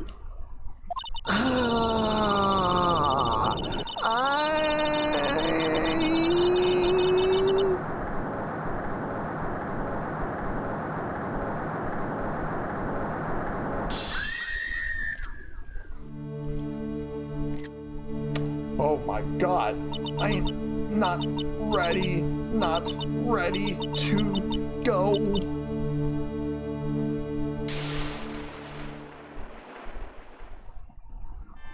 Oh my god.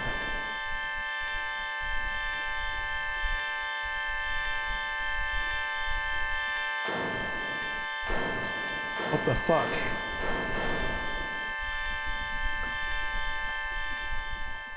Needs Castlevania music here, yes. It's Maya.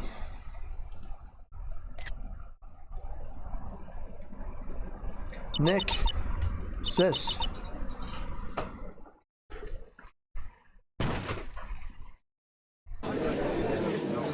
Yeah, she passed out.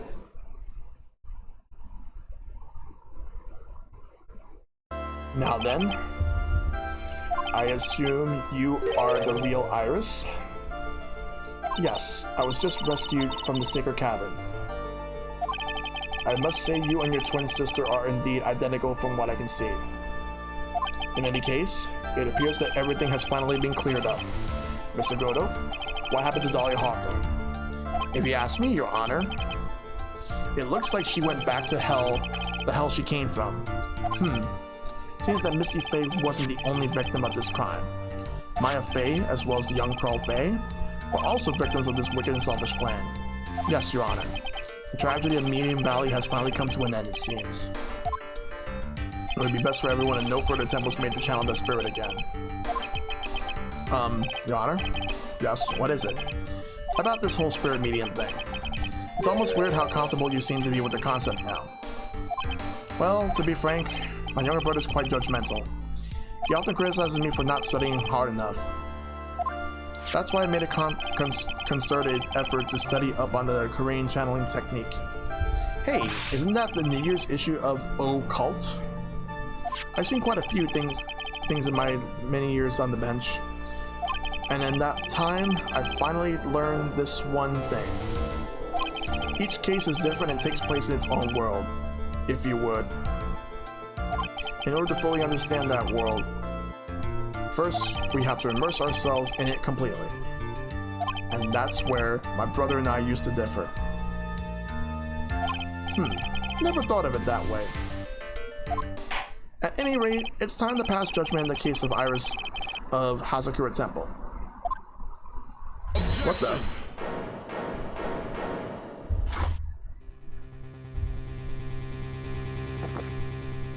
You were a little too fast with that gavel, Your Honor. What do you mean by that, Mr. Godo? This trial? It isn't over yet. That's what he means. What? Trite. Remember what Miss Evil Spirit said in her evil testimony? Huh? Dahlia's testimony? I caught up with her in front of the stone lantern. Then I took out the dagger I got from the storeroom. And...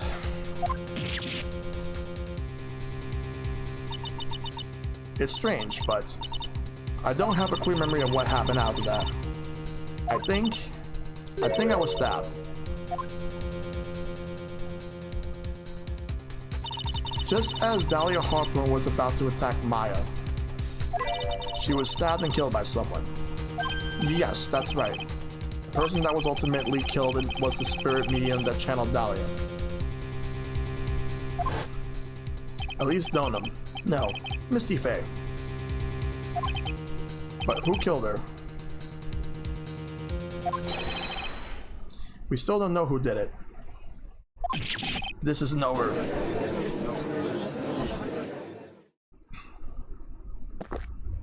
Unless someone else is found guilty, the accused is still on trial. We can't let her walk until there is evidence that proves her innocence. No way. But this court isn't prepared for any further testimony. The prosecution is ready to call out our final witness. A final witness? This one will clear up the whole mystery. The mystery of who killed Misty Faye. Indeed. Is it really alright, Mr. Prosecutor? Of course it's alright, Madam Attorney. Very well then. Who is this final witness? How? Isn't it obvious? There's only one person who saw the whole event and will put the final dagger in this case. Someone who saw the murder take place? The very person who saw her mother killed in front of her own eyes. You mean Maya? You can't. She can't testify after what she's been through. We need to find the truth. The prosecution calls Maya Faye to the witness stand.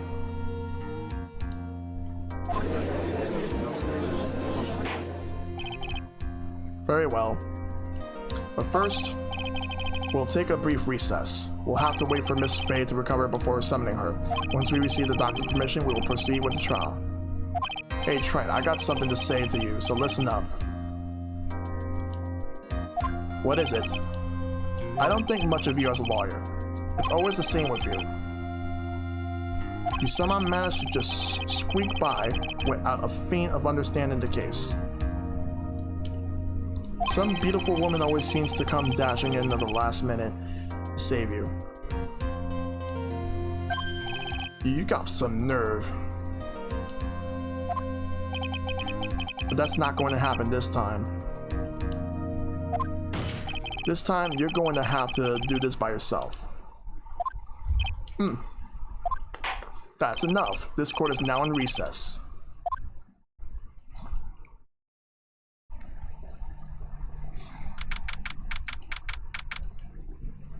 I'm truly sorry about everything.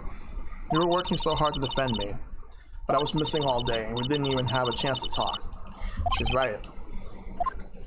When I met Iris at the training hall yesterday, they had already switched places, and Iris was inside the sacred cavern. I wanted to at least be in the defendant's box today to root you on.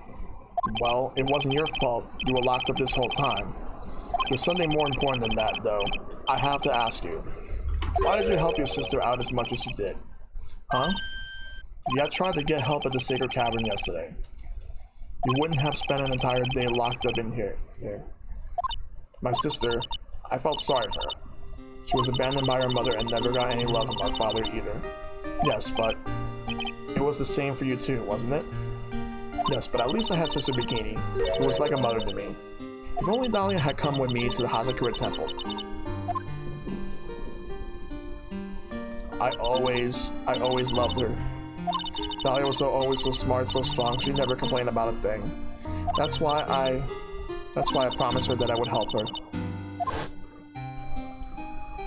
Are you talking about the fake kidnapping case 11 years ago?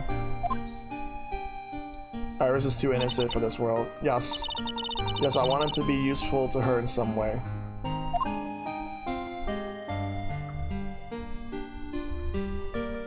But as usual, I was too cowardly. At the last minute, I ran away. Because of that,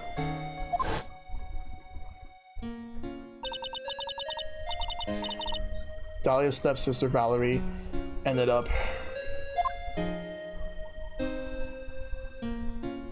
that was the case that wounded Mia so badly.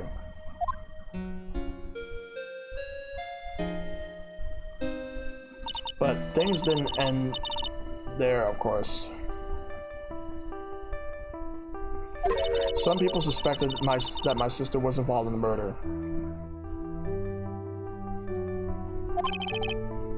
Some people, you must mean? Yes, two defense attorneys. Miss Mia Faye and Diego Armando. Oh, I forgot about Diego. Wonder whatever happened to him.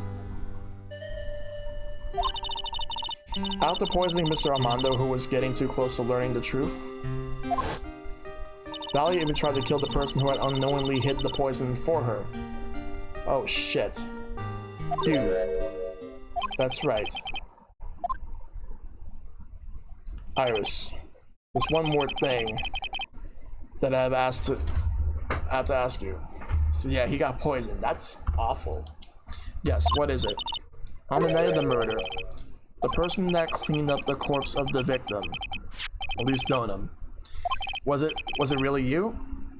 Yeah, fuck Dahlia. Yeah, she's a piece of shit. Yes, it was me. That night after I rang the lights out bell, I went back to my room. Around 10:30 p.m. I received a call on my phone. Beep. There is a problem. Come to the inner temple right away. I got on the snowmobile and headed for the inner temple, but the path to the inner temple was cut off, right? Exactly. We can't just leave the body here, so you've got to go do this exactly as I say. Got it? Damn, look at that. It was me. I was the one that received her body. The murder weapon had been left in her body so she wouldn't bleed too much. The staff that Mystic Elise had always held. I knew it. So the actual murder weapon was the staff. Yeah, that's right. I brought the body back to Hazakura Temple on the snowmobile.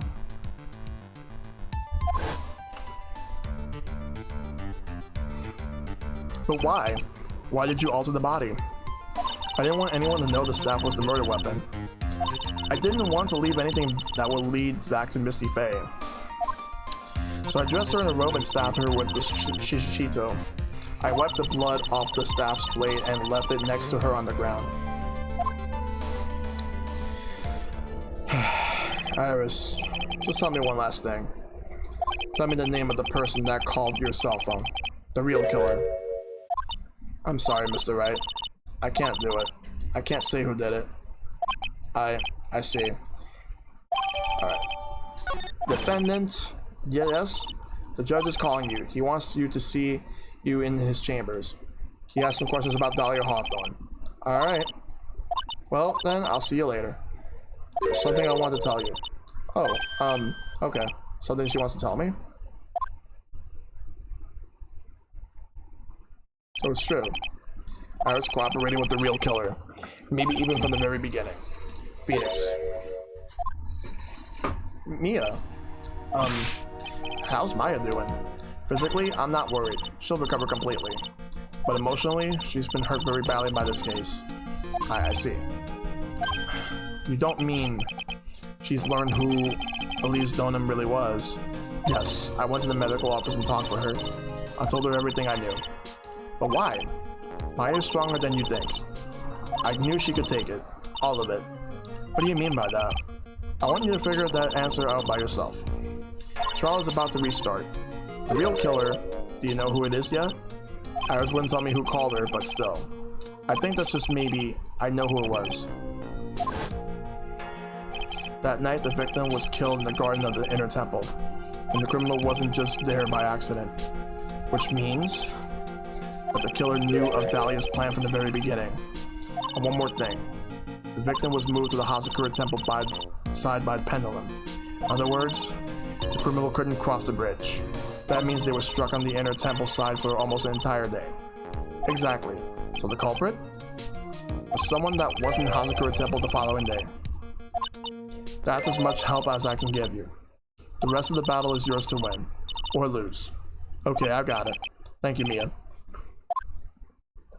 Finally, it's almost time to bring this case to an end. What exactly did Maya see anyway?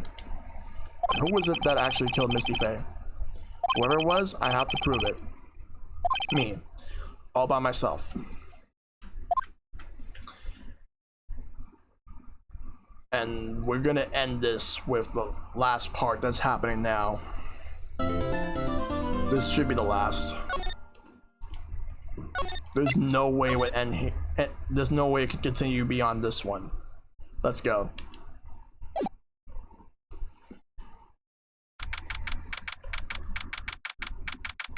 Alright. Okay, let's go. Now then, before we proceed any further, I'm going to announce the results of the test we had performed earlier. Tests? Yes, tests. On the bloody dagger that was found stuck in the pine tree. Oh yeah, that. Totally forgot about that. That's the weapon that Maya Fey used when she fought with the victim. So what are the results? Was it the victim's blood, or due to time constraints, a full test wasn't possible? However, there's one thing we can say with certainty. The blood that was on this dagger was not the victim's blood. That is all. Now then, let's restart this trial. So it wasn't Misty's blood on the dagger. Then whose was it? Okay then. I'm sure both the defense and the prosecution know this, but this trial is rapidly coming to a close. But both sides will need to show some firm evidence with their claims. I understand, Your Honor. From what I've heard, the witness is dangerously weak, physically speaking. So let's finish this quickly. Agreed. Very well. Please bring in the last witness.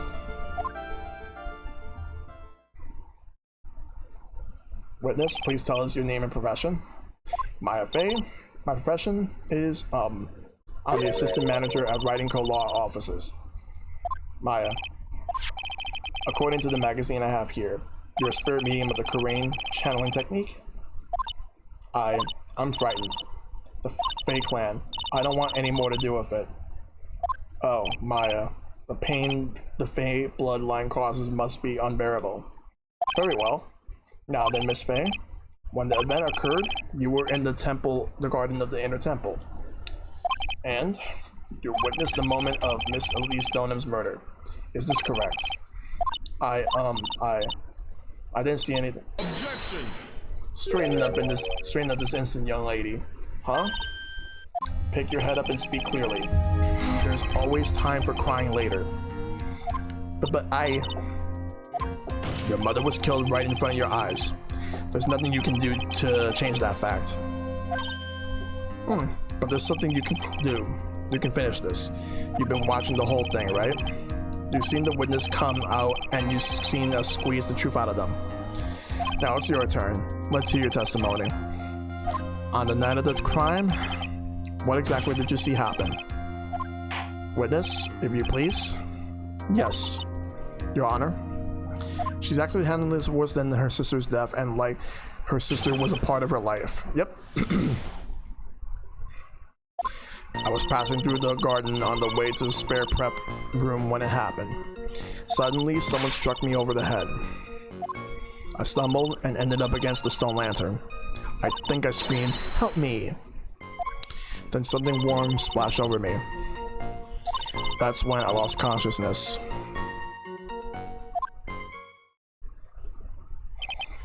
So you were struck on the head.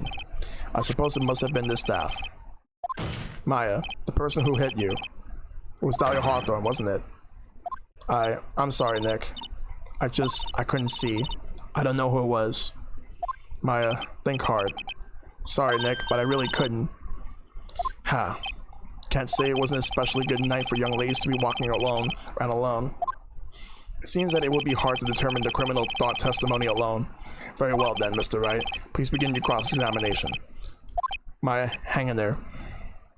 She does look well. She doesn't look well at all. Oh, man.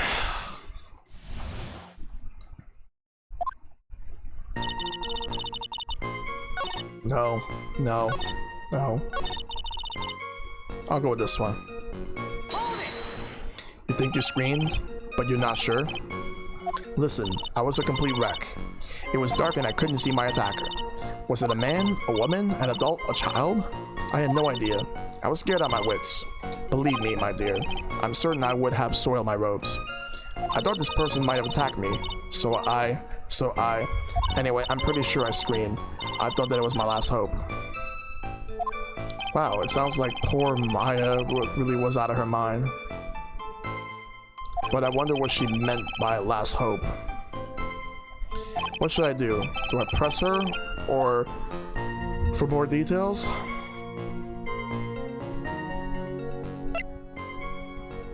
I'll go with my last hope. Wait a minute, Maya. What's this my last hope stuff? Thanks for the host, Frankenstein Gaming. What? What do you mean my last hope? No. That's what you said. You said my last hope. Huh? What? I said what? Look, you were facing an attacker that you couldn't see in your screen, right? Your screen helped me. Yeah. But you testified that you screamed that because you thought it was your last hope. Oh, well, you know, that's like, what do you call it when that happens? Maya's not doing so well up there. Oh, yeah. Oh, that's right. I remember now. I was facing my attacker, but that's not who I was screaming at. But what did you just say? Yeah, that's right. It was the person behind my attacker that I was yelling at. That's who I was screaming for help. Ah. Well, what is it now? I messed up. I didn't mean to let that slip out. Huh? But witness, are you absolutely sure of what you're saying? Behind the attacker, there was another person? I am. Well, I meant to keep that part a secret. What have I done? Ha. It takes a ton of pressure to make a diamond. That's what I always say. Ton of pressure. You're in a court of law here. You can't make things up or try to hide things in this chamber. Witness, the information you just presented is vital to the case. I want you to add it to your testimony. I could see a man behind my attacker by the light of the stone lantern. Who's actually pressuring you to keep certain things under wraps, Maya?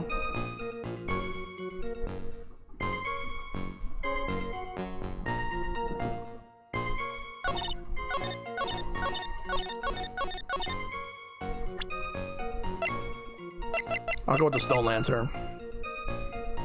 Objection! So there was a man standing behind your attacker. Yeah. That man, he's the killer. He stabbed her from behind. He's the one who killed Elise Donham, otherwise known as Misty Faye, your mother. The killer? Maya, you know who killed your mother, don't you? But what is the meaning of this, Mr. Wright? To be frank, Your Honor, I think she is in shock and quite confused. That's why she hasn't noticed the huge problem with her testimony. Haha? What do you mean, what problem? Maya, on the night of the crime, that stone lantern was out of commission. Huh? What? It's true. There was no light anywhere in the garden that night.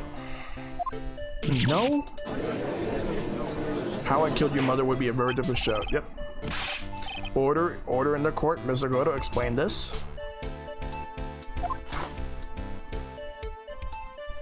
And the pureness of milk to perfect the clear darkness of coffee. Stir. That is the state of the witness's mind right now. A cup of latte a latte. Cafe au lait? Is that even legal?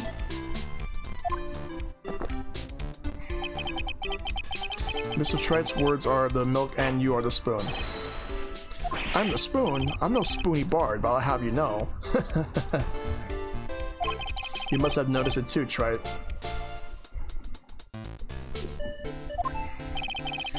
That witness' mental state is highly unstable right now. It's not hard to understand why she would make a little mistake like that. Objection!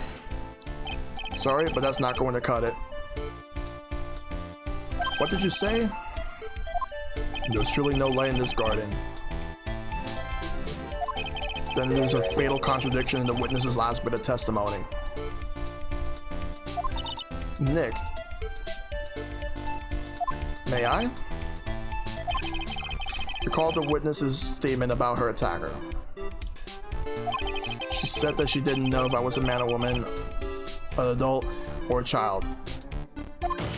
And yet, The witness could describe a person that was standing behind her attacker, but she quite clearly described him as a man. Ah! In other words, that would have to mean that Maya actually saw a mystery person. Despite being so dark, she couldn't see the face of her own attacker. No! Order? What in the world does this all mean, Mr. Wright? Are you saying Miss Faye saw the real killer under pitch black conditions? Objection! Wright, do you have any idea what you're proposing? How could she have seen in the dark? There was no other light source at the scene. Objection!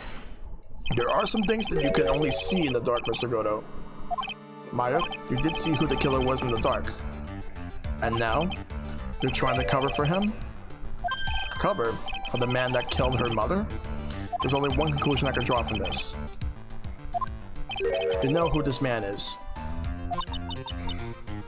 Please, Nick. I don't know anything.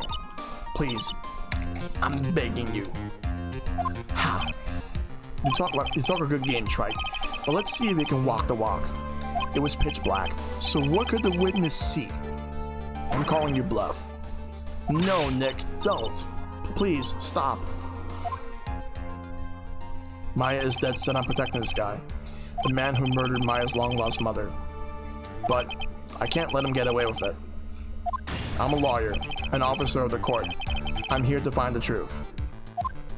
Alright, Mr. Wright, time to show us what you got. Who was this person in that you say Miss Faye saw in the darkness? Pitch black. It was Vin Diesel. I wish, but it's not. But who was it? Let's go to profiles. Well, I am going to take the biggest gamble on this. It's a man. I'm going to tell you right now, it's not Larry Butts. He would not do that. It's not the Gumshoe. It couldn't have been Miles Edgeworth. That only leaves one person. Godo. Wait. Yep, I'm gonna go with Godo.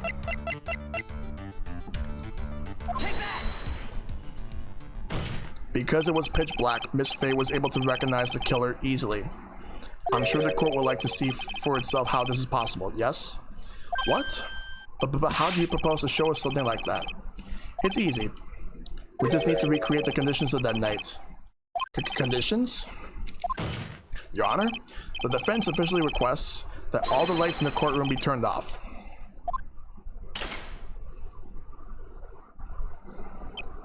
What this is? But it can't be. Huh.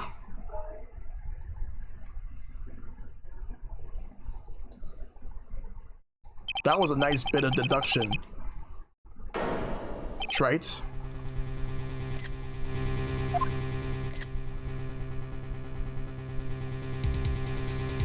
Well, everyone, this is the man Maya saw on the night of the murder. Order. Prosecutor Godo, what is the meaning of this?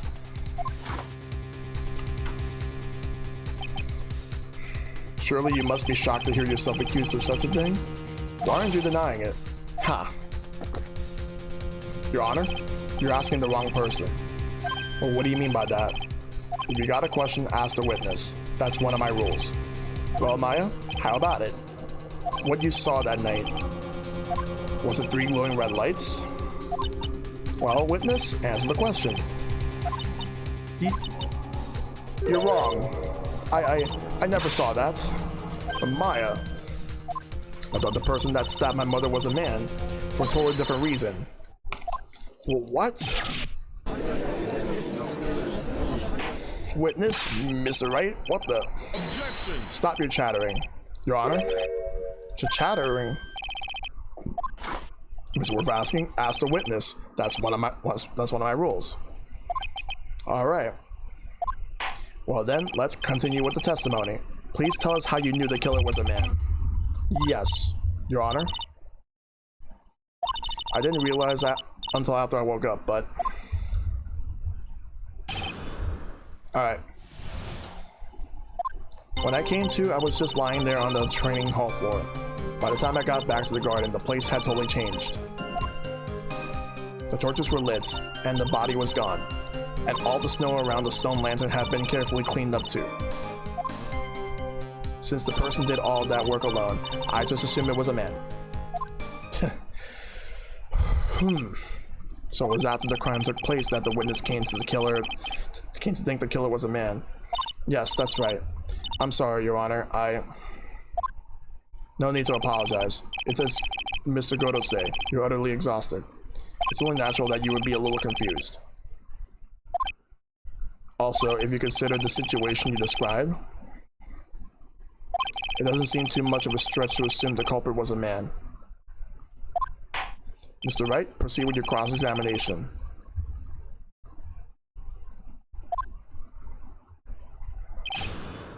Alright. So let's figure all this out. Let's find the facts.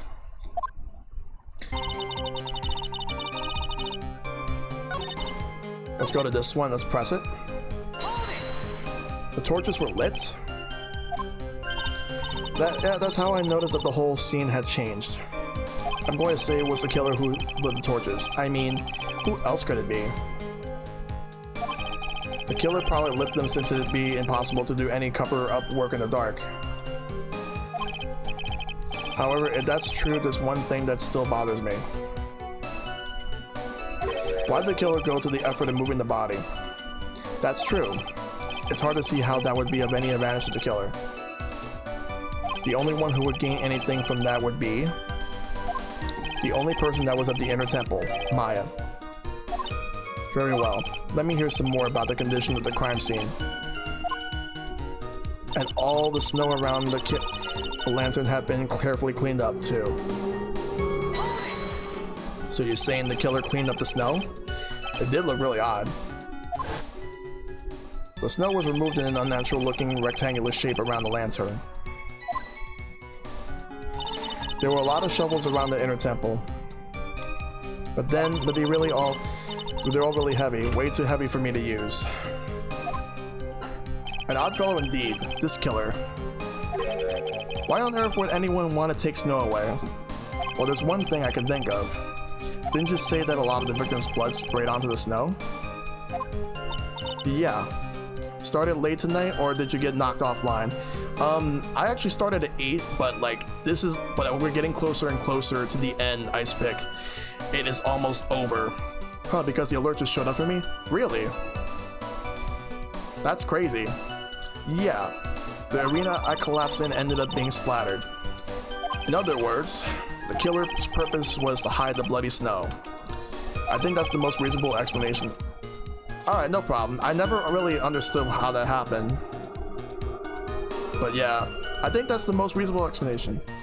Perhaps. However, there's something that's bothering me. If the killer just wanted to hide the snow with blood on it, there was no need to remove that amount. Hey, Dragonfire. Haven't seen you in a while. But yeah, thanks for checking in on that, Ice Pick. That's true. He could have scooped up the snow that was stained with blood. It looks like there are some mysteries behind this issue, but I think this will help explain them. Since the person did all that, alright.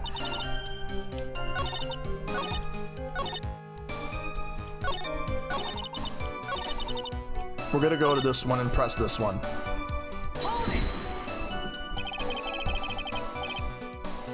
Alright.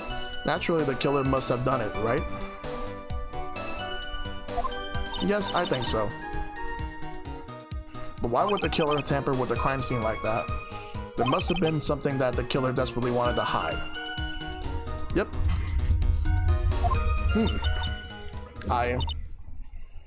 The truth is, when I saw the crime scene, I felt something. You did? Yes. I felt like the killer was hiding the evidence for me. For my sake.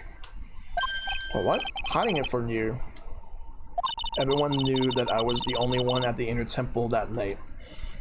If Sister Bikini had come back and looked at the garden, she may have thought that you had done it. No, she definitely would have thought so. And you're saying that's why the killer cleaned up the crime scene to make it look like nothing had happened? Yes, I'm sure of it. Well, that's certainly an important piece of information. I want you to add that to your testimony. Yes, Your Honor. I think for my sake that the killer cleaned up the evidence what had happened.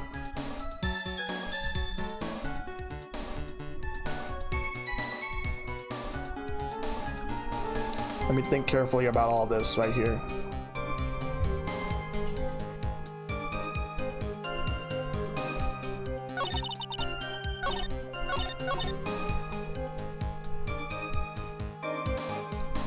We're gonna present something. Stone lantern. We're gonna do that again. Objection! The body of Elise Donham was carried all the way to the Hasakura Temple's courtyard. Then at the garden, the real scene of the crime, the snow that we suspect was covered in blood was scooped up and removed. It's reasonable to believe all this was done in an attempt to hide the true crime scene. However, there's still one matter that seems somewhat odd. Oh? What would that be? You must have figured it out by now, Mr. Godo. It's the message written in blood on the lantern. It was written very clearly on the white stone lantern. Maya. If the killer was so motivated to protect Maya from suspicion, then why didn't they wipe the writing off the lantern? You're right. Order. But Mr. Wright, isn't it a fact that the killer was trying to cover up the crime scene? Indeed, but it doesn't make much sense to move the body and remove the bloody snow, then not wipe off the most incriminating thing all, the bloody writing. Objection! But if that's the case, do you have any explanation for the killer's mysterious behavior? Why would this killer move the body and remove all that snow, but then leave the bloody writing on the lantern? I don't know what the killer's plan was, but it's a fact that the killer left the writing on the lantern. There must have been a reason for it. Well then, Mr. Wright, let's hear your opinion. Why did the killer leave the message written in the blood lantern? That's because the killer didn't notice it. Thanks, last tutorial one yesterday. Oh, yeah, hopefully your college exams have been going so well, dude. Prosecutor Godo, earlier in this trial you gave me some good advice. Once you eliminate the impossible, whatever remains must be the truth. Maybe you're not as dumb as I thought. The real killer wanted to disguise the fact that a crime had occurred there. If that's the case, they wouldn't have left the bloody writing on the stone lantern on purpose. Therefore, it must mean that they didn't notice it. But that doesn't make any sense. The torches were all lit and everything.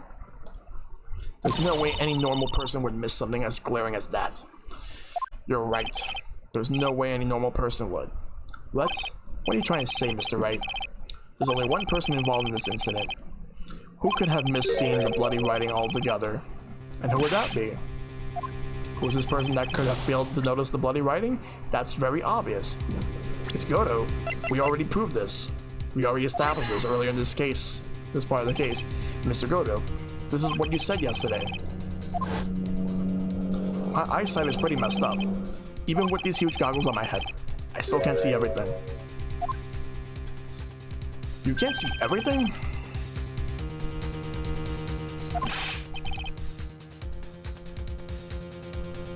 Is that correct, Mr. Godo? This lantern was submitted as evidence today.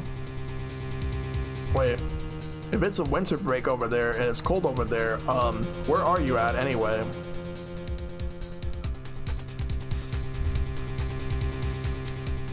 I would like the court to think back to the moment it was first presented. Oh, Chile, okay. This lantern, there's something written on it. Oh, why? Is it written in blood? It's written in blood. Nonsense. This lantern, it's as clean as a whistle. Mr. Godo, just admit it. There are certain colors you can't see, correct? Hey, Chipsy96, thanks for the follow. Welcome to Shell Squad. Can't see red on a white background, can you? That's right. We went through this once before. During the poisoning case at Tribulations. This is the apron the delightful Miss Bird was wearing at the time, and somehow spilled coffee on. There's something still bothering me, Mr. Godo. I'm surprised he wasn't able to see the blood there. But now, because I wasn't sure about that, but now it makes sense. How you doing, Gypsy? Why haven't you not explained the bloodstain to the court? Bloodstain? What bloodstain would that be? Don't play games, prosecutor. The blood color stain that's smeared all over the apron. That's ridiculous. No one told me anything about a bloodstain. Yeah, a lot of things got postponed or canceled because of COVID. You could see the coffee on the white apron, but you couldn't see the ketchup because it was red. My boyfriend's streaming this game too at the moment. I thought I'd check your stream out too. Not many people stream this game. Oh, nice. I'll be sure to drop him a follow at some point. Because it was red. Ha. It's strange. In a black and white photo, those letters would have appeared black to me. I wonder, why am I the only one that can't see them? So then, Mr. Godo, are you admitting it? Are you admitting that you can't see the red writing on the lantern?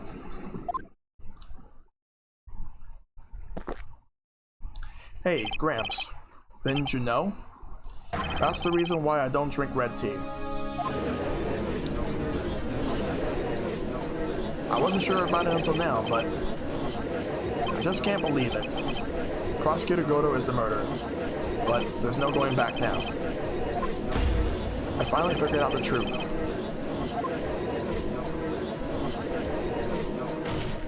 Mr. Godo, the defense at this time formally accuses you. You are the murderer of Miss Elise Donham, also known as Miss Misty Faye. Alright, no problem. It's hard to believe this may be true, however. Once again, Mr. Wright has brought up this disquieting fact about you. Ha. Just make sure you don't fill out the indictment in red ink, Gramps. Come on. How does a little graffiti make me into the killer? You know what? Just for you, Sohn. There. Besides, it's not like it's not my name that's written there. I'm certain that the killer wasn't able to see the color red. This is rich. Do go on, Trite. The answer is right there at the crime scene. It's all good, Sohn. In the snow. The snow? How so? Well, for example, why did the killer move all that snow? Your Honor, you said it was yourself. If he wanted to hide the bloody snow, why not take it out just that area? Yes, why didn't he take just that area? Ah, could it be? Yes, the killer couldn't see the red blood that had CP'd into the snow. And so, he had to remove all that snow. He couldn't be sure where the blood had landed, so he removed the whole area. It's crazy how Godo can't see red by his mask amidst red light. Yep, that's very ironic. Objection. Yeah, that's crazy, Dragonfire. Isn't it more likely that the killer couldn't see the blood because it was dark? Not a chance. The torches were all lit. He would have been able to see just fine. It seems that once again, this trial has taken an unexpected turn, to say the least. Can you explain this, Mr. Godo? Yo, I'm Savior. Thank you for the 2-month free sub. Fresh cut long beard. Yo, what's up, man? I'm doing well, just playing some Phoenix Wright. How are you doing?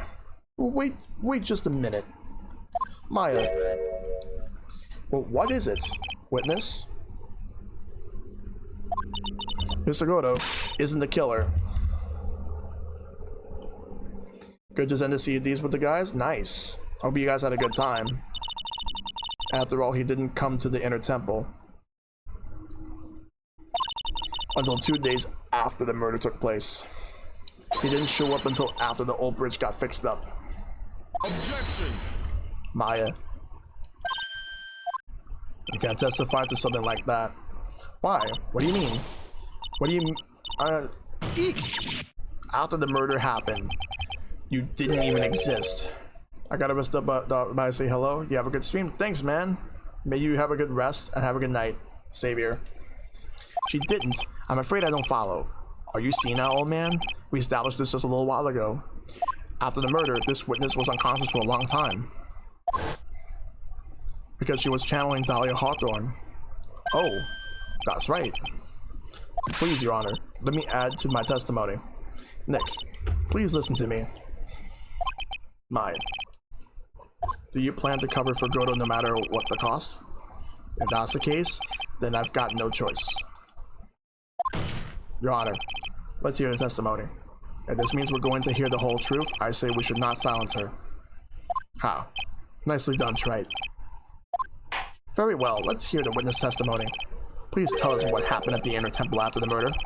Yes, sir. After I woke up, I began channeling, and my spirit left me, as it were. But little Pearlie was there at the inner temple, too. After the incident. Pearlie was also stuck on the inner temple that side that night. The next morning, she looked around, but couldn't find anyone. The next day, when the bridge was finally fixed, she was in the spare prep room. That's when Mr. Goto arrived at the inner temple for the first time. He found Pearlie first and cheered her right up. Alright. Who is this Pearlie? That's my little cousin, Pearl Faye. So when did you hear about this? Oh, just a little while ago. When I was in the medical office. I'm terribly sorry. But what you heard from someone else is simply not admissible as testimony. What? Come on, Pearlie would never tell a lie. She was way more honest person than I'll ever be. Real smart, Maya. You always know the best things to say when you're under oath. Ha. The prosecution has no objection. We believe the witness. But Mr. Goto, let's just move on to the cross-examination if the defense has no objections. This is highly unusual, but, well, Mr. Wright, let's get this cross-examination started. I know exactly where to go.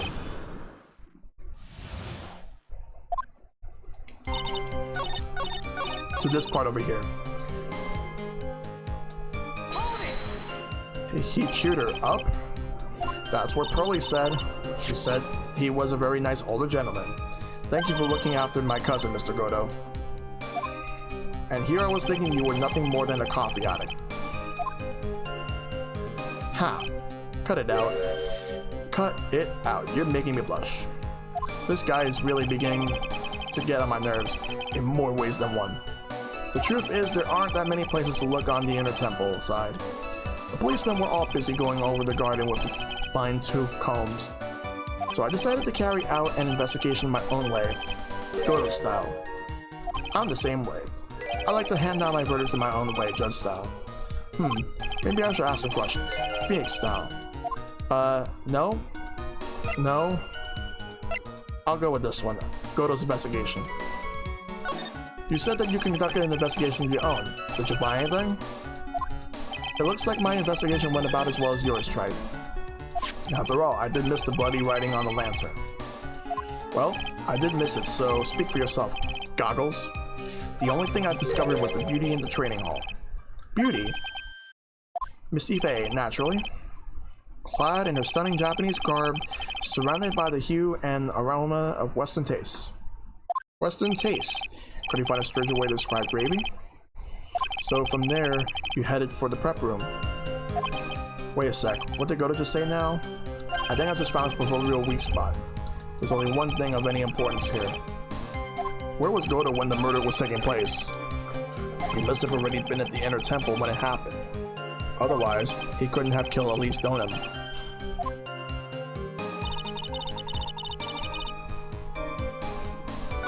We're gonna go over here.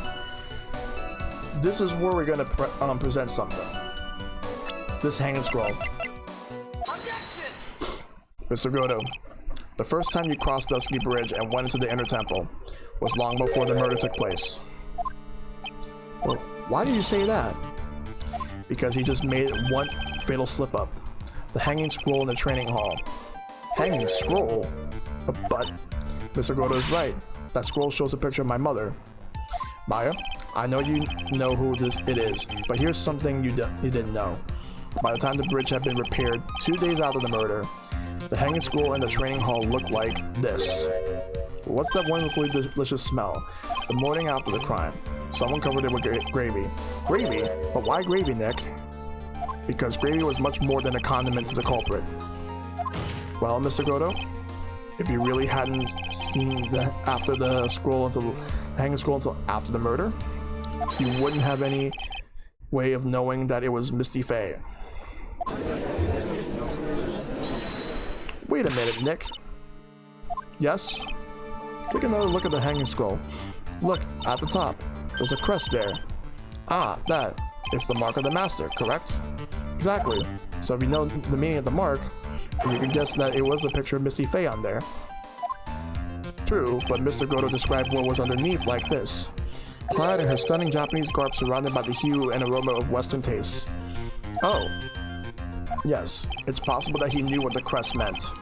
However, he couldn't have known that she was wearing Japanese clothing. Mr. Goto, on the day of the murder, you were hiding at the inner temple long before the crime took place.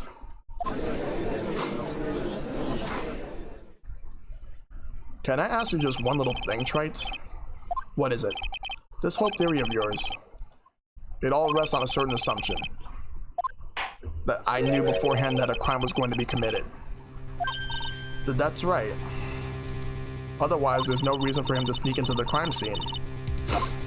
Of course, Mr. Goto knew about the plan. Huh? Well, what did you say? Is it really possible that another person knew of that plan?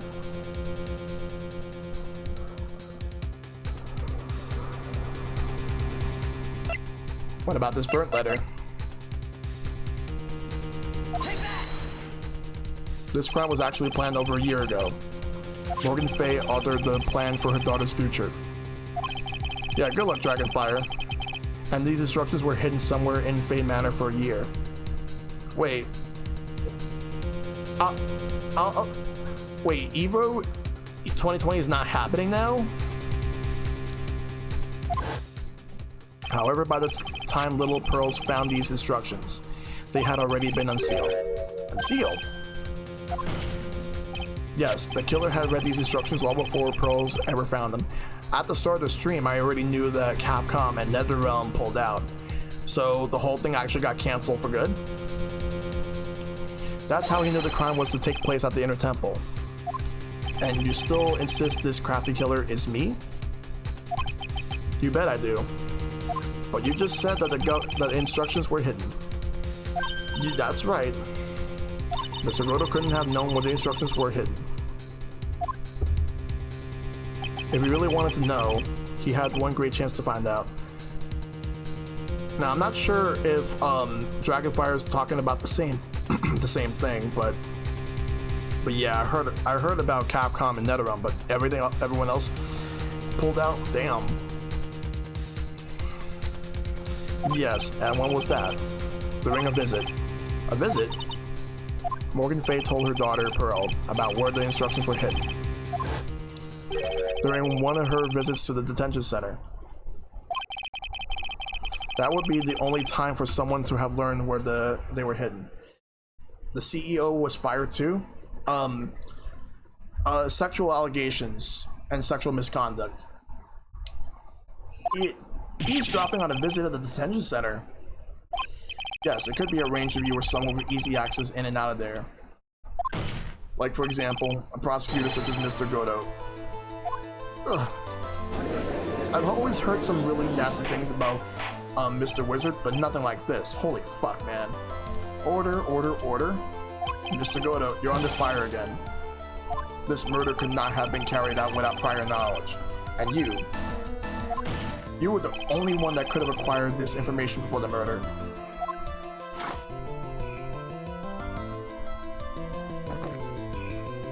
Humans are afraid of the dark, and yet, at the same time, we're fascinated and bewitched by it. Maybe that's why humans drink the darkness at his coffee. Sorry for always asking, but what does that mean? It means that there's a reason for everything. According to your theory, the killer in this case eavesdropped on a conversation during a jail visit where he learned of the hidden plan for a crime. After discovering the plans, he hid the inner temple and waited for the crime to occur. Welcome back, Gypsy. I'll read more about this whole Evo thing later on, after the stream. Then he ultimately took a person's life. And he did all of that just to protect this witness?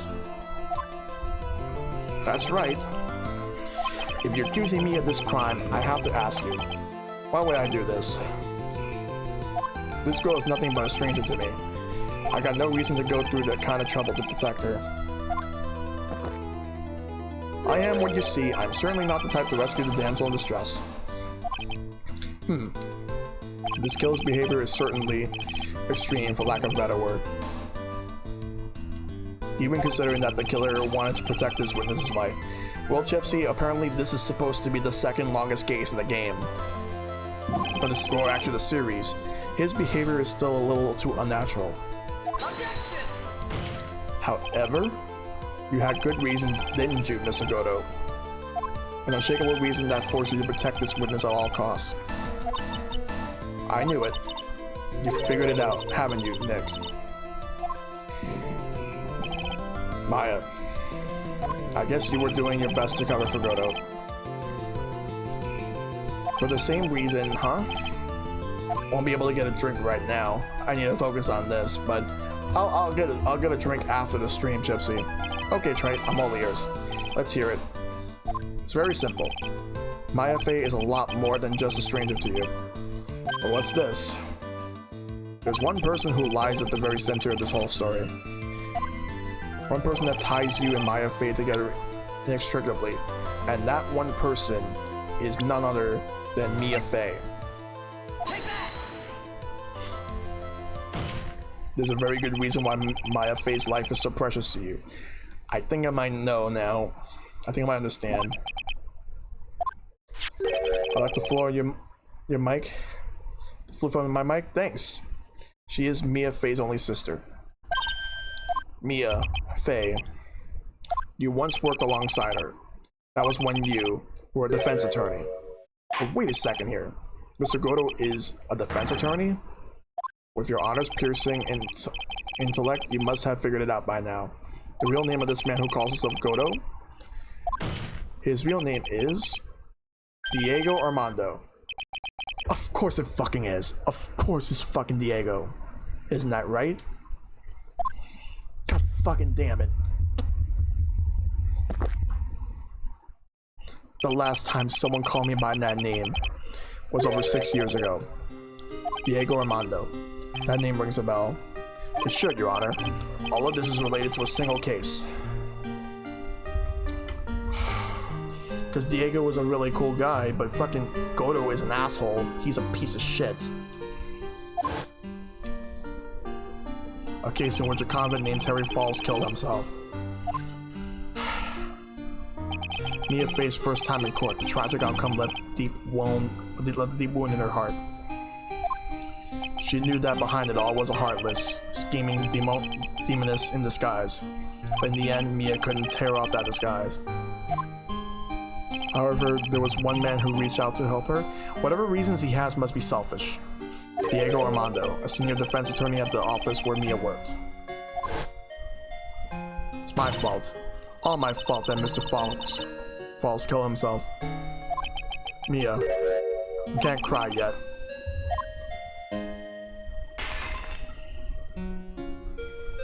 The only time a lawyer can cry is when it's all over.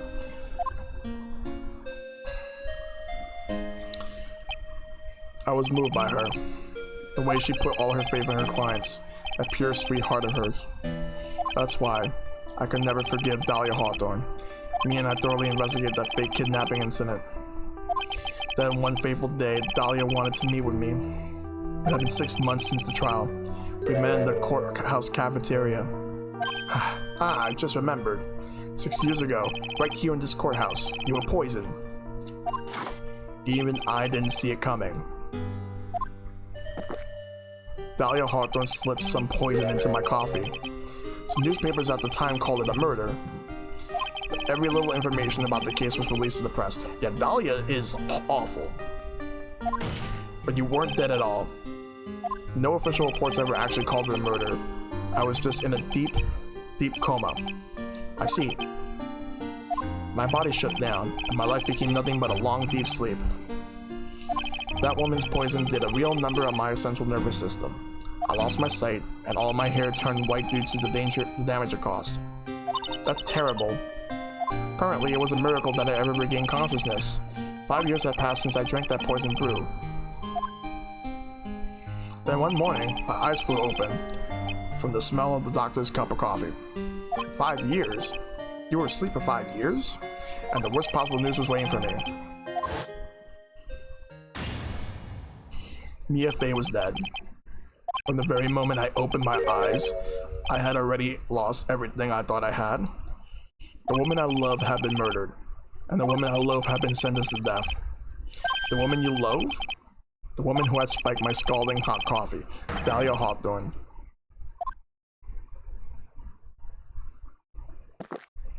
Ha! Good old Mia. She didn't let me down. She got her revenge before she checked out. In the end, there wasn't anyone waiting for me when I woke up. That's so sad. For someone like me, for someone who had slept away their best days, there was only 2 reasons left to live. And it was for those 2 reasons I decided to become a prosecutor. If I may ask, what were your 2 reasons to live? The first was you, Wright. Huh? But me? If I hadn't drank that stupid poison, Mia Fey never would have died, much less the way she did. Are you fucking serious? Really? No, that's fucking selfish. I'm sorry, but that's so fucking selfish. Fuck you, Godo. Fuck you. You were the only one who was there to protect her, but you let her die. It was all your fault. It wasn't like that. I wanted to see for myself what kind of a man you really were. So that is why you became a prosecutor. My other reason for living? She goes by the name of Maya Fey. Huh? You mean me? You were the only way I could make up for the sin of not saving Mia. Oh, 1 year ago, when the Korean village incident was resolved, it was obvious that Morgan Fey was planning something. Whatever her evil plan was, I was determined to stop it. My role as a prosecutor put me in the perfect position to do something about her. That is how you overheard Pearl's visit with Morgan at the detention center. I knew that the time was drawing near. Since I knew the plan, I thought I could foil it. My goal was to outwit the plan. I thought if I could do that, I could keep that girl from being caught up in it. That makes sense. If Pearls had known that the actual purpose of the plan was to kill Maya, she never would have helped out. Really? Yeah, I could see that. Finally, the day of the plan was drawing near. I contacted both of my accomplices. Accomplices? Iris of Hasakura Temple and Misty Fey.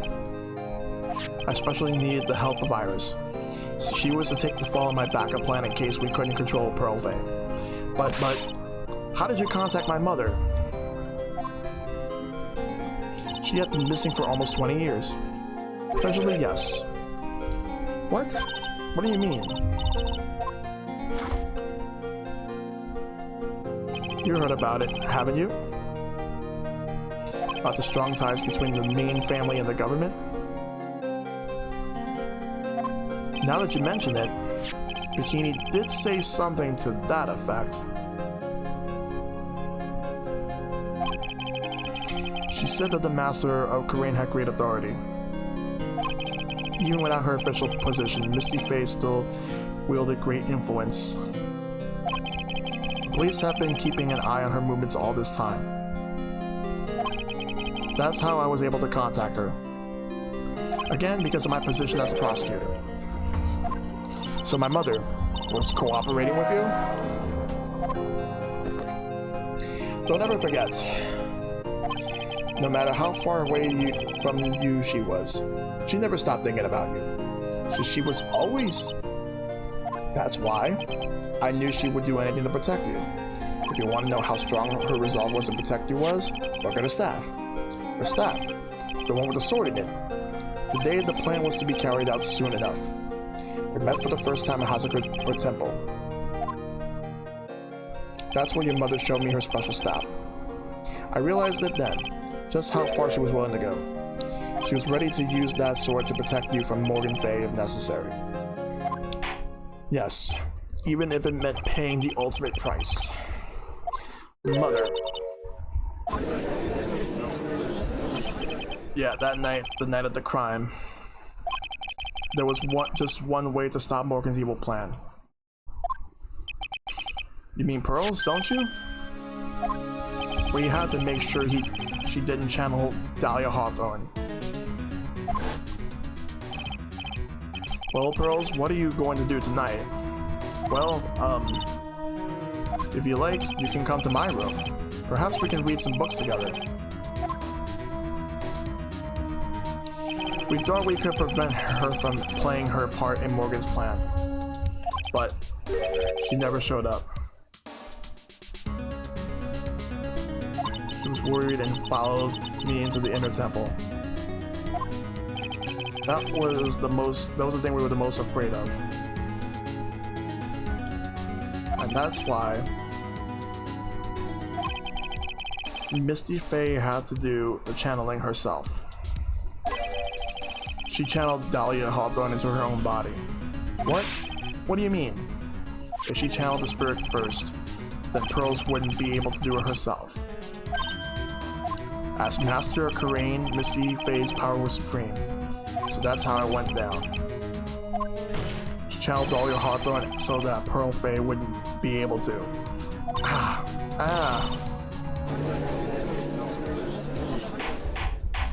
What? Is this true? My role in the plan was to make sure no one was going to hurt Maya Fey. That's why I hid myself in the inner temple. Just in case you needed to be safe from Dahlia Hawthorne. Good. Anyway, that's all I'm going to say. That's all I'm going to admit to, try. Huh? There's no doubt about it. You're a great defense attorney. But you're going to have to do the rest yourself. Background leading up to this incident has been laid bare. I don't want your fucking compliment, Godo. Fuck you. There's just one question remaining, Mr. Wright. Who killed the victim? There are only two possible suspects right now. Maya Fey, and I'm sad to say, you, Mr. Godo.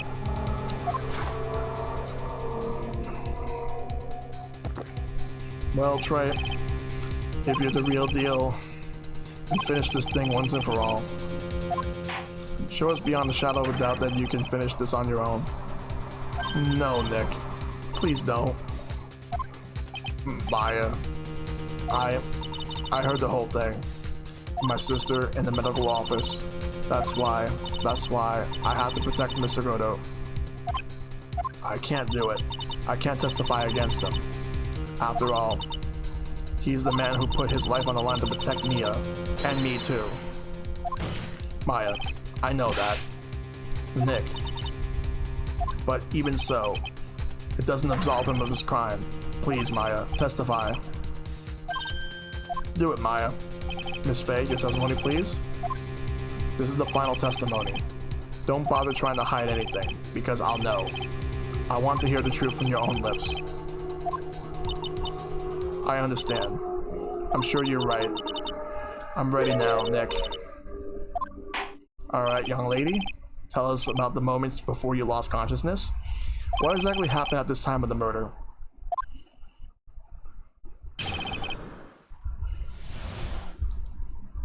Just before it happened, I think I saw some red lights, 3 of them. I thought I asked for help, but just then I was splattered with blood. And yes, that was a train. She was dead though, and she struck back at the enemy behind her. Suddenly, the red lights went out and the whole area was dark. Just as the moment, there was a horrible scream. Right after that, Dahlia collapsed and I lost consciousness. These red lights. But you said you don't remember seeing them. I'm sorry. I thought I saw them. But then they disappeared all of a sudden. Huh. Things break, right?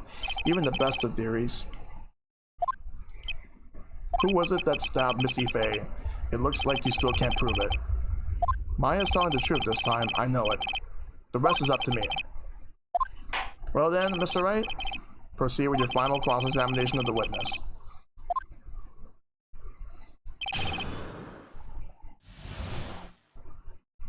I know I'm gonna go.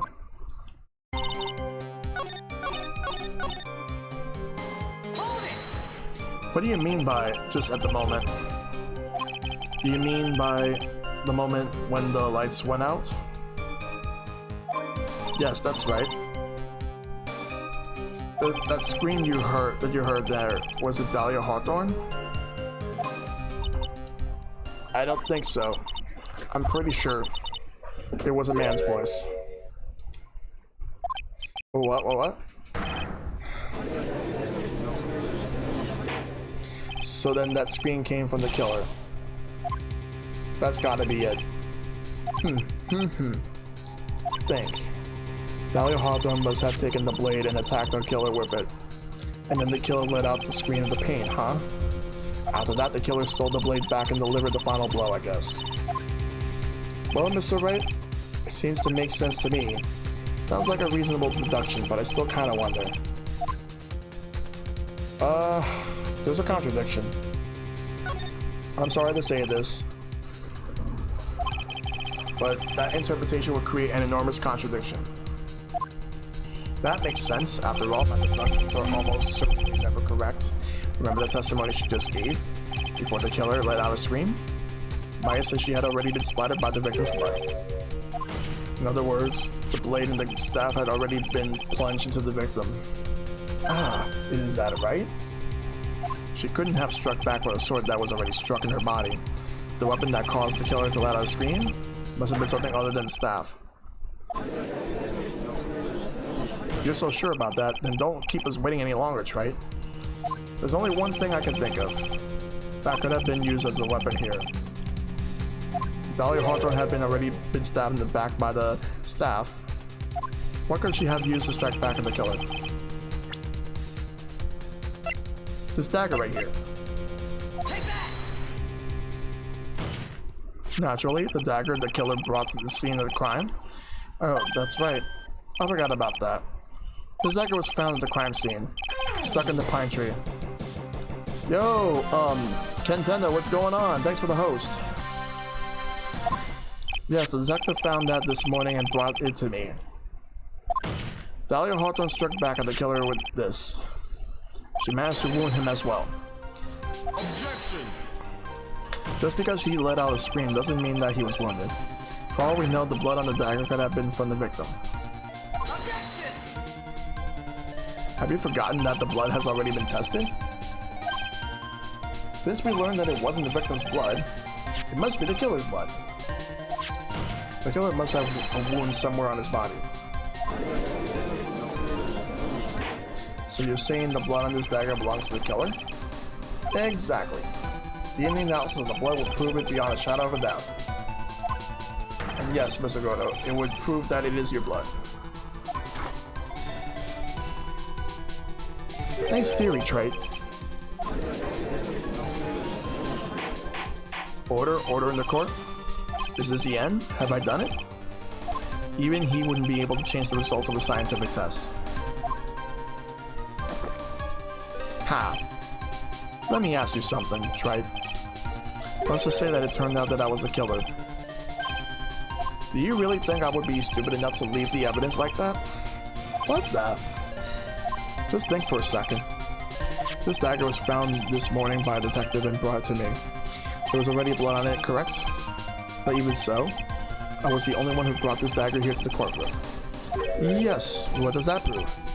Well, if I really were the killer, I could wash the blade off and then plant it on another person's blood on it. But it can't be. In any case, there's just one thing I can guarantee, try. That blood, it doesn't belong to me. Not a chance. What? In any event, it seems to be established that the killer was wounded. Alright then, witness, continue testimony. Wait a minute.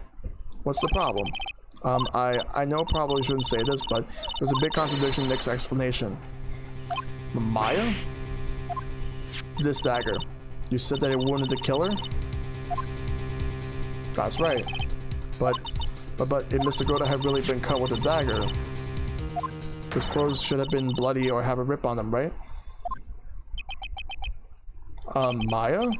Maybe he just changed his clothes. That solved the contradiction pretty easily.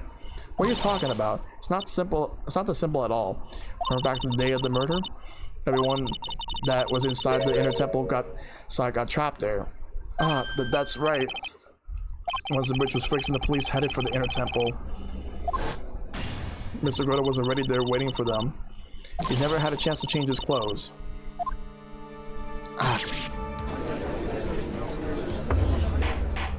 Order in the court? What is it? Well, maybe he brought a change of clothes with him. But no one could have predicted the lightning strike that shut down the bridge. Why would anyone have brought a change of clothes? Did the judge take smart pills during the last recess? Well then, maybe the killer took off his clothes before he committed the murder. That way he couldn't get any blood on them. Objection! That's impossible, Trite. Do you know how cold it gets up there late at night? After a few minutes with no clothes on, you'd be frozen solid. Ha.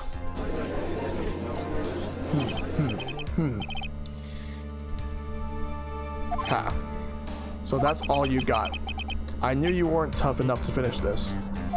Alright. Right now, if Mia Fey were here, she would have closed the book on this case already. If Mia Fey were here. So come on, Trite, can you do it or not? How about it, Mr. Wright? You accuse Mr. Goda of being the killer, but can you prove it? Have you got even one piece of evidence?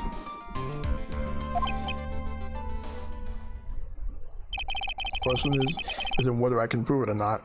The fact is I have to prove it. That's the only choice I have. I was taught that it was one of the rules of being a lawyer.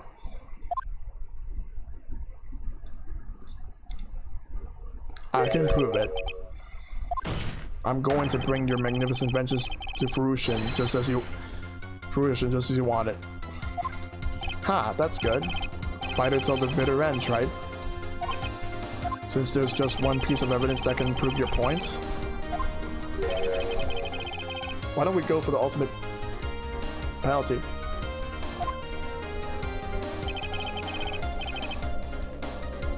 Are you trying to pressure me, Mr. Goto? Because it doesn't matter to me. I got the one piece of evidence I need. You gotta give me a break. You got nothing, Trite. So what do I do at a time like this? If that's the case, I know what I'm gonna do. Because I'm not starting this whole thing over again. It's simple. I gotta think outside the box and approach this from a different angle. Alright then, Mr. Wright. Let's hear what you got. There's one thing I've demonstrated in the previous cross-examination. The killer was wounded. That was proven by the blood on the dagger. But we decided it was impossible for him to have hidden such a wound. If he had been cut by a dagger, there should have been a blood stain on his clothing. There's one place the killer could have hidden his wound. What did you say? Hidden.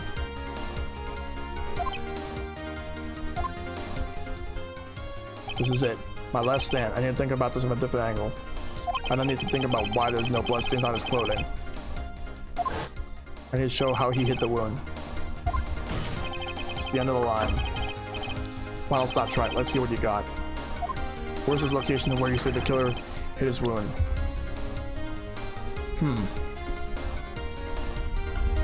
Gotta think carefully.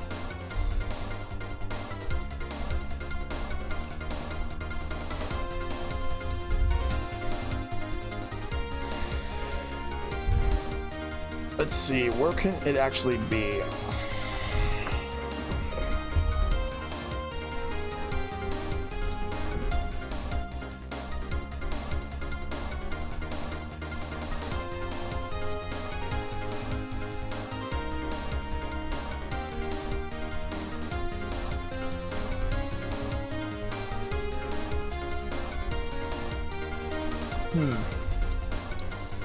Yeah, don't tell me anything. Let me think of this. I don't want hits. Not at all.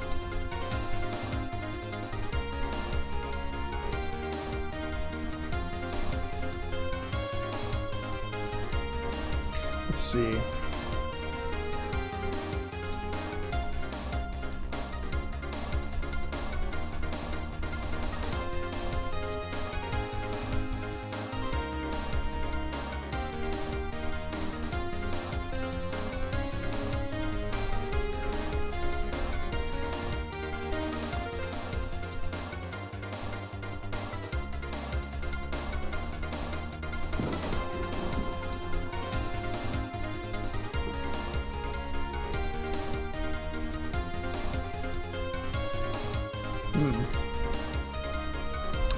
Yeah, I'm on Undertale. I'm just still thinking about this.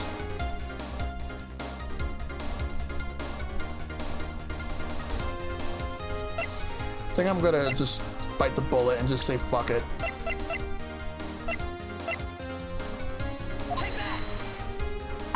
Ha. I don't know what you're talking about.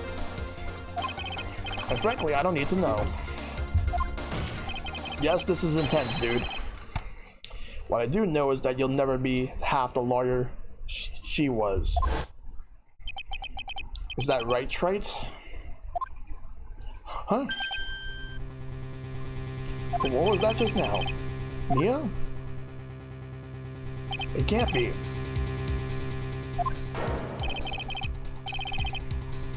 You're living on through him. Even as we speak, you're still hiding the wound.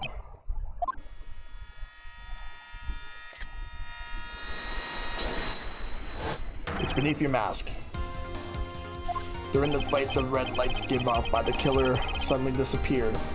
Seconds later, the killer let out a scream. That's right, your mask went flying off your face. Mr. Godo, would you mind remove your mask? If you have a dagger wound under there somewhere, then I'd say this whole case is solved.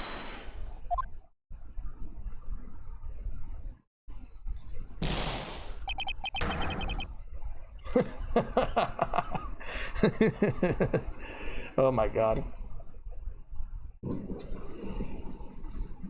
His face exploded, yes. Yeah, thank you for those Twitter and Discord commands, Shad.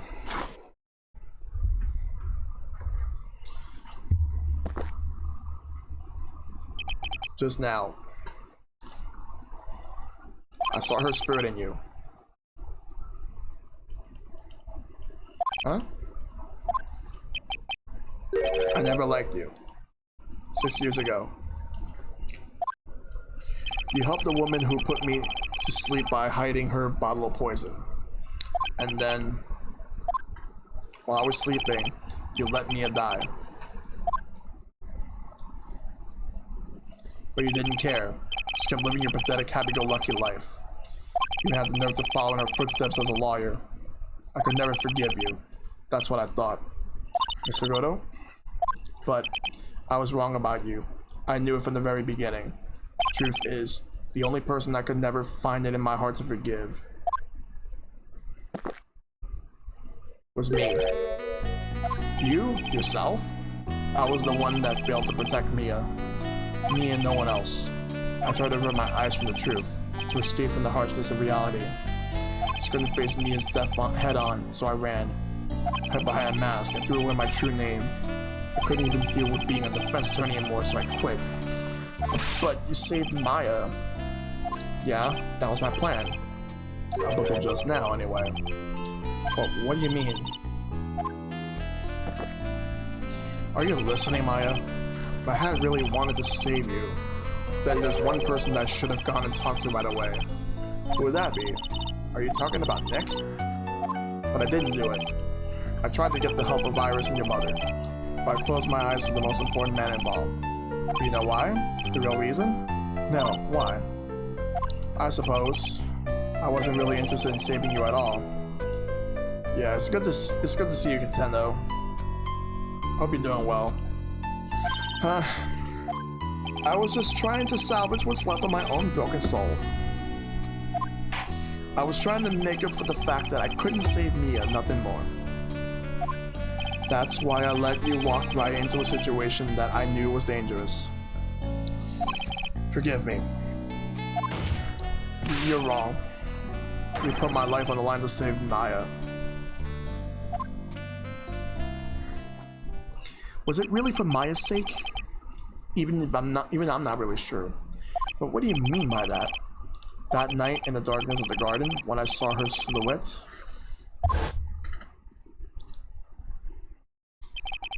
A part of me must have known the truth.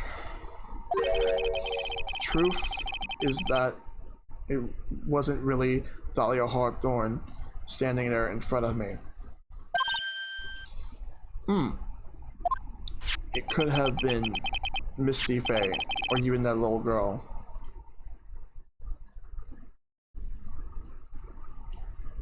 But I still picked up the blade. It was like I was dreaming.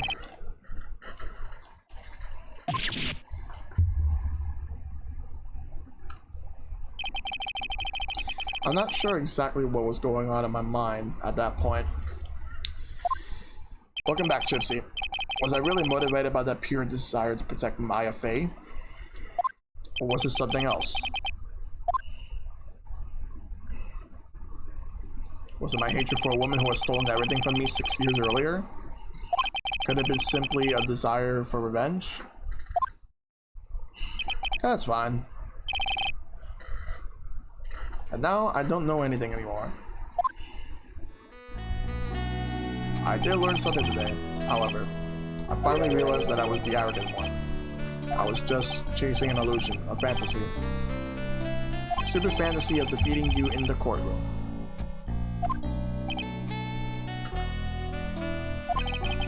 But that was part of it too. He lost it when he faced Dahlia's spirit, the woman that took everything from him. Yep. You were the one who made me realize my folly. You never ran away from Mia's death.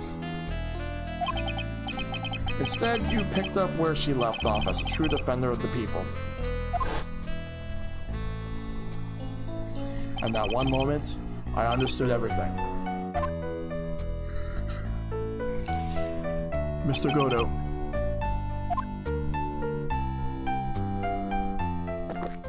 I think you already know this, but if you don't... Anyway, I'm gonna head to bed. Have a good stream, man. Thanks, man. Have a good night. My name is Diego Armando. Mr. Armando, I believe in you.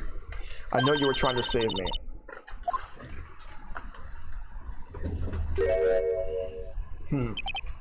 Thanks. Look at all that blood. Your wound. It's bleeding. Huh. Did you forget already? In my world, the color red doesn't exist. These must be my tears. Tears?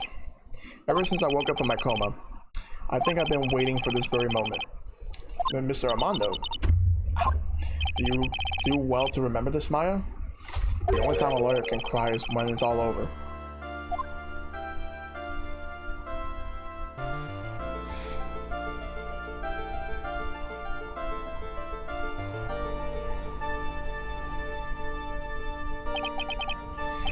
This time it's really all over, isn't it? Damn, I'm tired. Defendant. Yes, Your Honor.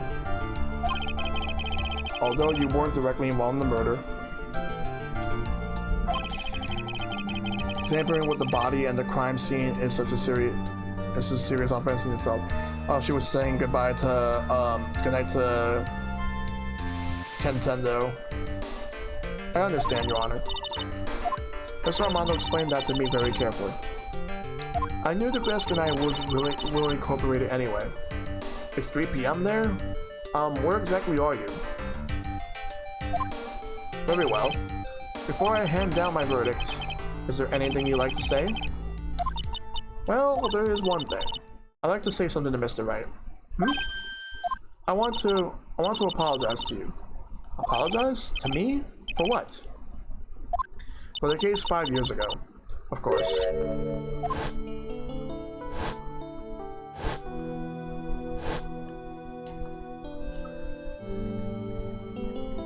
I just remembered. Weren't you poisoned by your own lover? Not exactly, but yeah, something like that. Even now, 5 years later, I can hardly believe it. She was going to do it. She was planning to kill me. But yeah, Dahlia was the worst. It's not all that surprising. Two of you hardly knew each other. Huh? What do you mean? You and my sister, you only met twice. Huh? Well, we only met twice? The first time you met was on that fateful day. The day she poisoned Mr. Armando in the cafeteria of this very courthouse. The next time you met her was 8 months later. You met her again on the day that she stole your cold medicine. And Doug Swallow was killed. No way! It just can't be true. I mean, during our whole relationship, we were... For those 8 months... The woman that you thought was Dahlia Hawthorne wasn't actually my sister. Huh? It wasn't Dahlia? I hope one day you can forgive me, Feeny. You mean? No fucking way. That's right. I lied to you for 8 months. But why? Why would you do such a thing? Ever since she gave you the bottle that day, my sister was trying to get it back as soon as she possibly could. Because of the police investigation and the surveillance. She couldn't move about freely. So that's why you... My sister from the very beginning, she was prepared for the worst. Prepared for the worst? She thought that you might somehow discover the truth. That's why she was always ready to deal with you at a moment's notice. You mean she was ready to kill me, don't you? She already had so much answer for her. I didn't want any more sins on her soul. I begged her not to do it, and she had agreed to give me a chance. And that's why you came to me? You came to get the bottle pendant back from me in her place? But I couldn't get it to you to give it back. I feel it's something even as simple as that. 8 months had passed, and I still couldn't get it back from you. Finally, my sister couldn't wait any longer. Alright, take care, son. Hope you have a good night. She didn't consult me about her plans for you that day. It was the first time that had ever happened. That was a bit strange, wasn't it? Up until that day, you two were partners in crime, and she would confer with you. I think she must have noticed. Notice what? My feelings for you. Yo, Odd Hour. Thanks for the raid, dude. If I had found out she was planning to kill you, I would have done whatever was necessary to stop her. Yeah, thank you for that raid, Odd Hour. What's up? This is a thing. Even if it meant her life or mine, you came in as just as I'm at the very end of this finale for Phoenix Wright. We're nearly done, yes. Iris.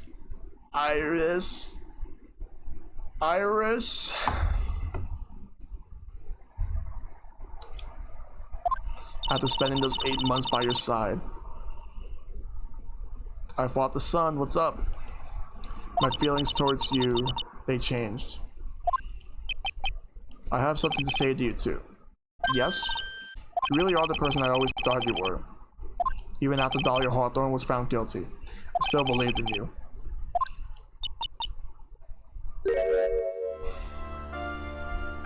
Thank you.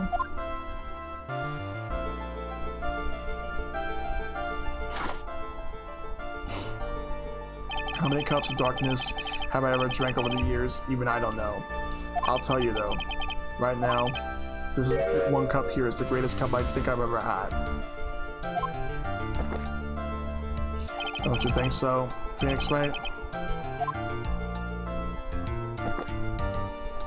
Yeah, I think you're right. The purpose of this trial was to rule on the murder of the victim, Elise Dunham. At some point, I expect you will be tried for your role as an accomplice in this case. I understand, Your Honor. Very well. On the charge of murder, I hereby find the defendant.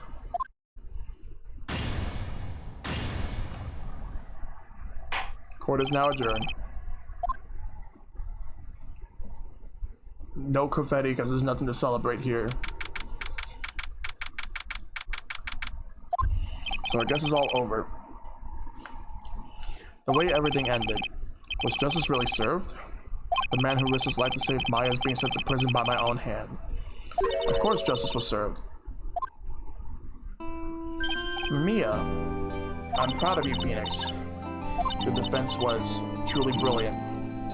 But I couldn't save Mr. Armando, the man who cared so deeply for you. You're wrong, Phoenix. You did save Diego. And you saved him in the only way possible. You mean, with that verdict?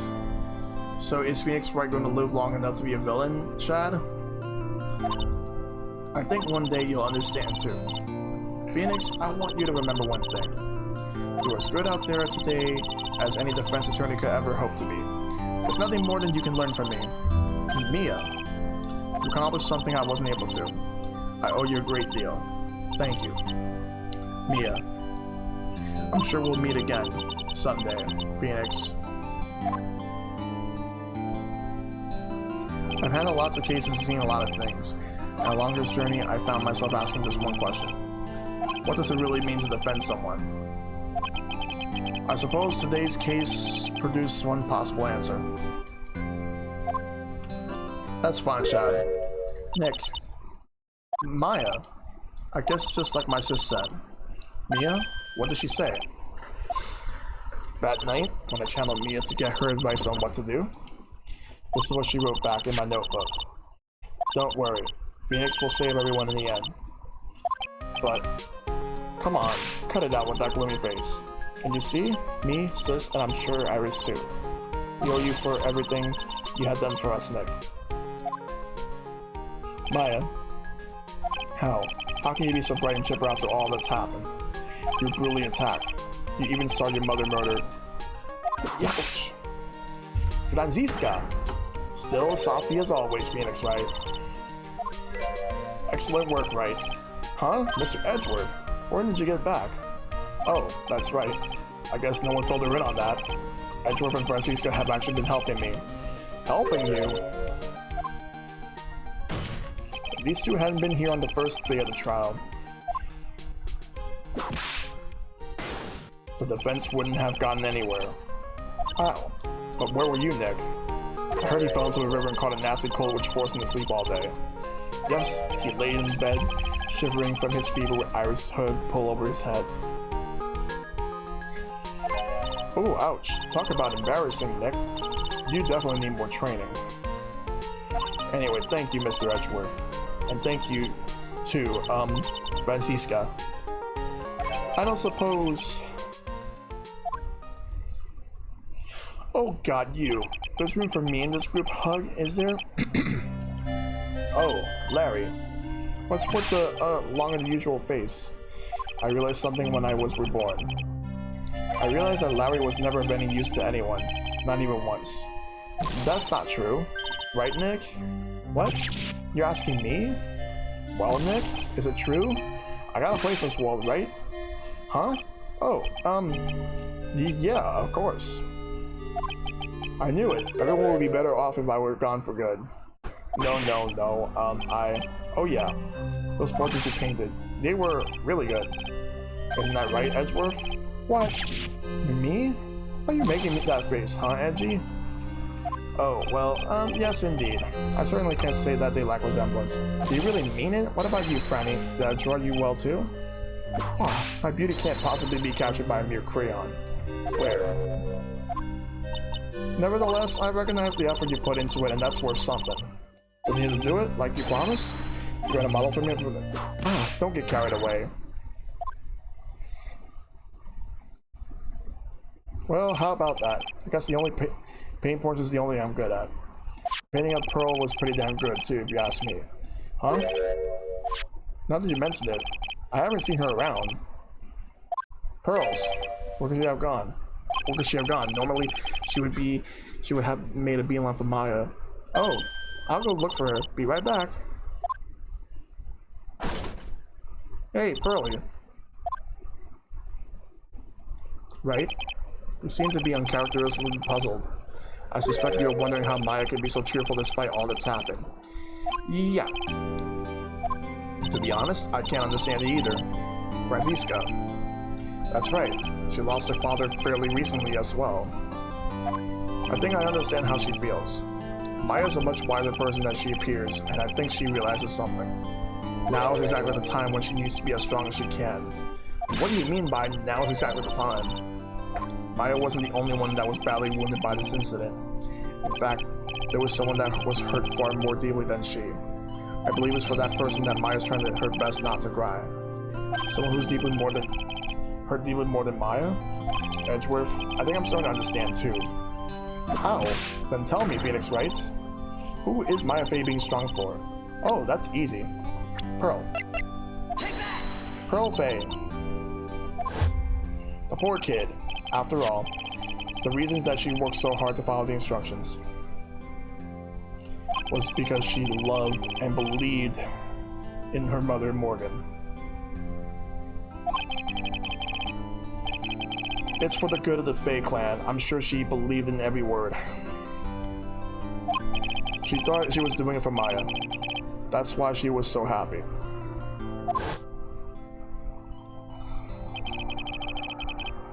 It shows how truly devoted she is to Maya.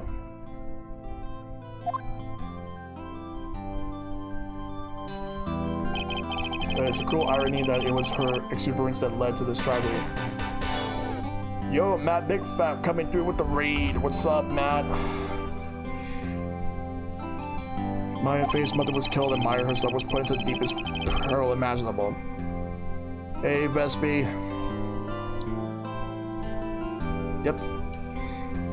That's exactly why Maya's putting on a brave face. Yeah, thank you guys for the shoutouts. Ooh, marbles on stream. I haven't done that in forever. How was that? And thanks, Matt. It's fine. It's fine, Vespi. She's doing it for Pearl's sake until she can see her smile again. You finished Wind Waker? Nice. Oh, hey, so this is where you all were. Oh, I knew I would see Gumshoe here. Wow, looks like we've got quite the... Ouch! What was that for, sir? Sorry about that, Scruffy. My whip just seems to have a mind of its own. What's up, Detective Gumshoe? Oh, you know, this and that. Anyway, congrats on your win. Let's go out tonight, pal. Dinner's on me. My salary's just sort of kind of gone down by a teeny weeny, but it's all right. I made reservations for a first-class French restaurant tonight. Not Tribulations, please. Pretty good work, Scruffy. That whip was your reward. Detective Gumshoe? You said a first-class French restaurant? You don't mean Tribulations? Where else? I knew it. We're doomed. Come on, let's go, everyone. Can't keep Maggie waiting, pal. Hey, you, Crybaby, you're invited too. Oh, forget about me. Paul and I will be at the loser's shack eating potatoes. You know, Maya's taking an awfully long time to get it back. She's still out looking for pearls. Gannon punches children circa 2003. Tribulations is the only French restaurant in Japan and Florida. Oh, Maya, what's wrong? Nick, what do I do? Pearly, I can't find her anywhere. Huh? I bet she just went back home. That's all. I thought so too, so I called the village, but no one has heard from her. This has never happened before. As I figured, she has been badly hurt by this incident. She feels responsible for the tragedy that's befallen you, Maya. But none of this was her fault. What should I do? Detective Gumshoe. Yeah, what is it, pal? Could you guys go on ahead? But what about you? Maya and I we'll join you guys once we find pearls. Nick? Don't worry about us, Detective Gumshoe. We may be a little late, but we'll definitely be there.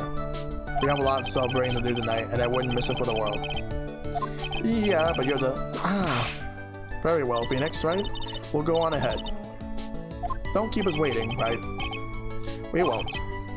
But where should we look? Where could Pearly have gone? Let's go, Maya. There's only one place I can think of that Pearls might have gone to.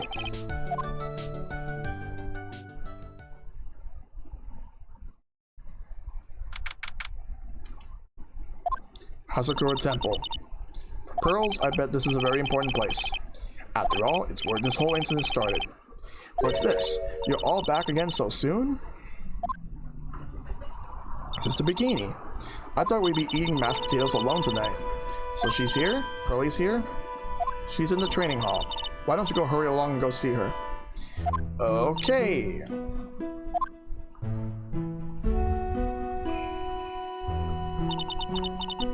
Pearlie's not here. Ah. Maya.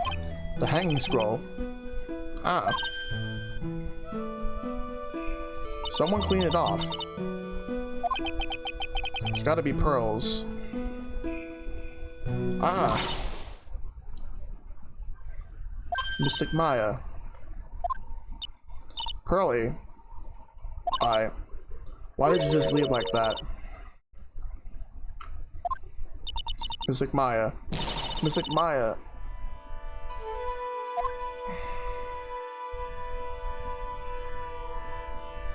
I swore that I would never trouble the two of you ever again, because it's all my fault that Mystic Maya's mother. That's why you came here? It's the least I could do, to pray for your happiness. You don't have to do that, Pearlie.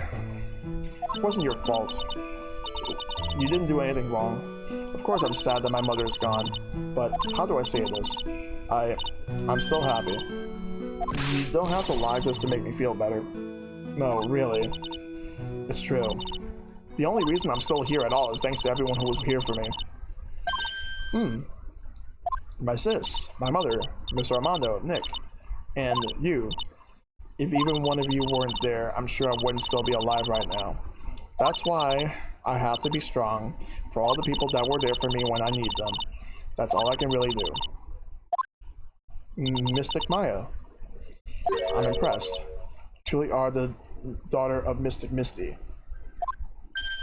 Just a bikini. Your mother, Mystic Misty, was a strong woman. Indeed. I want to tell you what she said to me that night.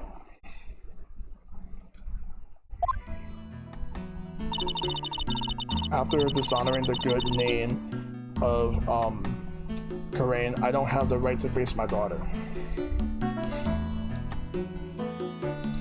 But still, Maya's always in my thoughts. It's true. She'll always be with me until the day I die. Your spirit was with her. That's why your mother was so strong. Even at the end, I'm sure she had no regrets. She'll always be with me until the day I die. There's a rule, or something, all masters are to follow, isn't there? To never take the charm off until the day you die. That's the master's talisman, the thing that Misty kept by her heart and would never take off. It wasn't the container that was important, rather it was the contents.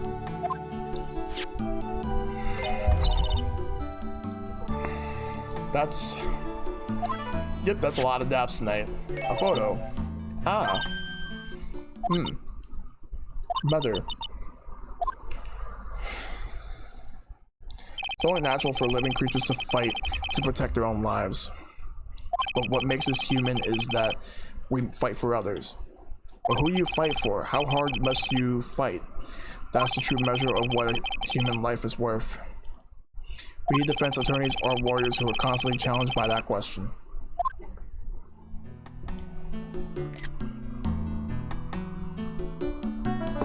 Even when the battle is over and the bonds that are connected us to are served, we always return time and time again. Mia, Maya, Pearls, Mr. Armando, and Maya's mother too. I learned that from all of them.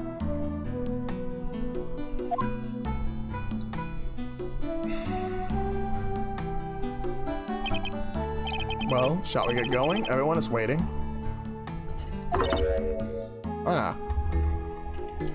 This is a day to remember, a day when a lot of things were finally put to rest. I think we should celebrate what we've done, what we've overcome today. But I still can't. Oh, go on, sweetie. You can come back for training anytime. Okay. Alright. I'm going to make a brand new start too. Sister Bikini, I'll be back for more training, I promise. Maximum damage, dab on Pearl. That's a lot of damage. I know, and I won't go easy on you just because you're the future master. I'll make sure to prepare reservations for the 3 of you when you come back. Alright, we're gonna have a great feast today, Pearly. You know why? Because training is a battle of endurance. Okay, Miss Maya. I'll eat lots and lots of food tonight. You know, there's one thing I don't get, and probably don't want to, but what is it, Nick? Reservations for training is fine and all, but why for 3? Come on, what do you think? You're one of us, Nick. Next time you can train right alongside us. Huh? I'll be waiting for you. Sister Bikini will take special care of you. Huh? It'll be great, Nick. We're going to do the special course, naturally. Huh? That's a great idea. After all, Mr. Nick, you'd do anything for Mystic Maya, wouldn't you? Even walk on hot coals, right? Well, have a very nice big meal the next time, before we come next time, right, Nick? You know, I was wondering if I could just say one little thing. Sure, of course you can. Oh, I love this part. I can't wait to hear it. I'm getting goosebumps too. Well then, here goes nothing. Objection!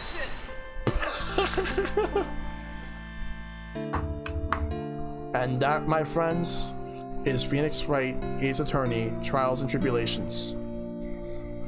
I really have to work hard now. Master Korean and the officer manager of Wright and Cola offices, and how to be a good big sister to Pearly and Nick too. Well, as long as I'm not locked up or captured or something like that.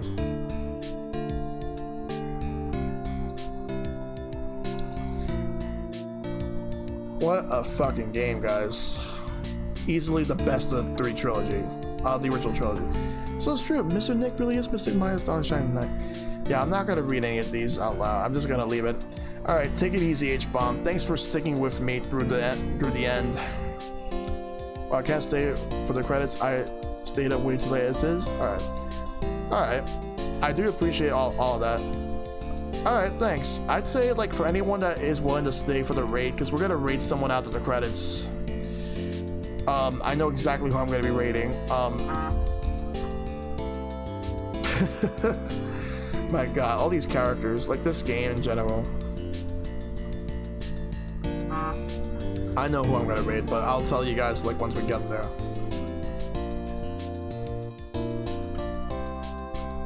Yeah, Twitter and Discord. Thank you for that, Shad.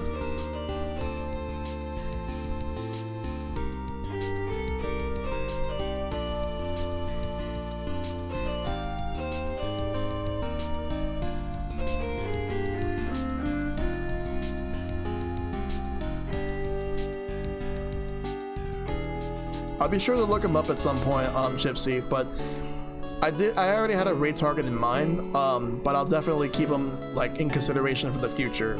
I'll definitely drop a follow for him and check him out at some point.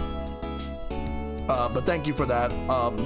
But the person I had in mind is actually a good buddy of mine that goes by the name of CTK Plays. So everyone that's leaving right now, take care and have a good one. But yeah, we're gonna be raiding CTK after the credits are over.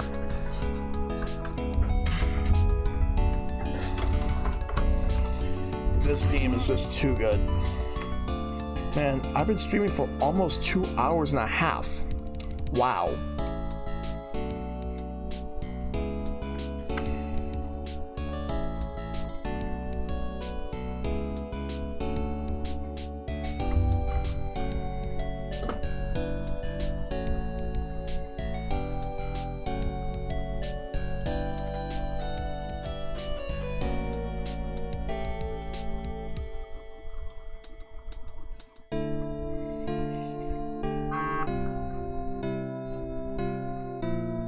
Yeah, like it says right here, like 6 hours and 22 minutes. It's been like, holy shit though, like for this, it's been crazy tonight.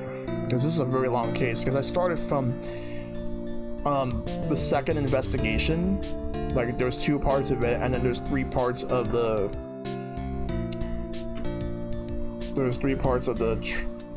the court case. Yeah, I'm fucking tired right now. Yeah, I'm not sure how long we're gonna be up for after this is over though, but I am definitely going to get all these things together. But yeah, this is great. This is a great game. And anyone that has ever played any of these games, they were in for a real treat, and I'm happy that this series was even a thing. I don't know when the hell I'm even going to do 4, 5, and 6. But it's not going to be happening anytime soon. I'll get them when I can get myself a 3DS capture card.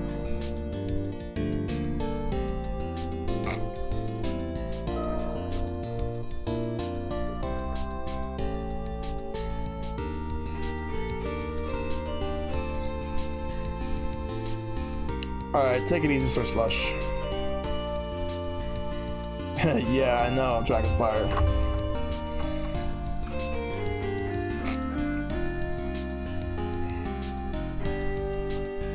This must be the longest credits.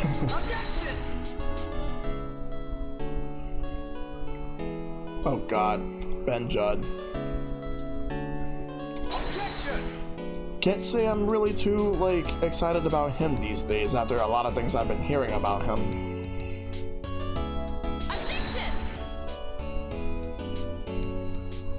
A lot of the people that have voiced these characters either don't work for, like, I'm assuming like some of them don't work for Capcom anymore.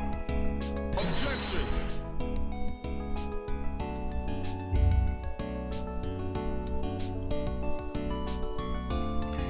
Kinda wish that they brought over the second Ace Attorney investigations.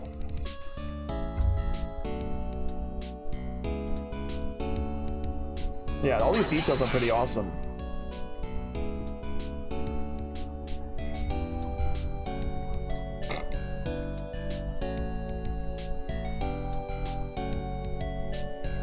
Oh my god, I forgot about Wendy. I forgot she was in this game.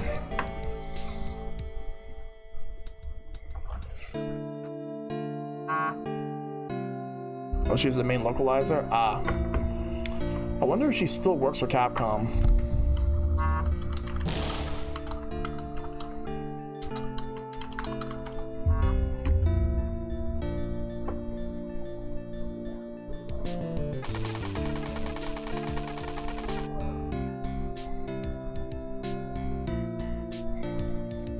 I know Atsushi Inaba works for Platinum Games.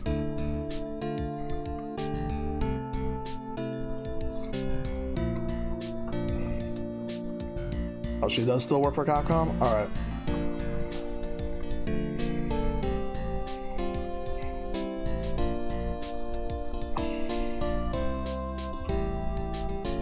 Shinji Mikami. He definitely doesn't work for Capcom anymore. He has his own studio now.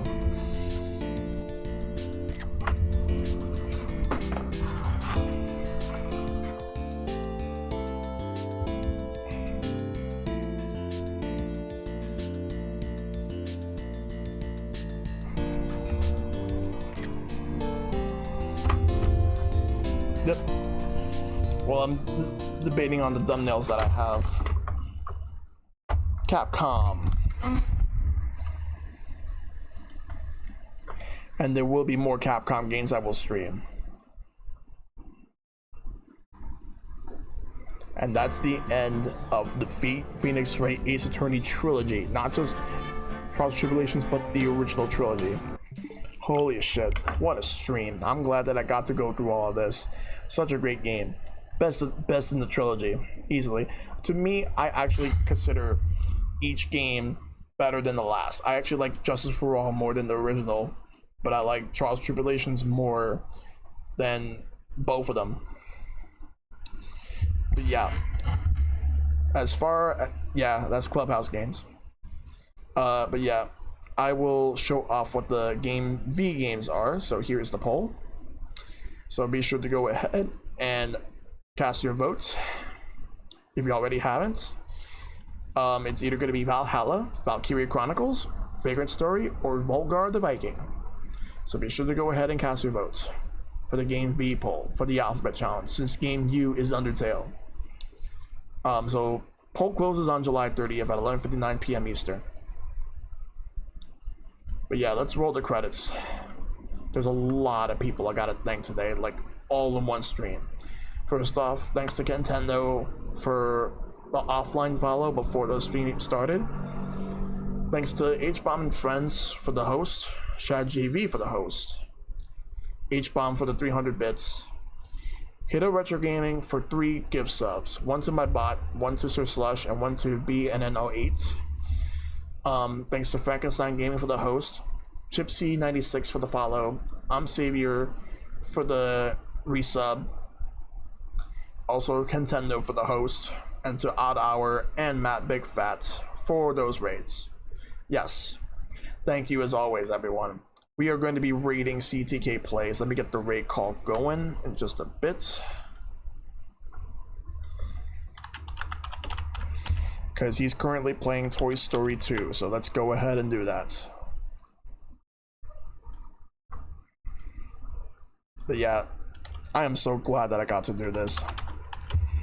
Alright, let's do this. Let me grab the this over here. Alright, let's raid. Everyone, thanks for tuning in. Monday will be more Undertale. No streams this weekend. See you all Monday. Take care. As always, fight for everlasting peace.